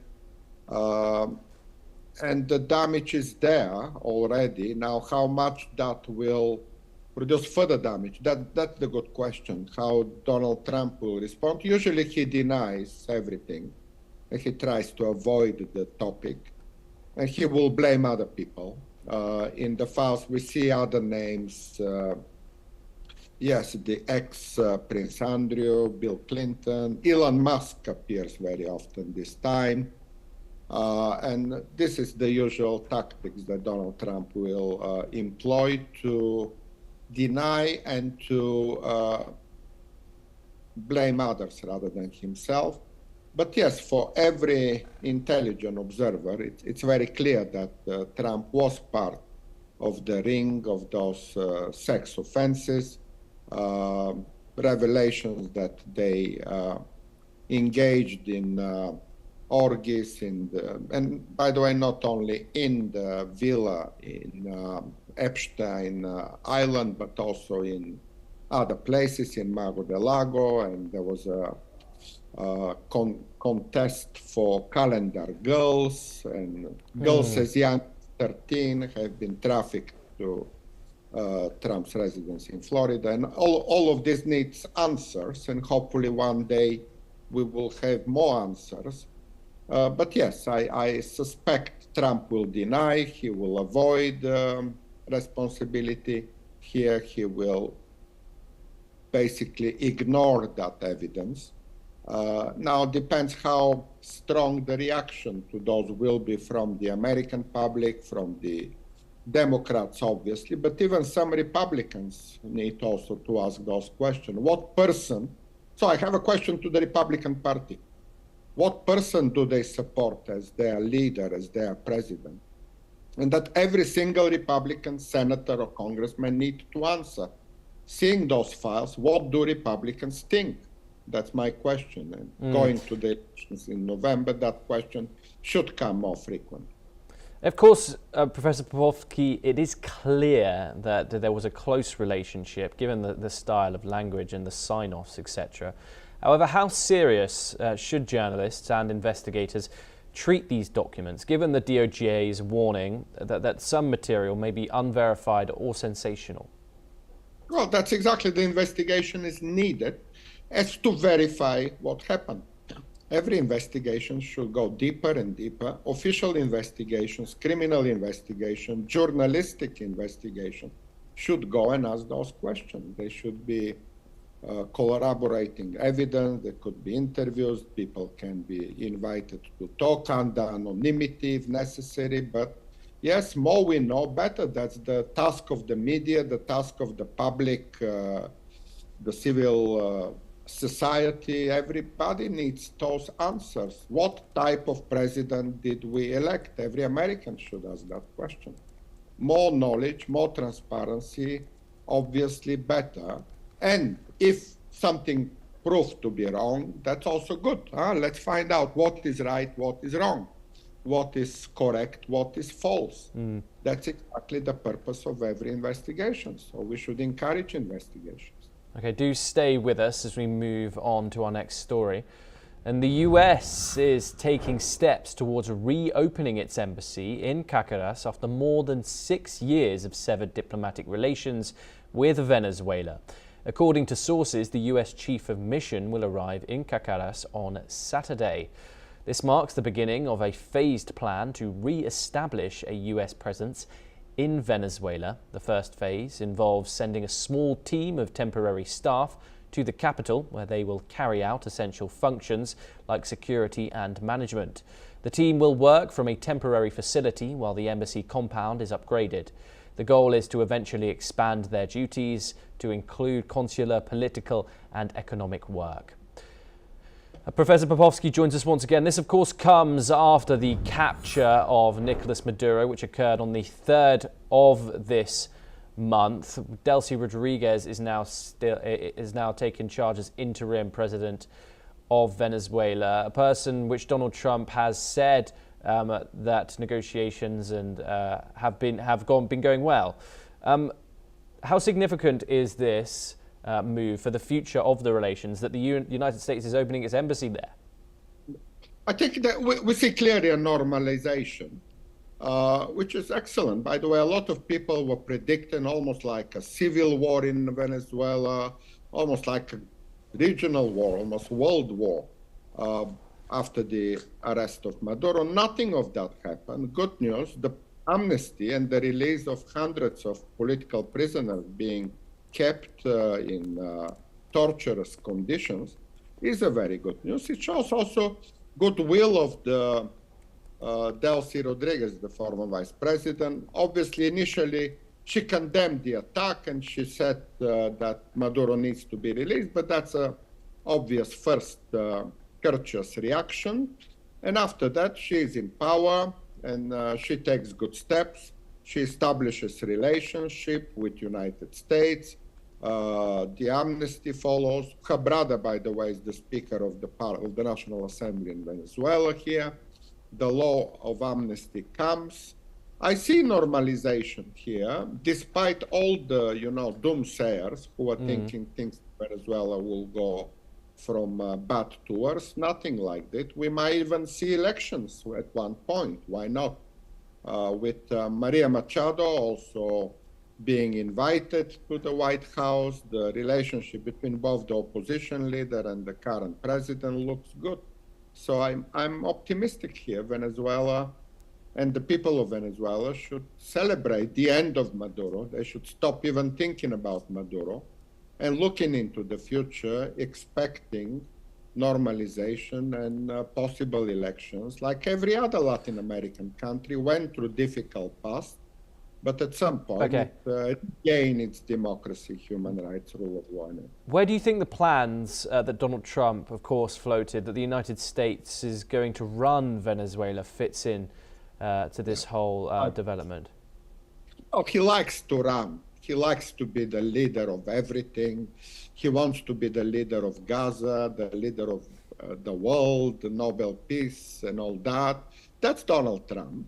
But yes, Venezuela is a sovereign country. It has its own parliament, the National Assembly. It has its own president, current. I don't think President Trump, he can influence. He can put some demands and some conditions to Delcy Rodriguez, obviously. He does this to everybody else, every other leader in the world. But over time, I hope at least that the people of Venezuela will make that decisions. Then they should say, we don't want the Americans here. We are sovereign people. We are sovereign country. And that's the future. Trump says a lot of things, but 90% of those do not happen. He talked about Greenland. He talked in the first term about the wall with Mexico, and the Mexico will pay for that. None of those happens. Again, Donald Trump likes to talk and to be seen as a great leader, but nothing of this happens. In a sense, interestingly, ironically, the removal of Maduro can be seen as possibly the only beneficial action of this president so far, because yes, that opens the door, as I mentioned, for some positive change in Venezuela itself, maybe new elections and normalization and all of that.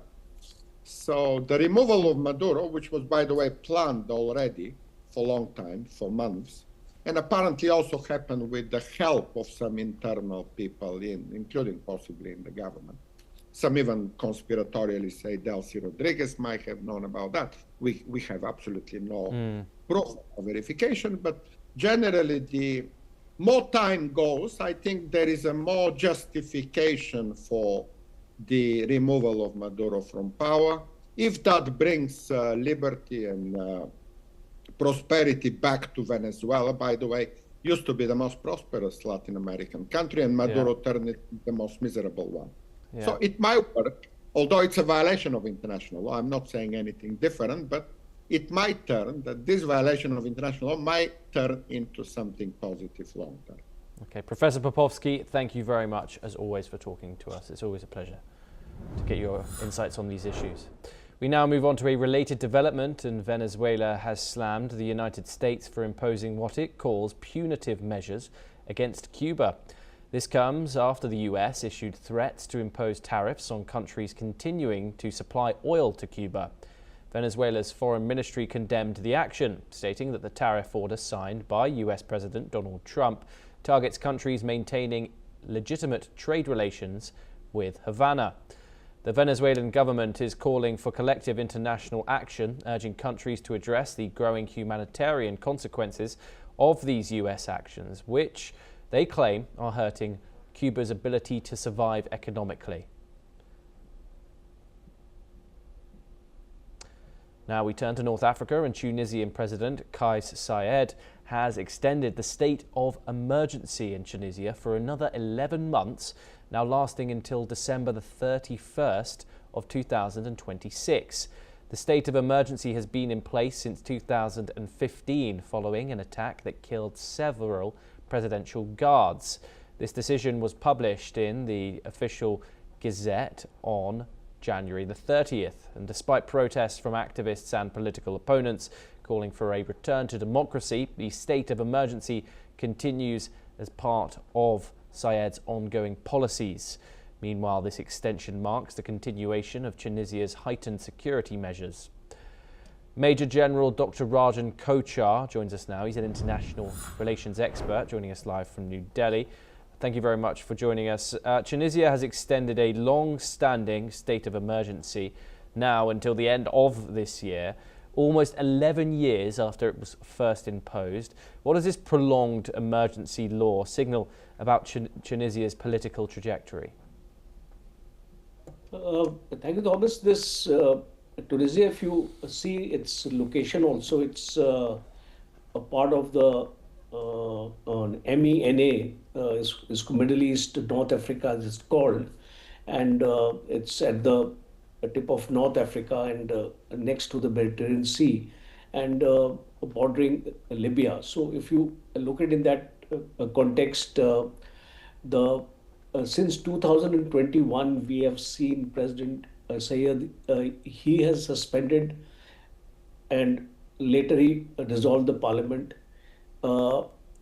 It is ruled largely by decree, and it has a weakened judicial independence. And this has been a very long period where this state is being actually run by emergency.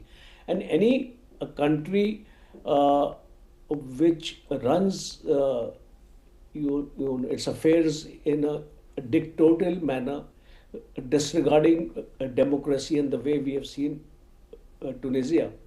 And terrorism is not that much there. You see, though there are residual jihadi elements near the Algerian and the Libyan borders, and the spillover is always there, but it has not destabilized that thing, because it's not largely a state where terrorism problems have been there.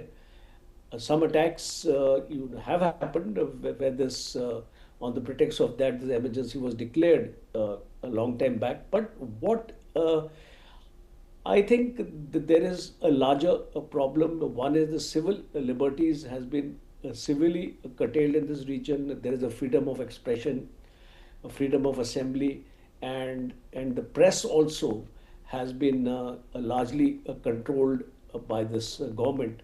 And apart from that, apart from the weakened parliamentary role and etc., Tunisia has a very large scale of unemployment. And when you have this kind of unemployment, almost 35%, you'll be surprised. And when you have this kind of unemployment and you have poverty, when money is not available, when the food security is a problem, then you find that people do come onto the streets. And there will be law and order issues when people are dissatisfied. But there doesn't seem to be a way out for them as far as this administration is concerned, because rule of law is not there as such. So they try to implement the policies, in emergency, when the emergency powers are, you can arrest anybody and without a judicial review. So that's a very unfortunate situation where we talk about democracy and things like this. But Tunisia is in a very, very precarious position as of now. And how do states justify continuing emergency powers long after threat has receded? 11 years in this case, and what are the risks for democratic governance? You see, as long as you are not going to have a democratic governance, Tunisia will have a problem in receiving funds from the IMF also. And then it adds on to the worries of the people. My only worry is that whenever, if you actually study situations of a civil war, when things come to this kind of an extent, then what happens is that a probability of a civil war also emerges, because the power centralization in the hands of one man, and we have seen today how the countries which are ruled by dictators are slowly collapsing. Libya is another example right in the neighborhood, and Syria also we have seen similar kind of problems. So this suggests that if Tunisia does not bring, or it does not remove emergency, and if it slowly tries to bring in a governance by the people, of the people, and for the people, and if it does not do that, I'm very skeptical that in times to come it may lead to a situation of a civil war. Dr. Kochhar, as always, it's a pleasure. Thank you very much for joining us. We turn now over to the Pacific, and the death toll from a landslide in Indonesia's West Java province has risen to 49. Rescue officials say 15 people are still missing, a week after heavy rains triggered the disaster in Pasir Langu village near Bandung. The emergency response has now been extended by 7 days through to February the 6th. The landslide follows a series of deadly weather events, including floods and landslides in Sumatra last year that killed more than 1,200 people and displaced over 1 million. The update comes as Indonesia's rescue agency faces budget cuts, raising concerns over disaster preparedness. Now, according to the China Southern Theatre Command, China conducted naval and air patrols around the Scarborough Shoal in the South China Sea. The shoal is in the Philippines' exclusive economic zone, but China also claims it as part of its territory. China has increased combat readiness patrols in the area this month, countering what it calls infringing provocations from certain countries. This comes after the Philippines and the US conducted joint military exercises in the area earlier this week, marking the 11th such drill since November of 2023. Well, that's all that we have time for. Keep watching NewsX World for more international news updates.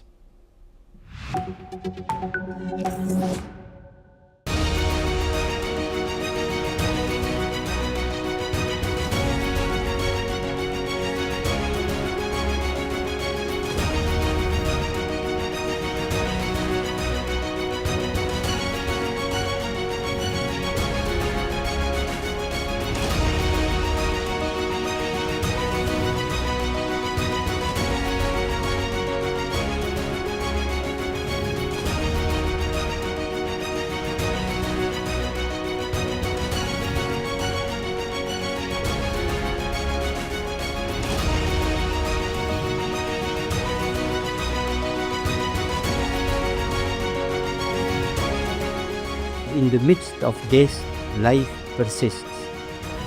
In the midst of untruth, truth persists.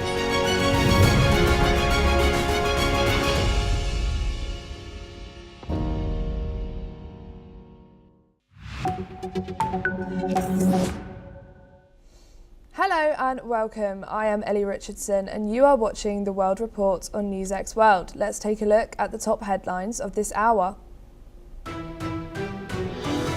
The US Justice Department releases 3 million pages, 180,000 images and 2,000 videos linked to Jeffrey Epstein. The release comes after a missed legal deadline, with officials saying it ends a major review to ensure transparency. Iran says it is ready for fair and equitable talks with the United States as regional tensions continue to rise.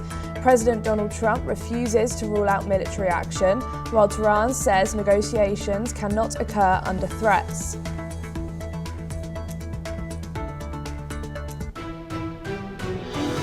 Thousands protest in Minneapolis and students walk out nationwide demanding federal immigration agents leave Minnesota. The action follows fatal shootings and comes as the Trump administration signals mixed messages on de-escalation.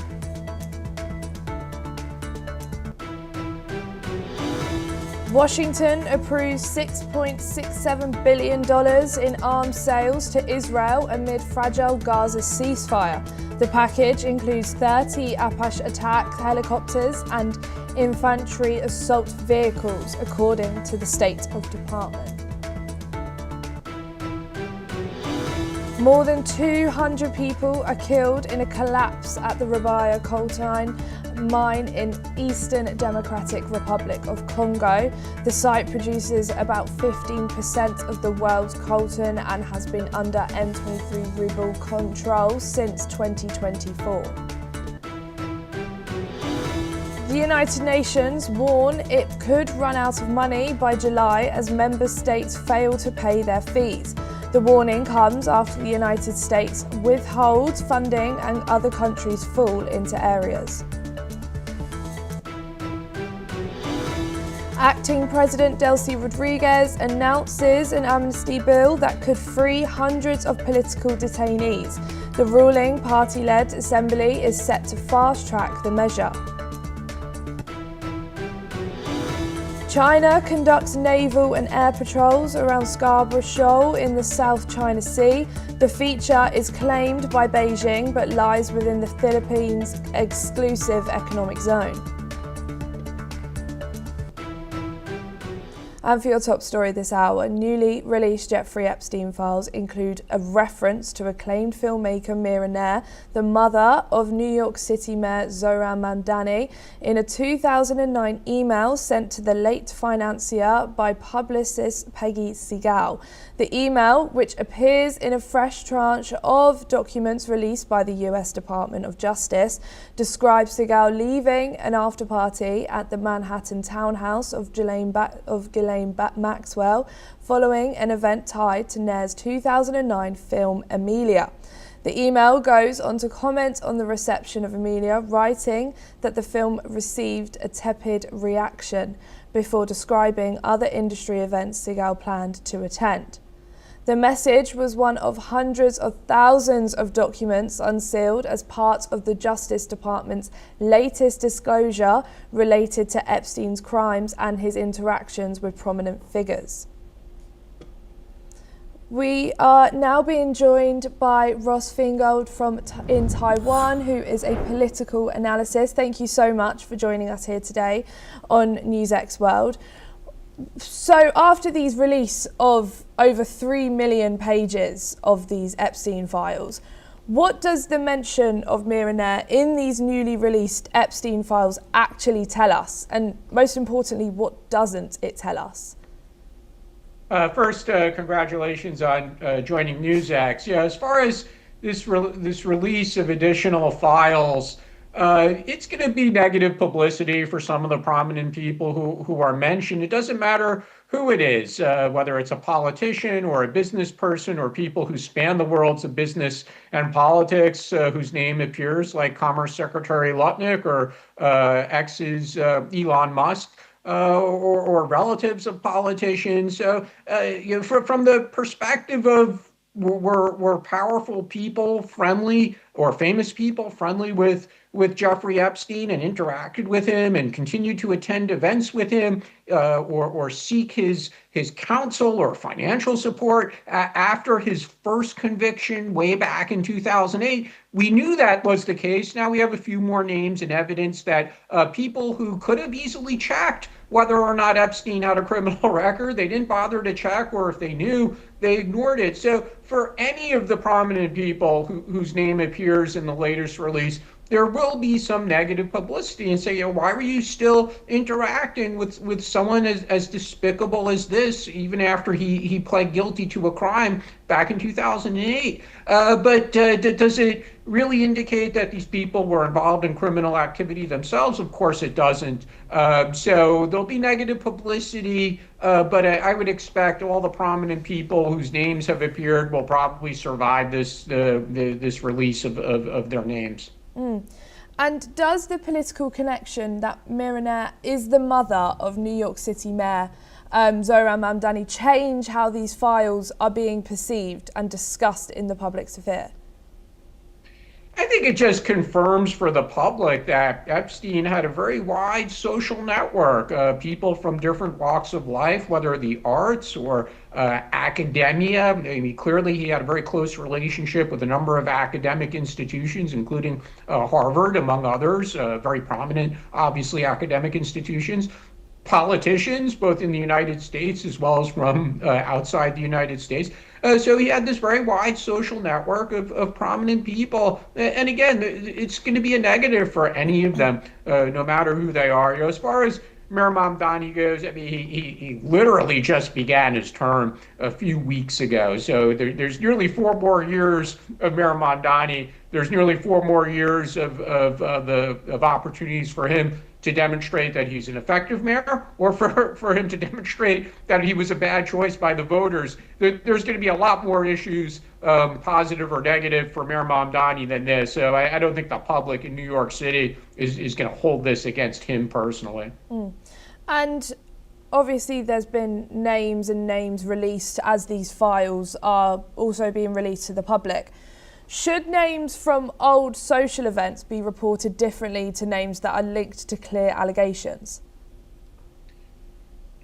Generally speaking, the approach from judicial agencies in the United States, prosecutors, is typically not to release this information, but politics and the law that Congress passed last year forced their hand. But when this kind of information is typically released, the normal practice is to redact the names of people who were not actually accused of a crime. And frankly, that's why this information is typically not even released to the public to begin with, because people might be investigated or their names might appear in an accusation, and that is contained in the files that prosecutors or police will collect. But it could be completely false, or the behavior might be untoward and inappropriate, but not necessarily a crime.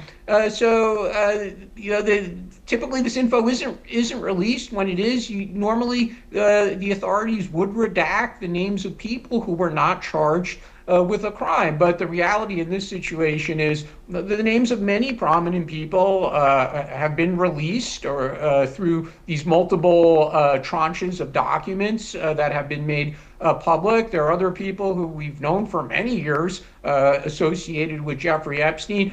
So at this point, it almost looks silly to say, well, we can't release the names of people who attended a social event with him, because again, we already know so many names anyway. Epstein was such an active person on the social scene, whether in New York City or Florida or elsewhere. So at this point, I would say hiding names of people who attended events with him, it looks kind of silly because so much information has already been released already. And you just touched on it there, that so many people do go to these social gatherings that he's held, and he was a very prominent figure.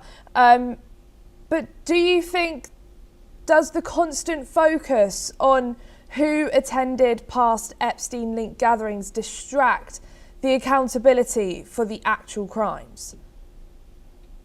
Unfortunately, Epstein did not really face accountability for his crimes, other than that one plea agreement he reached about 18 years ago, which most people now believe was what in American legalese we would call a sweetheart deal. He got a really good deal from the prosecutors, very light punishment for soliciting prostitution, and he was arrested and facing more serious charges in 2019 when he committed suicide in jail. So Epstein himself barely faced any accountability, and for many of the other individuals who associated with him, it seems like authorities don't have enough to prosecute them, other than Maxwell, who is currently in jail, and she was convicted, and her convictions were upheld on appeal for facilitating the trafficking of underage women for Epstein. But all these other prominent people, up to now, it seems that it was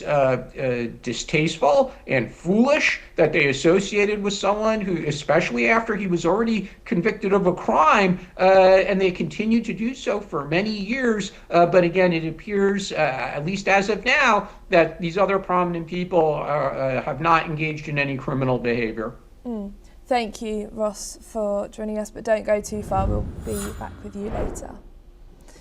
US President Donald Trump says Iran wants a deal rather than face US military action. He warned Tehran that time is running out on nuclear negotiations as a large US naval fleet gathers in the Gulf. Iran insists its missile and defense systems are non-negotiable and maintains its nuclear program is peaceful. Iranian Foreign Minister Abbas Araghchi says talks are possible if based on mutual respect and trust. Trump says the US Armada will remain in the region and stressed negotiations are ongoing, while Iranian protests continue with thousands reported killed in recent unrest. Listen in to what the US President Donald Trump had to say. They were going to hang 837 people, and I told them, if you do it, you're going to pay a price like nobody's ever paid before. And they pulled back. I appreciated that. But a lot of people are being killed, so we'll see what happens. I can say this, they do want to make a deal. We are now being joined by Ross Feingold again. Thank you so much for joining us back here. If Trump says Iran does want to make a deal, how much of that reflects genuine Iranian willingness versus US strategic messaging with military pressure?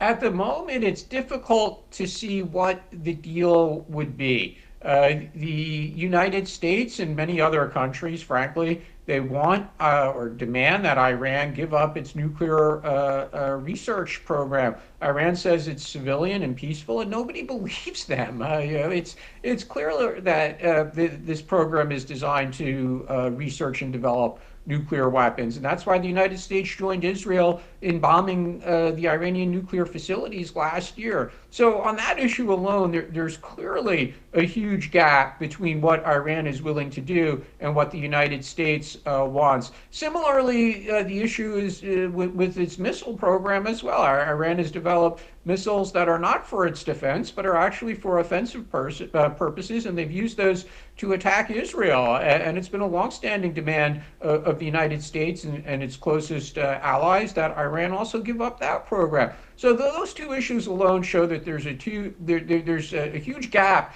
between the expectations of the United States and Iran. What's interesting here is whether or not the position of President Trump is that the current leadership needs to go, or is he, President Trump, saying, if we could reach a deal on your missile program, if we could reach a deal on your nuclear program, I don't care if you continue to run the country as a dictatorship, as this religious dictatorship. That part is a little bit unclear. We have the obvious recent example in Venezuela where the United States did forcibly remove the president of the country. On the other hand, the United States left Maduro's team in control of Venezuela for now. So one of the key things here that, frankly, at the moment is still a little bit unclear is, does the United States, does the Trump administration seek a regime change in Iran, or does it not?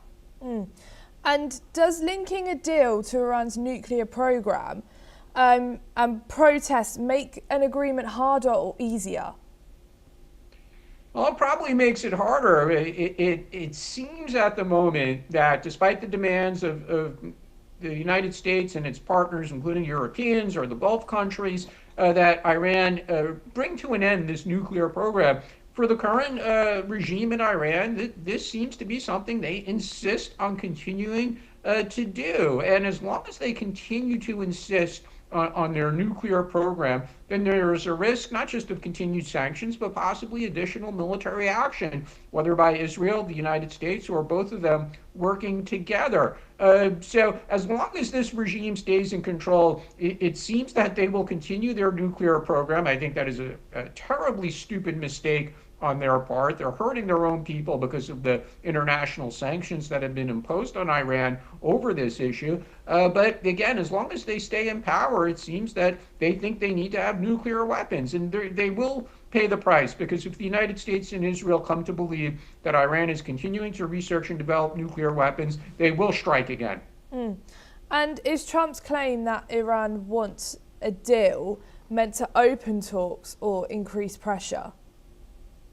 I think it's fair to say that Trump is willing to make a deal. Again, it's not clear if he wants the regime to go away or if he's agreeable to the regime staying in power as long as they give up their missile and nuclear weapons development programs. If it is the latter, if Trump is saying, I don't mind if the regime stays in power, but they need to give up the nuclear and missile research and development programs, then that's a huge opportunity for the regime because it basically is opening a path where they can remain in power and not just remain in power, but also really return to some level of normal interactions with the international community. So just for example, if the regime was to say today, we are giving up our nuclear program or giving up our offensive missile program, we'll limit our research to defensive needs only, and we're willing to have international inspectors and transparency about this,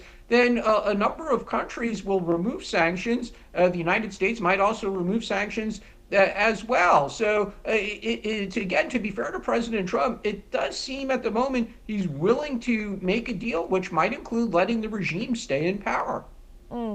And talking of fair, Tehran insists negotiations must be fair and trustworthy between each of them and not under threat. But the US is still building up their military forces.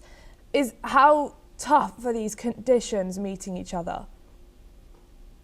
Well, the Iranian regime is just not being realistic here because there's a key point, which is if they continue to develop the nuclear weapons program, the United States and possibly Israel as well will use military force. And that's one of the reasons why President Trump has surged military assets nearby to Iran because of the possibility that he will order the use of military force. This is not about having an equal or a fair negotiation, and that's just the reality of the situation. The United States is a major military power. Iran is dangerous, but they can't compete with the military power of the United States, and Israel potentially brings additional military power to the equation as well. So again, there seems to be a path for the Iranian regime to remain in power if they give up the missile program, give up the nuclear program, stop slaughtering their own people,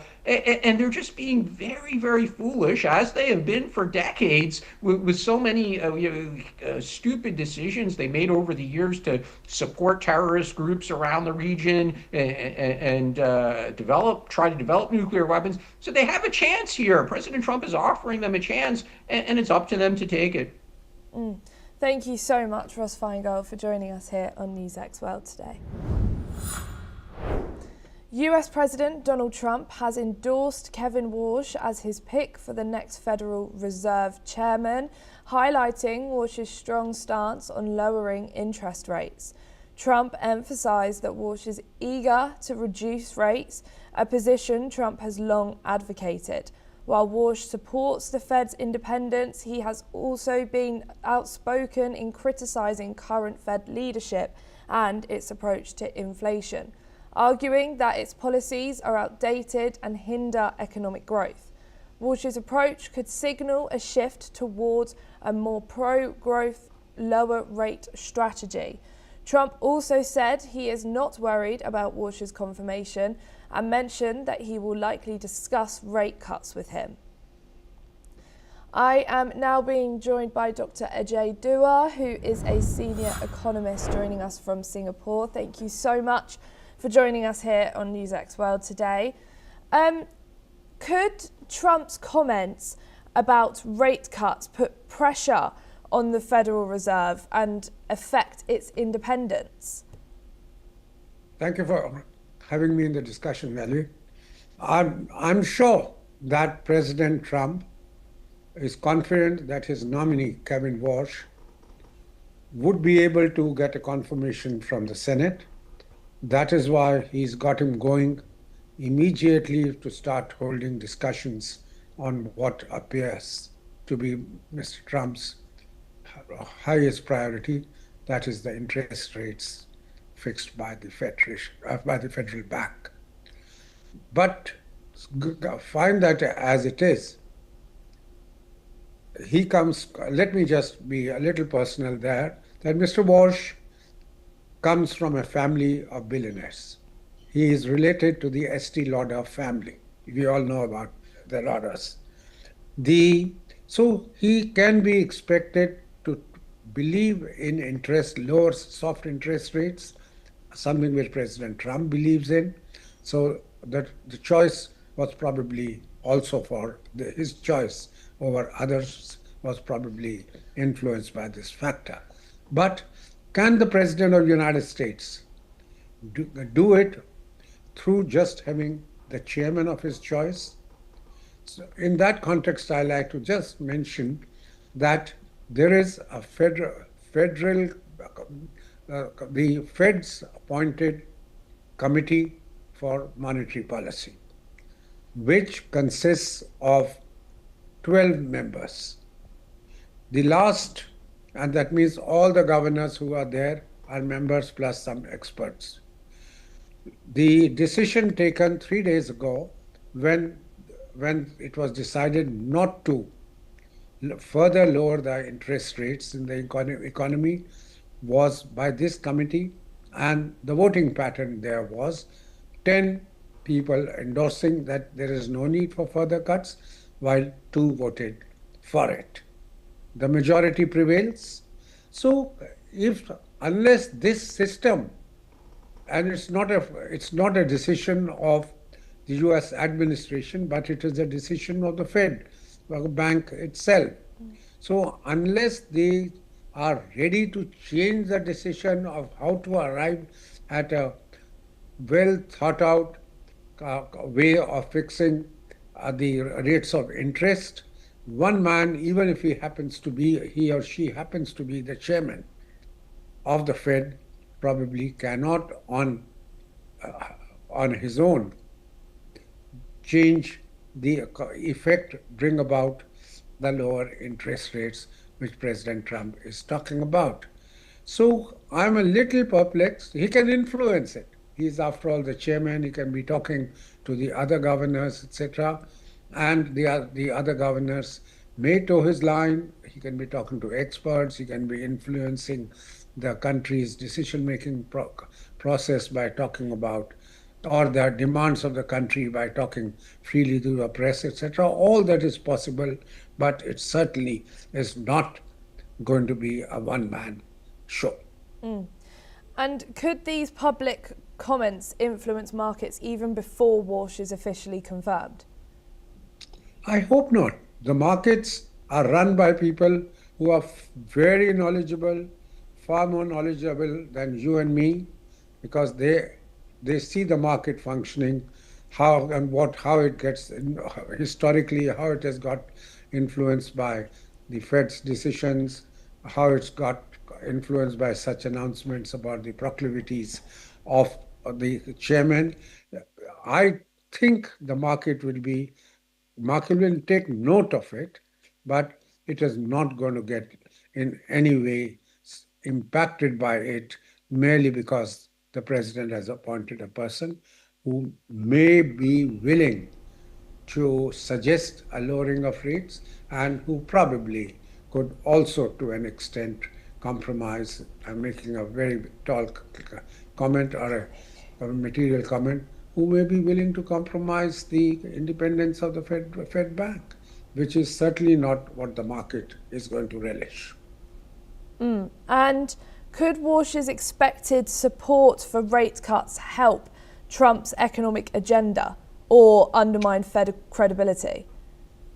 I think having lower interest rates certainly is desirable, but it does mean that you are lowering the interest rates for a purpose.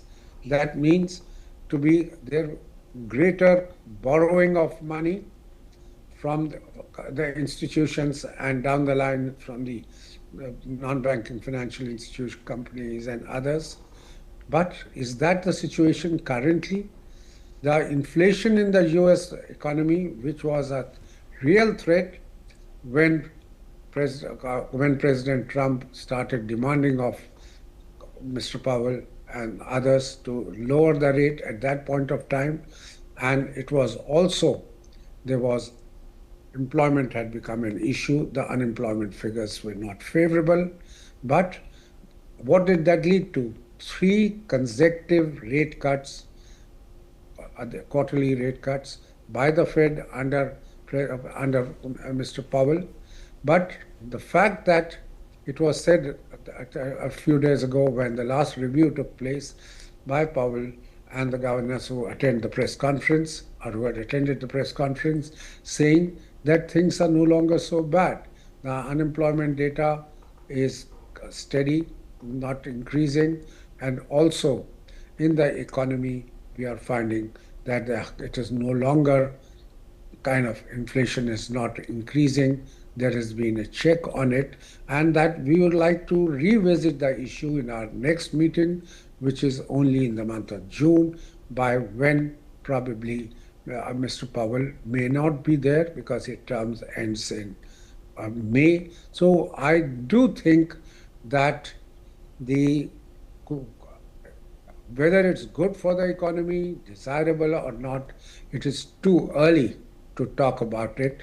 What happens in the next 5 months, what Mr. Trump continues to do with the tariffs, what he continues to do geopolitically, how coordinated his actions are, how much of support he gets from the rest of the world, from his allies, etc., all will determine whether rate cut by itself is adequate to spur the economy. Thank you so much for joining us here today, Dr. AJ Dua. The US State Department has approved a potential $9 billion sale of Patriot missiles and related equipment to Saudi Arabia. The deal includes 730 PAC-3 MSC missiles designed to enhance Saudi Arabia's missile defense systems amid growing regional tensions. Lockheed Martin will be the principal contractor providing the advanced missile systems. The Pentagon confirmed that this sale will not alter the military balance in the Middle East and will not negatively impact the US defense readiness. This approval comes after Saudi Arabia's request to bolster its defense infrastructure, ensuring greater security against missile threats. The deal is also aimed at reinforcing US-Saudi defense relations. A mine collapse in Eastern Democratic Republic of Congo has killed more than 200 people. The disaster occurred Wednesday at the Rubaya Coltan mine, which has been controlled by the M23 rebel group since 2024. Rubaya produces about 15% of the world's coltan, a key metal used in mobile phones, computers, aerospace components, and gas turbines. Victims include minors, children, and market women, while dozens were reduced with serious injuries. An advisor to the governor confirmed at least 227 deaths, though the toll may rise. The UN says M23 has plundered the mine to fund its insurgency, allegations Rwanda denies. The rebels captured more mineral-rich territory last year, claiming to protect the Tutsi minority. Google has won a legal battle over user data collection. A federal judge in San Francisco rejected a bid by consumers seeking more than $2 billion in penalties.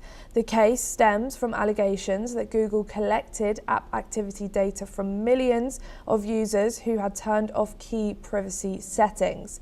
A September jury verdict had already warned $425 million in damages and advised that additional penalties were underwarranted. Judge Richard Seaborg also denied Google's request to declassify the class of 98 million users and 174 million devices. Google says it will appeal the verdict, while plaintiffs argue the company's privacy practices remain unchanged. That's all we have time for this hour. Keep watching NewsX World for more news updates from around the world.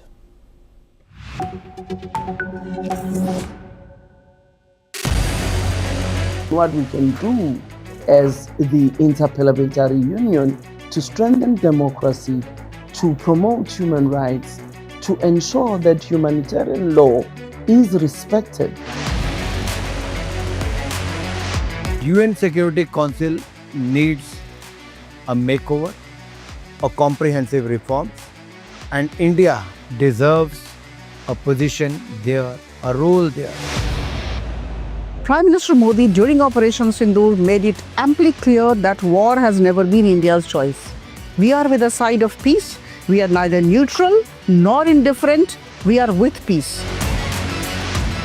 We would have dealt with US a whole lot on trade and those kinds of things, and that's not as certain these days. So we have to go back and look at our European partners, our Asian partners.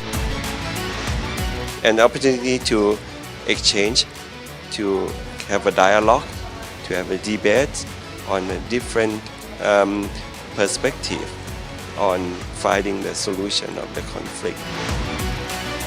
First thing that is important to have a common ground, and that we do have with humanitarian laws and human rights, but also to say, okay, what does it mean for us as a country to act on these laws, and how can we work together? When we realize that there's something wrong with democracy, the institutions and policies, values come together and we take stock, and it's possible then to improve and chart a new course for democracy. It's the people's right to self-determination, and if they want to be independent, they should be independent. We will not start a war against Greenland.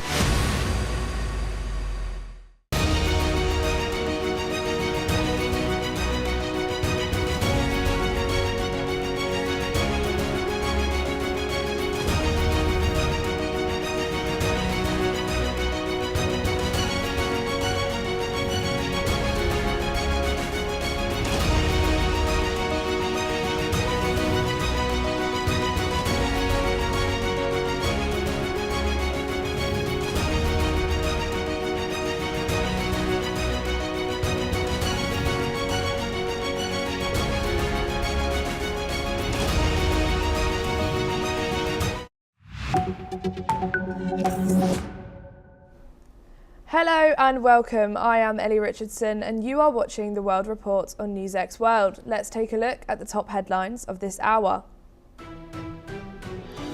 The US Justice Department releases 3 million pages, 180,000 images and 2,000 videos linked to Jeffrey Epstein. The release comes after a missed legal deadline, with officials saying it ends a major review to ensure transparency. The US government enters a partial shutdown after Congress fails to pass a 2026 budget. Lawmakers signal a quick fix as the House moves to ratify a Senate-backed deal next week. According to a statement by the Danish Foreign Ministry, Denmark will reopen its embassy in Damascus after a 14-year closure, with Foreign Minister Lars Løkke Rasmussen saying embassy will resume operations to better monitor developments and boost cooperation with Syria. The US Chief of Mission for Venezuela is set to arrive in Caracas as the government proposes a broad amnesty law. Acting President Delcy Rodriguez says the bill could free hundreds of political detainees and transform a notorious prison. Iran says it is ready for a fair and equitable talks with the United States as regional tensions continue to rise. President Donald Trump refuses to rule out military action, while Tehran says negotiations cannot occur under threats. Washington approves $6.67 billion in arms sales to Israel amid a fragile Gaza ceasefire. The package includes 30 Apache attack helicopters and infantry assault vehicles, according to the State Department. According to local officials, at least 20 people were killed after heavy rains triggered devastating landslides at a mine in Eastern Democratic Republic of Congo, which is controlled by M23 rebels.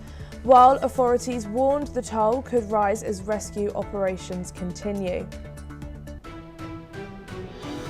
According to international media reports, Guinea-Bissau opposition leader Domingos Simões was released from jail on Friday after months in detention following the November military coup that ousted President Umaro Sissoko just days after presidential election.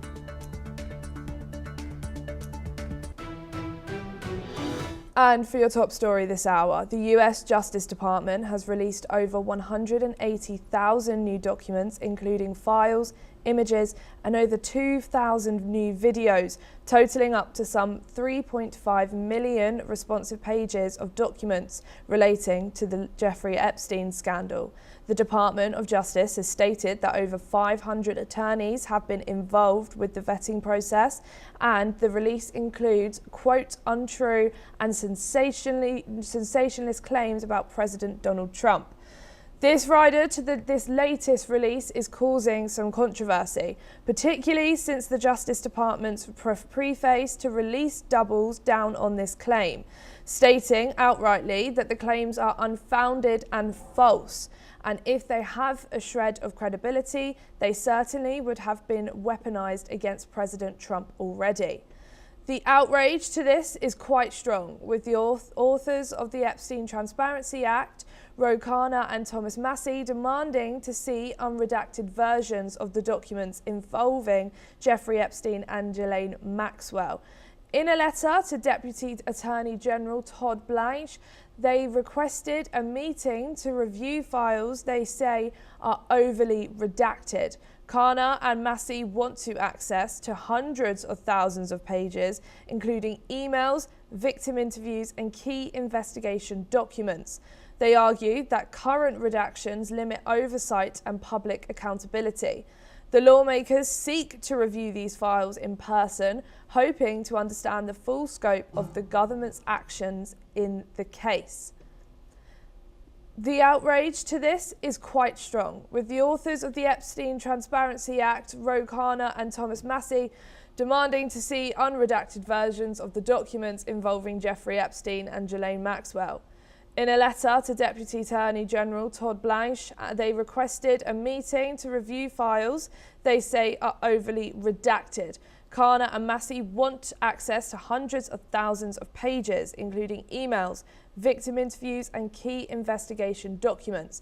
They argue that current redactions limit oversight and public accountability, and the lawmakers seek to review these files in person, hoping to understand the full scope of the government's actions in the case.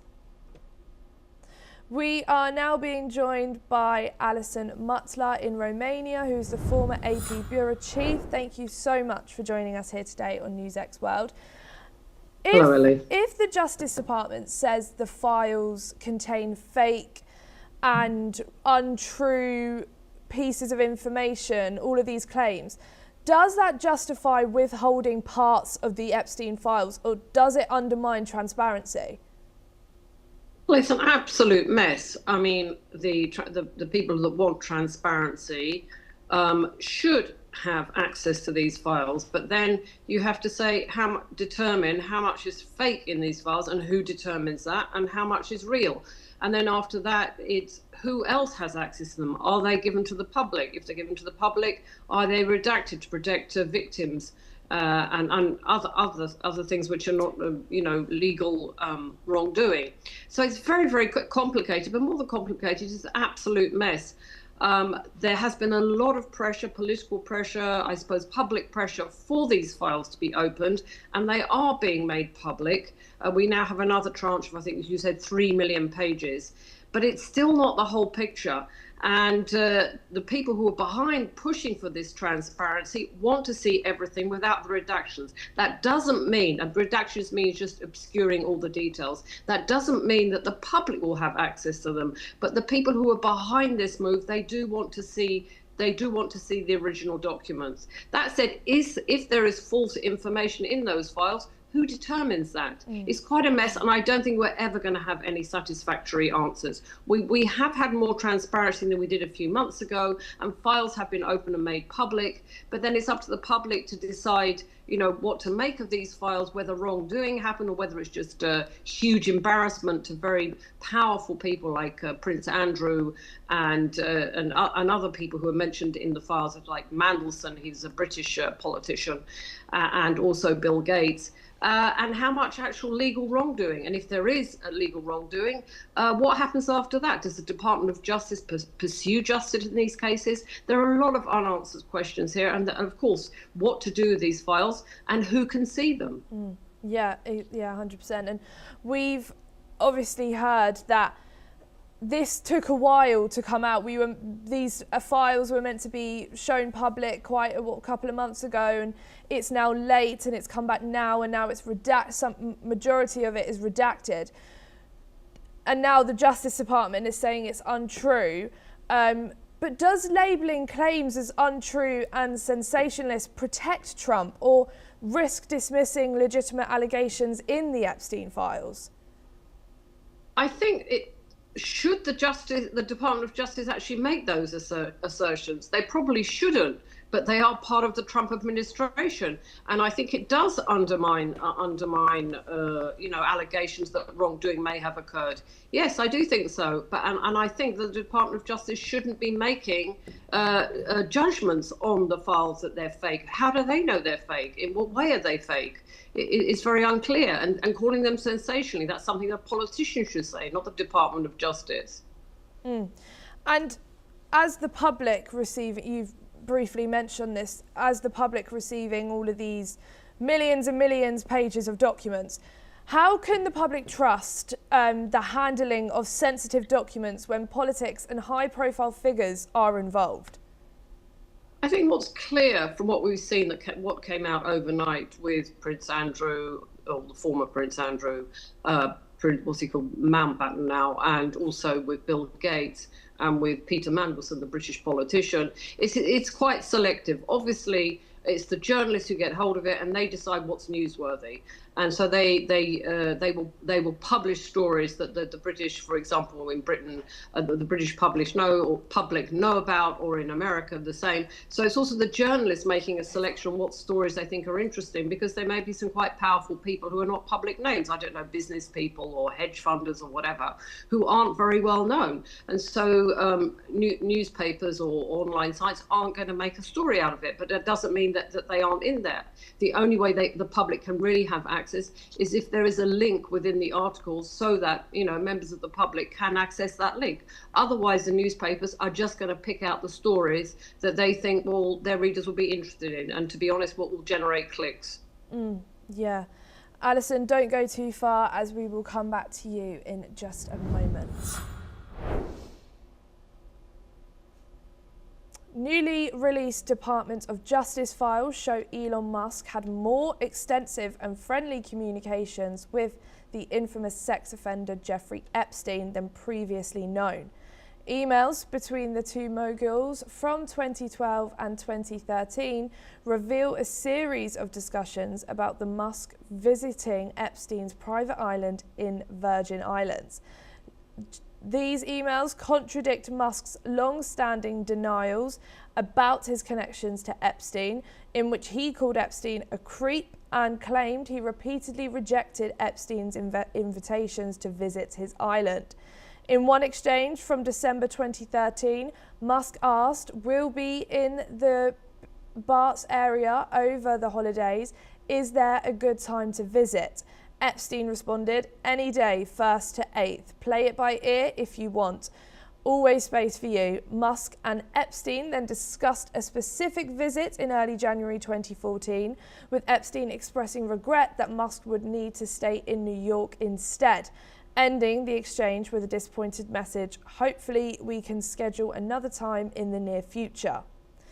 In November 2012, Epstein asked Musk how many people would be with him for the helicopter ride to the island, to which Musk replied, "Probably just Tallulah and me." The exchange continued with Musk asking about parties on the island, saying he was looking for a wild party after a stressful year and not interested in a peaceful escape. Epstein replied, "Understood. I will see you on St. Barth." Epstein later added, "The ratio on my island might make Tallulah uncomfortable," to which Musk responded, "Ratio is not a problem for Tallulah." The documents also include Epstein's assistant Leslie Groff making arrangements for Epstein to have lunch with Musk at SpaceX in February 2013 and congratulating him after a SpaceX rocket launched in March of the same year. However, it is unclear whether the lunch ever took place or if Musk attended.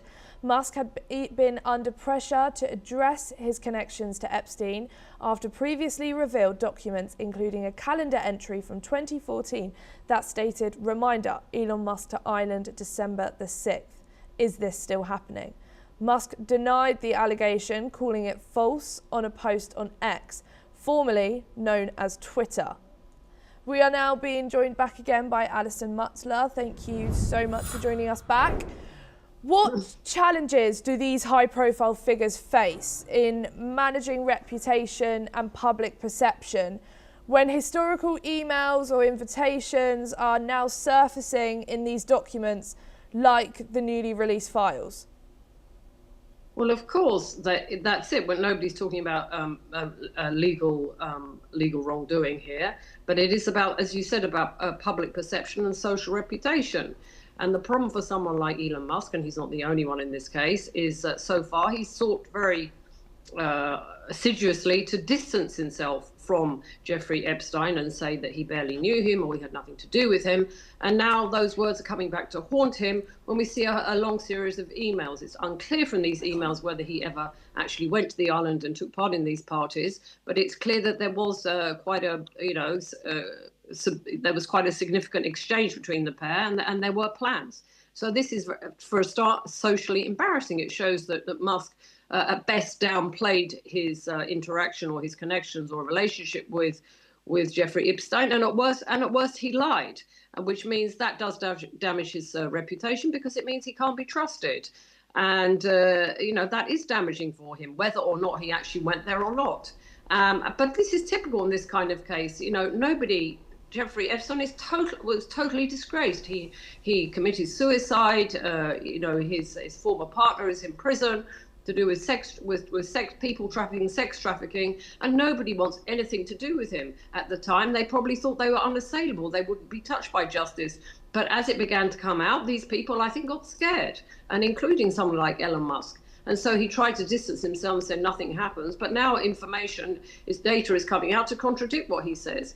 And whereas he might not have done anything criminal, there's absolutely no evidence of that. It is embarrassing for him. And it does show that he did, as I said, at best downplay his connection with Epstein, and at worst actually outright lied about it. And does Musk's response, obviously, he was emphasising that he declined all of his invites. Like, he got invites, but he never ever wanted to go or said he could go or something along those lines. Were they meaningfully addressed concerns raised by the file disclosures, or does it raise further questions about these elite social networks? I think what it shows is there are these elite social networks, and they're nothing to do with politics. People who go out every day publicly and curse each other and speak badly about each other behind the scenes are socializing and getting up to all kinds of sordid, scurrilous things, as is the case with Epstein, and illegal and possibly illegal things as well. And at the moment, he's what we call passing. He's just kind of playing with words to distance himself. But it's clear whether, for whatever reason, he didn't go. It seems to have been there was a problem with his diary, that he had things that kept him in New York he may not have done. But there's nothing in those emails that we've seen that show that he was actually distasteful, because he was actually opposed to going, because he would have answered it in a different way, saying from the start, "I don't think I can come." But so I don't think it's very credible what he says, but there is no evidence of legal wrongdoing, just perhaps a massive social embarrassment. And again, I think the public will think, probably quite truthfully, that there is a lot of behind the scenes, these people who claim perhaps to be rivals publicly are in fact great friends and partying and doing all kinds of unsavoury, scurrilous and even illegal things. Thank you, Alison. Don't go too far, as we will be back with you in just a moment. According to the Palestinian Health Ministry, Israeli airstrikes in Gaza have killed at least 12 people, including children. One strike hit an apartment in Gaza City, killing 3 children and 2 women. Another strike hit a tent in Khan Yunis, further south. The Israeli ministry says it is investigating the reports and has not immediately confirmed carrying out the strikes. Iran's President Masoud Pezeshkian is blaming the United States, Israel and Europe for fueling recent unrest across the country. He says foreign leaders exploited Iran's economic crisis and pushed people into the streets, accusing them of trying to tear the nation apart. The protests erupted in late December over soaring inflation and rising living costs. They lasted 2 weeks and ended after a violent crackdown. Iran's army chief has warned the United States and Israel against any attack, saying Iran's forces are on full alert following heavy US military deployments in the Gulf. General Amir Hatami says any mistake would threaten regional security. He also insists Iran's nuclear technology cannot be eliminated, even under pressure of threat from US airstrikes. We are being joined back again by Alison. Thank you so much for joining us back here again.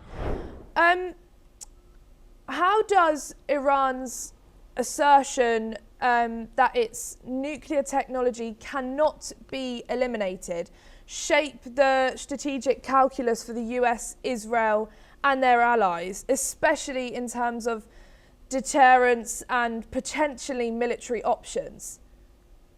I think it will probably harden their resolve because here we have Tehran playing hardball. They're not backing down on this. It's something that has been a big issue, a bone of contention for the West for more, a couple of decades about Iran's nuclear program and the fact that Tehran is now saying that they won't back down and they will continue. This will be a factor in hardening the resolve. We're not saying there's going to be a military confrontation, but it's not going to be something that the Western, like the United States and Europe and Israel will like, for sure. That Iran is standing firm and saying that can continue its nuclear program. Thank you so much, Alison, for joining us here today on NewsX World. Deadly violence erupted erupted in Pakistan's southwestern Balochistan province. At least 10 security personnel and 37 terrorists were killed after ethnic Baloch separatists launched coordinated attacks across the region. Officials say the assaults targeted more than a dozen locations earlier today. Security forces responded with counter-operations, killing dozens of terrorists and leaving several personnel injured.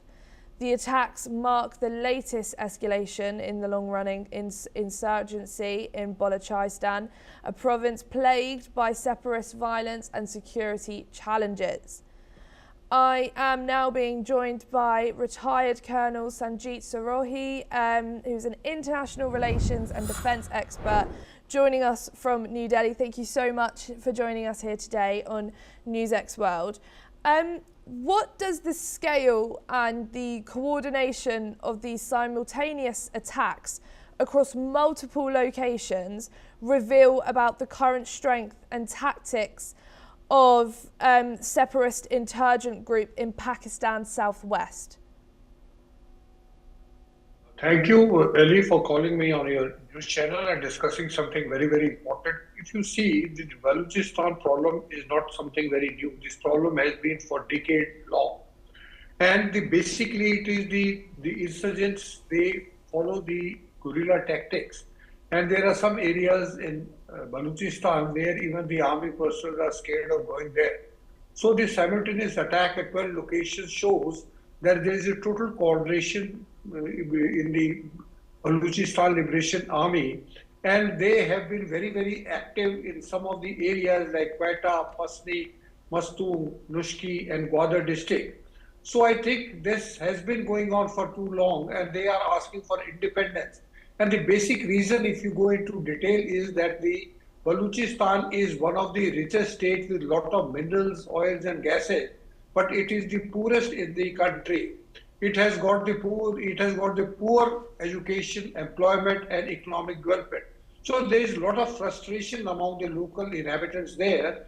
And as and when they get a chance, they strike the military personnel, security personnel, or even non-locals coming from other areas and other foreigners also, including the Chinese and other people coming from other countries. So it is a long-drawn battle which has been going on for quite some time. And until unless Pakistan government talks to Balochistan people and sort out their problems and resolve their issues, I think this will carry on. And the day is not too far when it may happen that Balochistan is liberated from Pakistan. And what does the high number of casualties among both security forces and militants tell us about the intensity of these attacks? Look, the intensity of the attack is very, very severe. If you see, the last year, the train was hijacked in where there are about hundreds of people who were killed, including the security forces, and this has been going on for quite some time, and always there have been a lot of casualties. And when the figures comes out, you are not very sure about the figures also, because most of the figures are doctored in. Like if they are talking about that there were 37 militants who were killed and only 10 security forces have been killed. So you have to take these figures with a pinch of salt, because they are not very sure that whether they are actual figures or they have been doctored in. Ali. And how might these losses affect Pakistan's strategy against militant groups in the southwest? Look, if you go into details and you see the last year figure, there have been a lot of casualties of the security personnel. And this, because the problem is that it is not an open ground, it is a mountainous area, and it is very, very difficult for the security forces to find out where the insurgents are. And as and when they strike, it is a totally surprise is achieved. And whenever you are surprised by anyone, the casualties on your own side will be much more than on the other side. So I think the casualties have been quite high. And although Pakistan Army is a professional army and fighting for so long, they are doing their best to do whatever they could. But the problem is they are remote areas, and it is very, very difficult for the armed forces also to go in strength and take the necessary action. Really. Thank you so much, Sanjeet, for joining us here today on News X World. As per reports, thousands of young people marched for democracy in Myanmar after the military coup 5 years ago. Today, many of them are dead or still behind bars. According to prison monitoring groups, at least 74 political prisoners aged between 18 and 35 have died in detention since the 2021 coup. They were part of a generation that grew up with new freedoms during Myanmar's brief experiment with democracy. Students, activists, and union members took to the streets, demanding their voices be heard. The military responded with a sweeping crackdown. Some protesters fled the country, while others were arrested and sent to prison. The United Nations has accused Myanmar's security forces of systematic abuse. The military government denies those claims for families and friends. The cost of demanding democracy has been devastating. Venezuelan opposition leader and Nobel Peace Prize winner Maria Corina Machado has said that while the general amnesty law proposed by interim President Delcy Rodriguez was not celebrated by Venezuelans, it represents an irreversible and unstoppable path towards democracy and reconciliation. Let's listen in to what Maria Corina Machado had to say. Obviamente no es algo que voluntariamente el régimen haya querido hacer, sino es producto de la presión real que ha recibido por parte del gobierno de los Estados Unidos. Ojalá sea así y ojalá los más de 700 presos que aún permanecen en los centros de tortura en Venezuela puedan estar con su familia muy pronto, Mike. That's all we have time for this hour. Keep watching NewsX World for more news updates from around the world.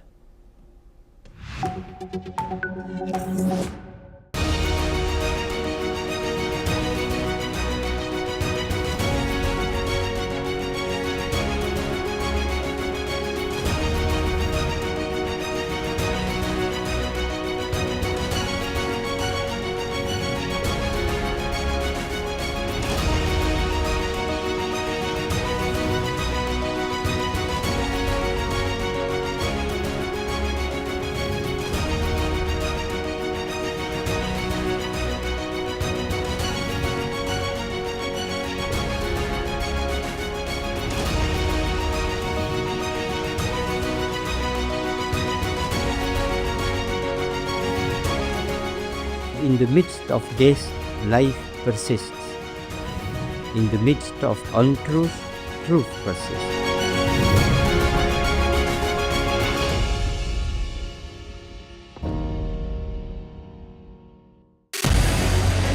What we can do as the Interparliamentary Union to strengthen democracy, to promote human rights, to ensure that humanitarian law is respected. UN Security Council needs a makeover, a comprehensive reform, and India deserves a position there, a role there. Prime Minister Modi during Operation Sindoor made it amply clear that war has never been India's choice. We are with the side of peace. We are neither neutral nor indifferent. We are with peace. We would have dealt with the U.S. a whole lot on trade and those kinds of things, and that's not as certain these days. So we have to go back and look at our European partners, our Asian partners. An opportunity to exchange, to have a dialogue, to have a debate on a different perspective on finding the solution of the conflict. First thing that is important to have a common ground, and that we do have with humanitarian laws and human rights, but also to say, okay, what does it mean for us as a country to act on these laws and how can we work together? When we realize that there's something wrong with democracy, the institutions and policies, values come together and we take stock, and it's possible then to improve and chart a new course for democracy. It's the people's right to self-determination, and if they want to be independent, they should be independent. We will not start a war against Greenland.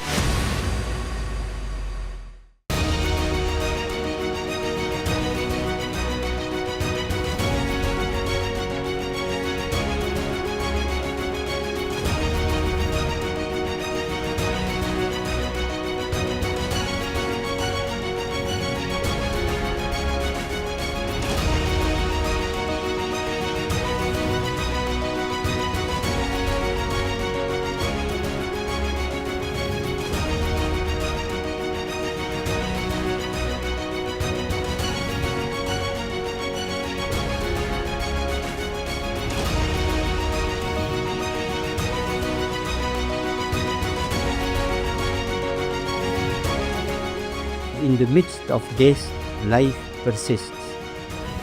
In the midst of untruth, truth persists.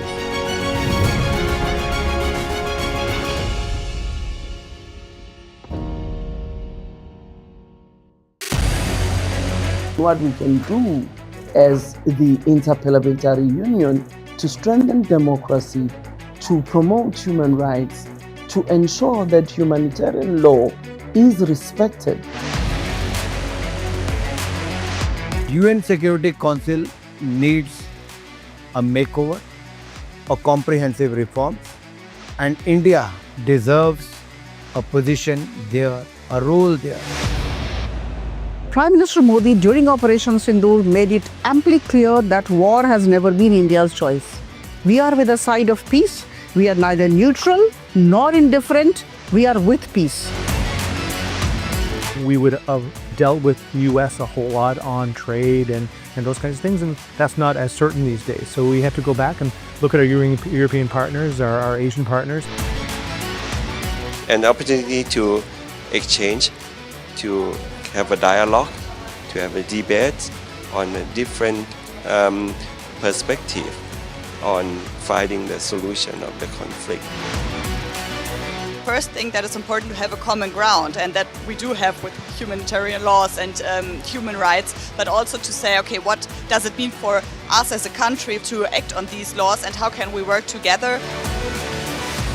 When we realize that there's something wrong with democracy, the institutions and policies, values come together and we take stock, and it's possible then to improve and chart a new course for democracy. It's the people's right to self-determination, and if they want to be independent, they should be independent. We will not start a war against Greenland.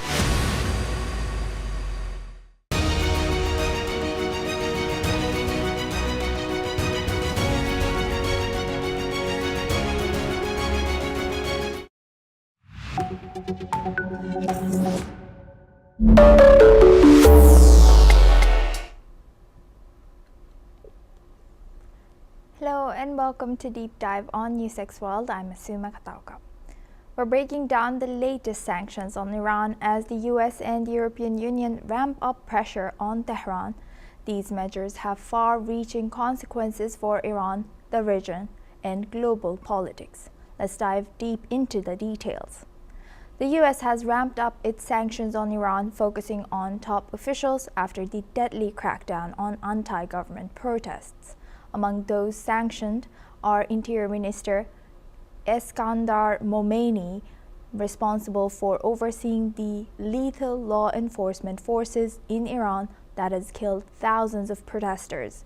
Also in the crosshairs, senior officers of the Islamic Revolutionary Guard Corps and Iranian investor Babak Morteza Zanjani, who is accused of embezzling billions from the Iranian people.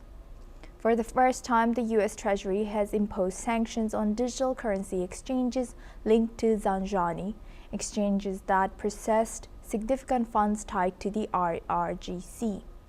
This move aims to cut off Iran's access to global financial systems. The EU has also stepped up, designating the IRGC as a terrorist organization. They have imposed visa bans and asset freezes on Iranian officials and state entities. These sanctions target human rights violators and Tehran's military ties with Russia. It's clear the US and EU are sending a unified message. Iran must answer for its actions, both domestically and internationally.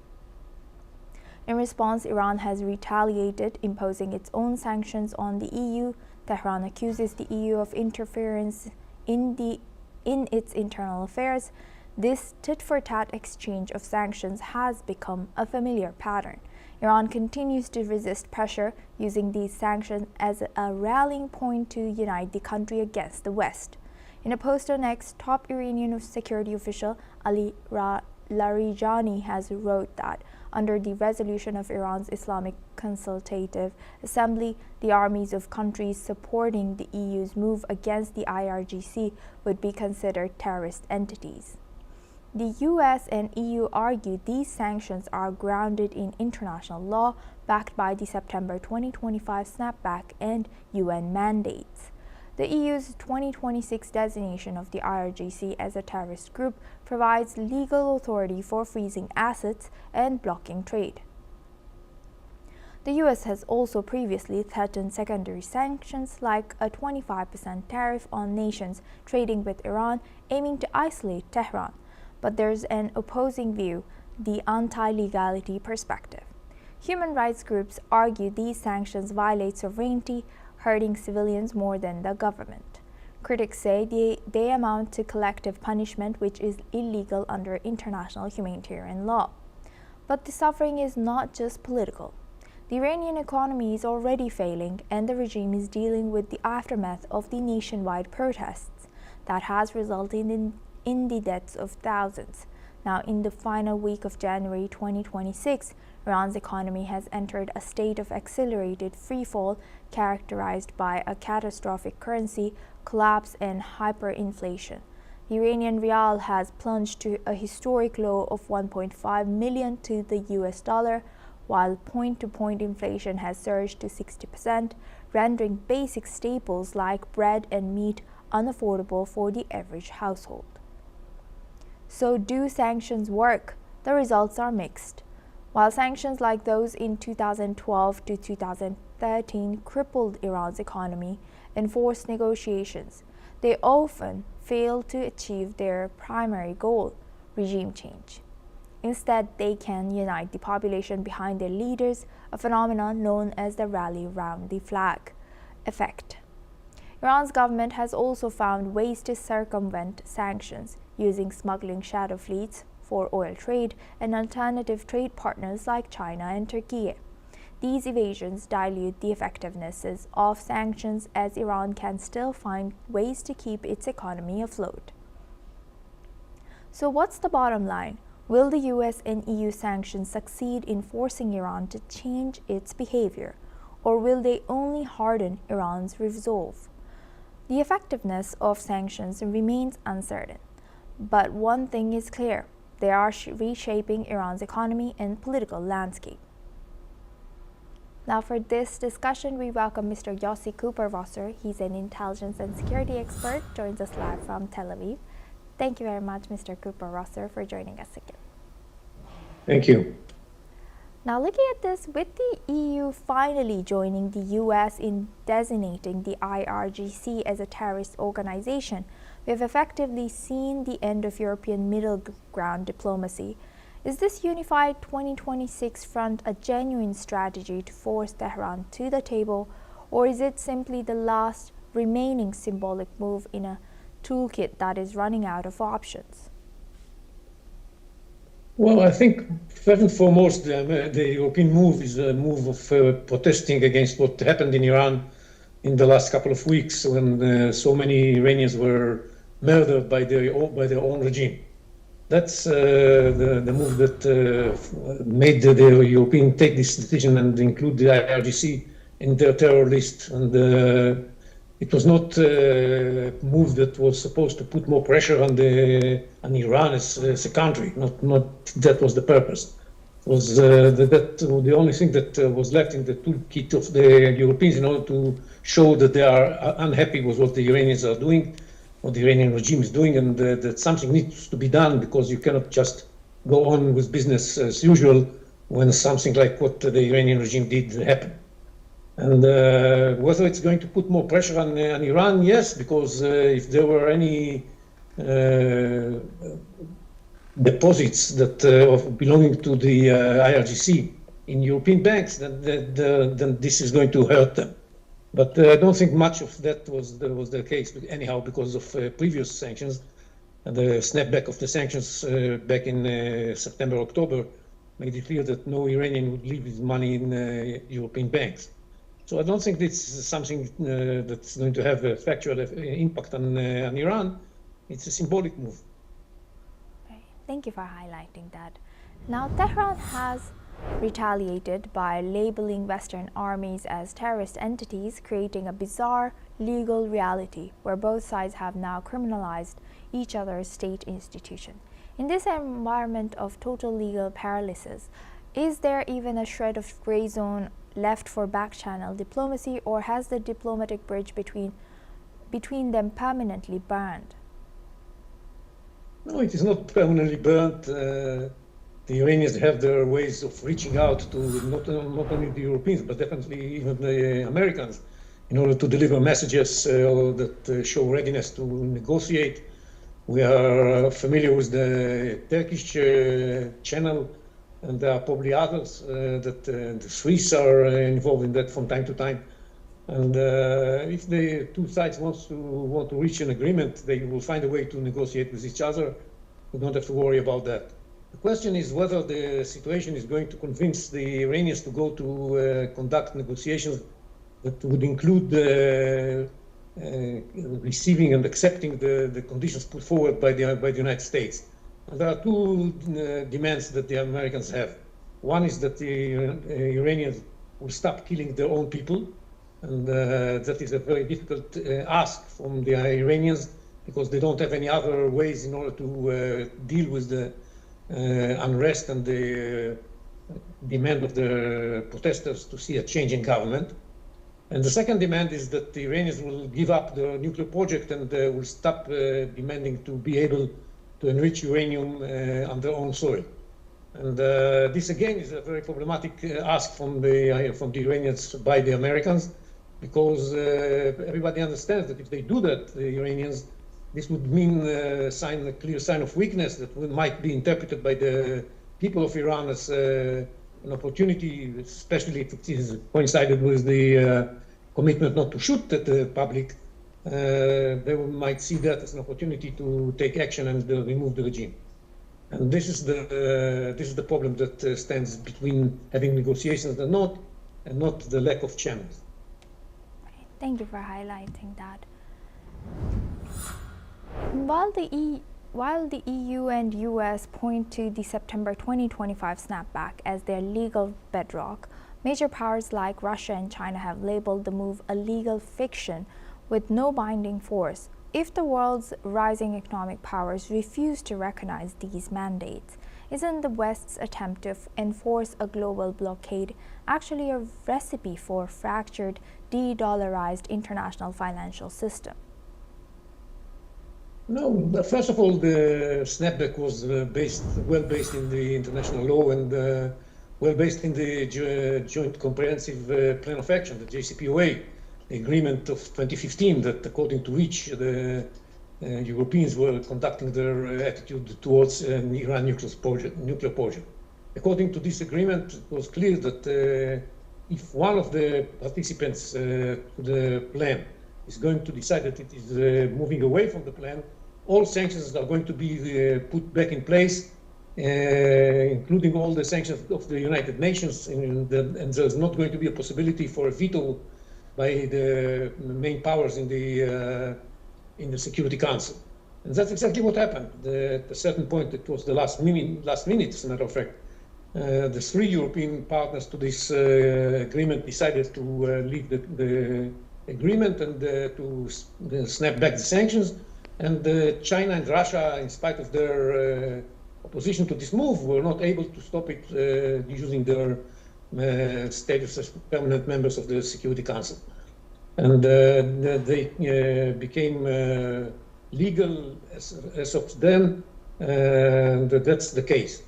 Now, Russia and China, friends of Iran, friends of not friends of Iran, as a matter of fact, friends of the Iranian regime, have decided that they are not going to abide by this decision of the international community, in spite of the fact that they were part of this plan that envisaged this possibility in advance. This is the problem is with China and Russia, not with the EU.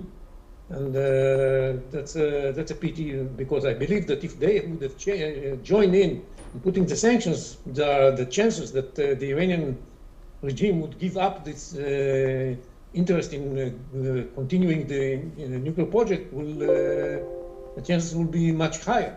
They can't continue without the help of Russia and China. But Russia and China instead just help the Iranians ignore the sanctions. And of course, since their capabilities are limited, it didn't help much the Iranians. And we see the impact of the snapback of the sanctions on the Iranian rial. That is diving into areas that no one ever thought it can reach. But this is the result of the legal sanctions put forward by the international community on behalf of the decision taken by the three European countries. Right. And lastly, we are seeing a dual crush on the Iranian people. They are squeezed by the regime's internal corruption and the West's external sanctions. If the goal of the US and EU is to protect the Iranian people, how do they reconcile that with a 1.5 million rial exchange rate that punishes the middle class, lower class, more than the elites? Does the West lose its moral authority when its policy results in the very humanitarian suffering it claims to oppose? No, on the contrary, I think that everybody understands this is a crucial moment for the Iranian regime and for the Iranian people. Those who are not worrying about the fate and the well-being of the Iranian people are the Iranian regime. This is the player that is not caring at all about the well-being of the Iranian people. Not only that they are ready to let them suffer the economic sanctions, but they are ready also to kill them at point blank with their Basij and the IRGC forces. This is what we are watching. And the Iranian people is ready to go through the suffering, through the economic suffering, if this is going to rid it from the Iranian regime that treats him so badly.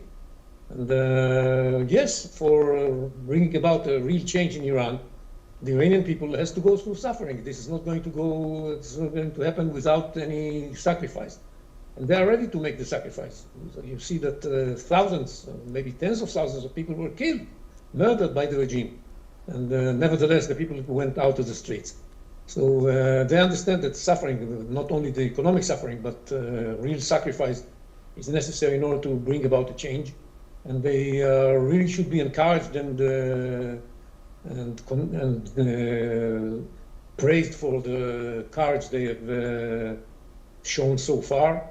And I think what the Americans and the Europeans are expecting now to see is that due to the sanctions and due to the pressure put on the regime, the people will be more again ready to go to the streets and ask for their freedom. That's what needs to happen. And what the Americans are trying to do is to guarantee that the Iranian regime is not going to shoot at them. With that, I'd like to thank Mr. Yossi Cooper-Rosser.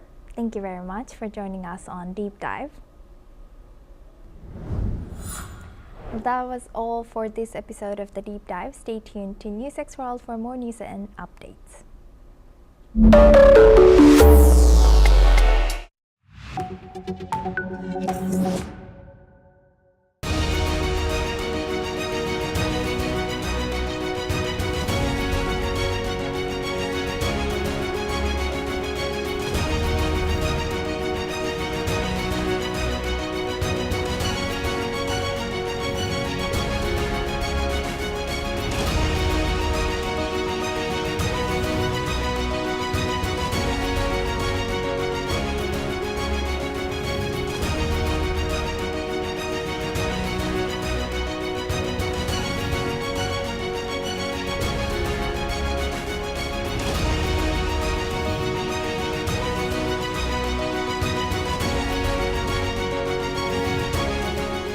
In the midst of death, life persists. In the midst of untruth, truth persists.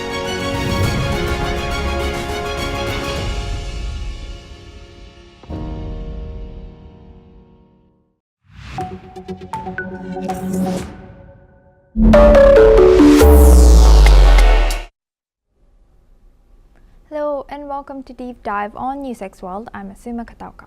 We turn our focus today to the most powerful seat in global finance, the chair of the U.S. Federal Reserve. President Donald Trump has announced his nominee today to replace the 16th U.S. Federal Reserve Chair, Jerome Powell.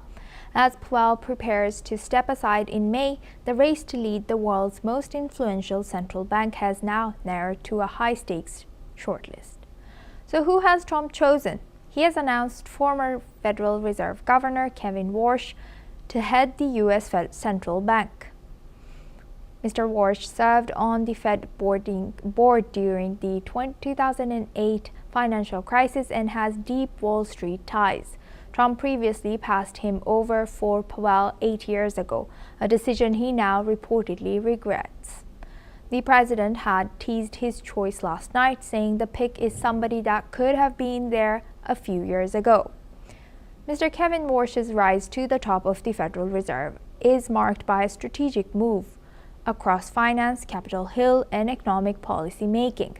Nominated by President Donald Trump as the 17th Fed chair, Mr. Warsh will replace Mr. Jerome Powell in May 2026.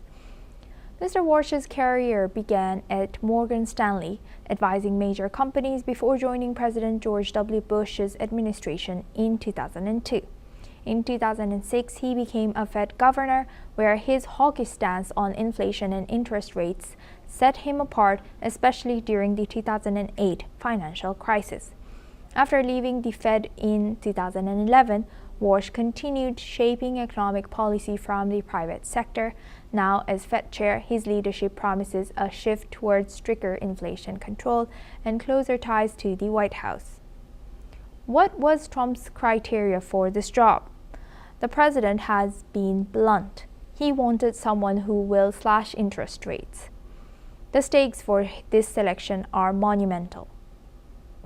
Mr. Warsh, the next Fed chair, will not only manage the dollar, but will directly impact Trump's growth agenda heading into the second year of his term. The markets are bracing for a shift from the cautious hawkishness of the Powell era to a potentially aggressive new era of MAGA-nomics at the Fed. Pragmatism or loyalty, the world has found out today. Markets have already started reacting to the news. The DOJ, S&P 500 and Nasdaq are all down in pre-market trading today. Investors are reacting to the latest market trends, with concerns growing over potential shifts in monetary policy following the news of Warsh's appointment as the next Federal Reserve Chair. As the announcement has been made, the global financial order is watching to see if the independence of the Federal Reserve can survive a president determined to steer the economy from the Oval Office. In a turbulent 2026, the U.S. Central Bank is at crossroads, and the choice made today will echo through every market on the planet. Now, to discuss this, we are joined by Mr. Peter Cardillo. He's a chief economist at Spartan Capitals, joins us live from New York. Thank you very much, Mr. Cardillo, for joining us on Deep Dive. Thank you. Now, Mr. Cardillo, what do you feel about Trump's Fed pick, and what do you think he will bring to the table? Well, I think it's actually a good pick. I think Wall Street is going to like it. I think Mr. Warsh, being a Wall Street man, was a Wall Street man, I should say, is going to preserve the independence of the Fed.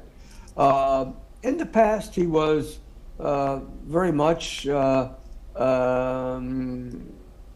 somewhat of a hawk in terms of inflation, although recently he has indicated that perhaps inflation is not that much of a problem, basically aligning himself with President Trump. But I think the key point there is not so much as whether he is a hawk or a dove, but the fact that he undoubtedly will preserve the independence of the Fed. And I think the markets eventually will like that. And how do you think Mr. Kevin Warsh's previous experience at the Federal Reserve during the 2008 financial crisis and as former economic advisor to ex-President Bush will influence his approach to the current economic challenges as Fed chair? Yeah, well, as I said before, he was one who was looked upon as a governor who favored lower balance sheets and basically stuck to the rules. So, during the financial crisis, everyone was out there to try to save what was possible, and his moves went along with what was in need at that time. So I suspect that that probably could be we could see a repeat of that from now in the present situation. But remember that we're not really in any major crises. So what we have here now is inflation that has come down, but is still elevated, still far from the Fed's targets, and so it's not really a crisis. So I would expect that he's going to take everything into considerations.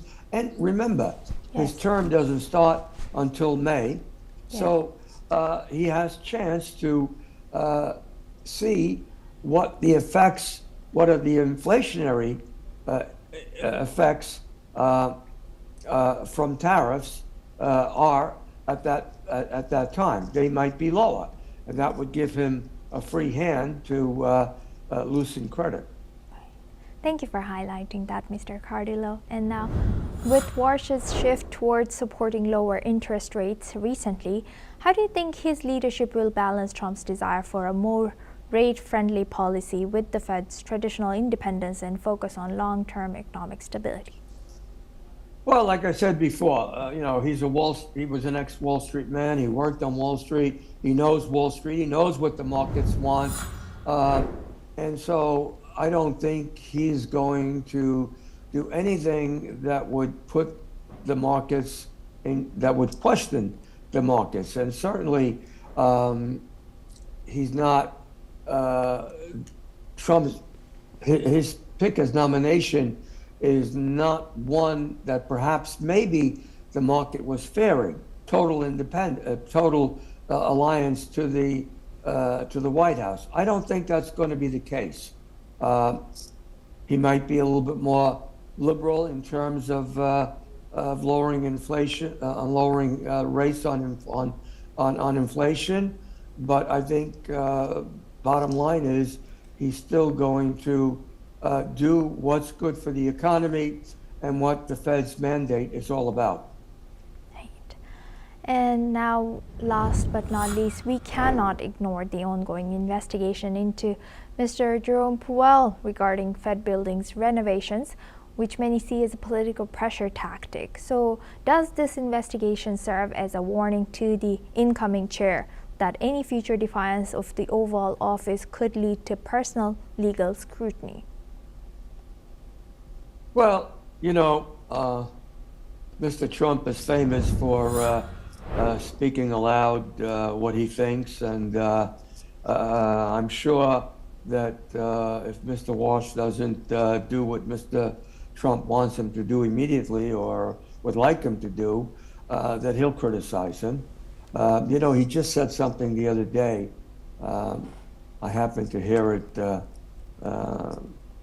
while he was giving a speech that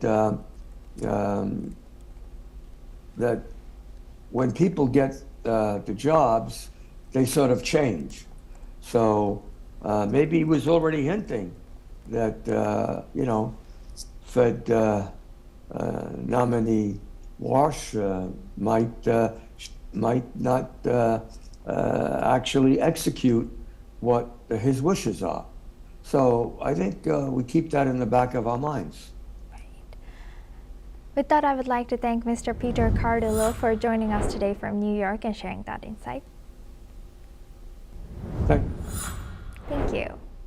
Now, that was all for this episode of Deep Dive. Stay tuned to NewsX World for more news and updates.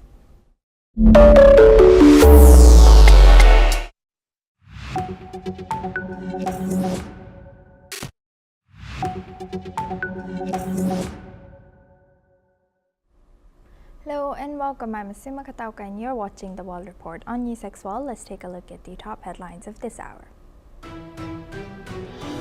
The U.S. Justice Department releases 3 million pages, 180,000 images, and 2,000 videos linked to Jeffrey Epstein.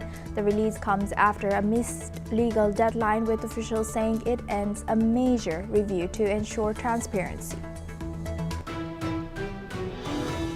The U.S. government enters a partial shutdown after Congress fails to pass a 2026 budget. Lawmakers signal a quick fix as the House moves to ratify a Senate-backed deal next week. According to a statement by the Danish Foreign Ministry, Denmark will reopen its embassy in Damascus after a 14-year closure, with Foreign Minister Lars Løkke Rasmussen saying embassy will resume operations to better monitor developments and boost cooperation with Syria. The U.S. Chief of Mission for Venezuela is set to arrive in Caracas as the government proposes a broad amnesty law. Acting President Delcy Rodriguez says the bill could free hundreds of political detainees and transform a notorious prison.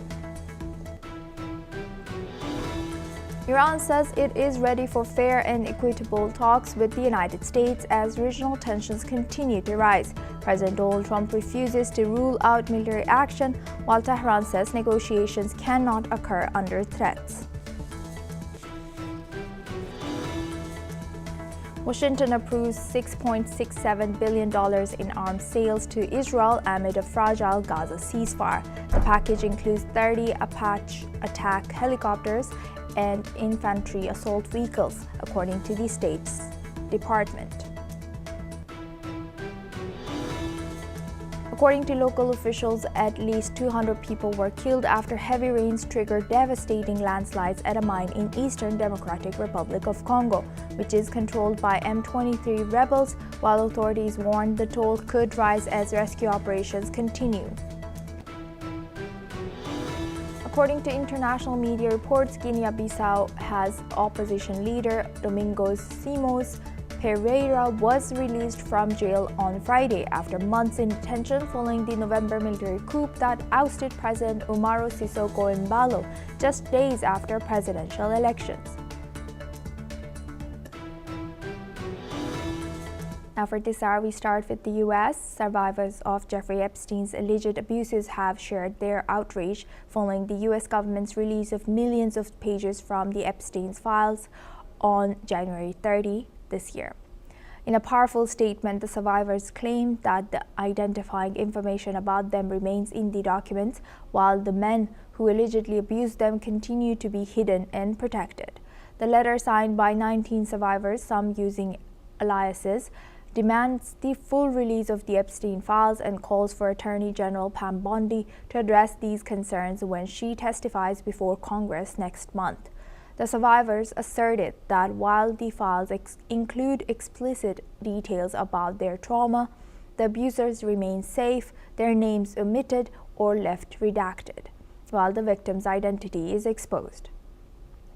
These allegations come after the Justice Department's release of over 3 million documents, which include at least 180,000 images and 2,000 videos linked to the Epstein case, while some documents contained untrue and sensationalist claims about Trump, according to the department.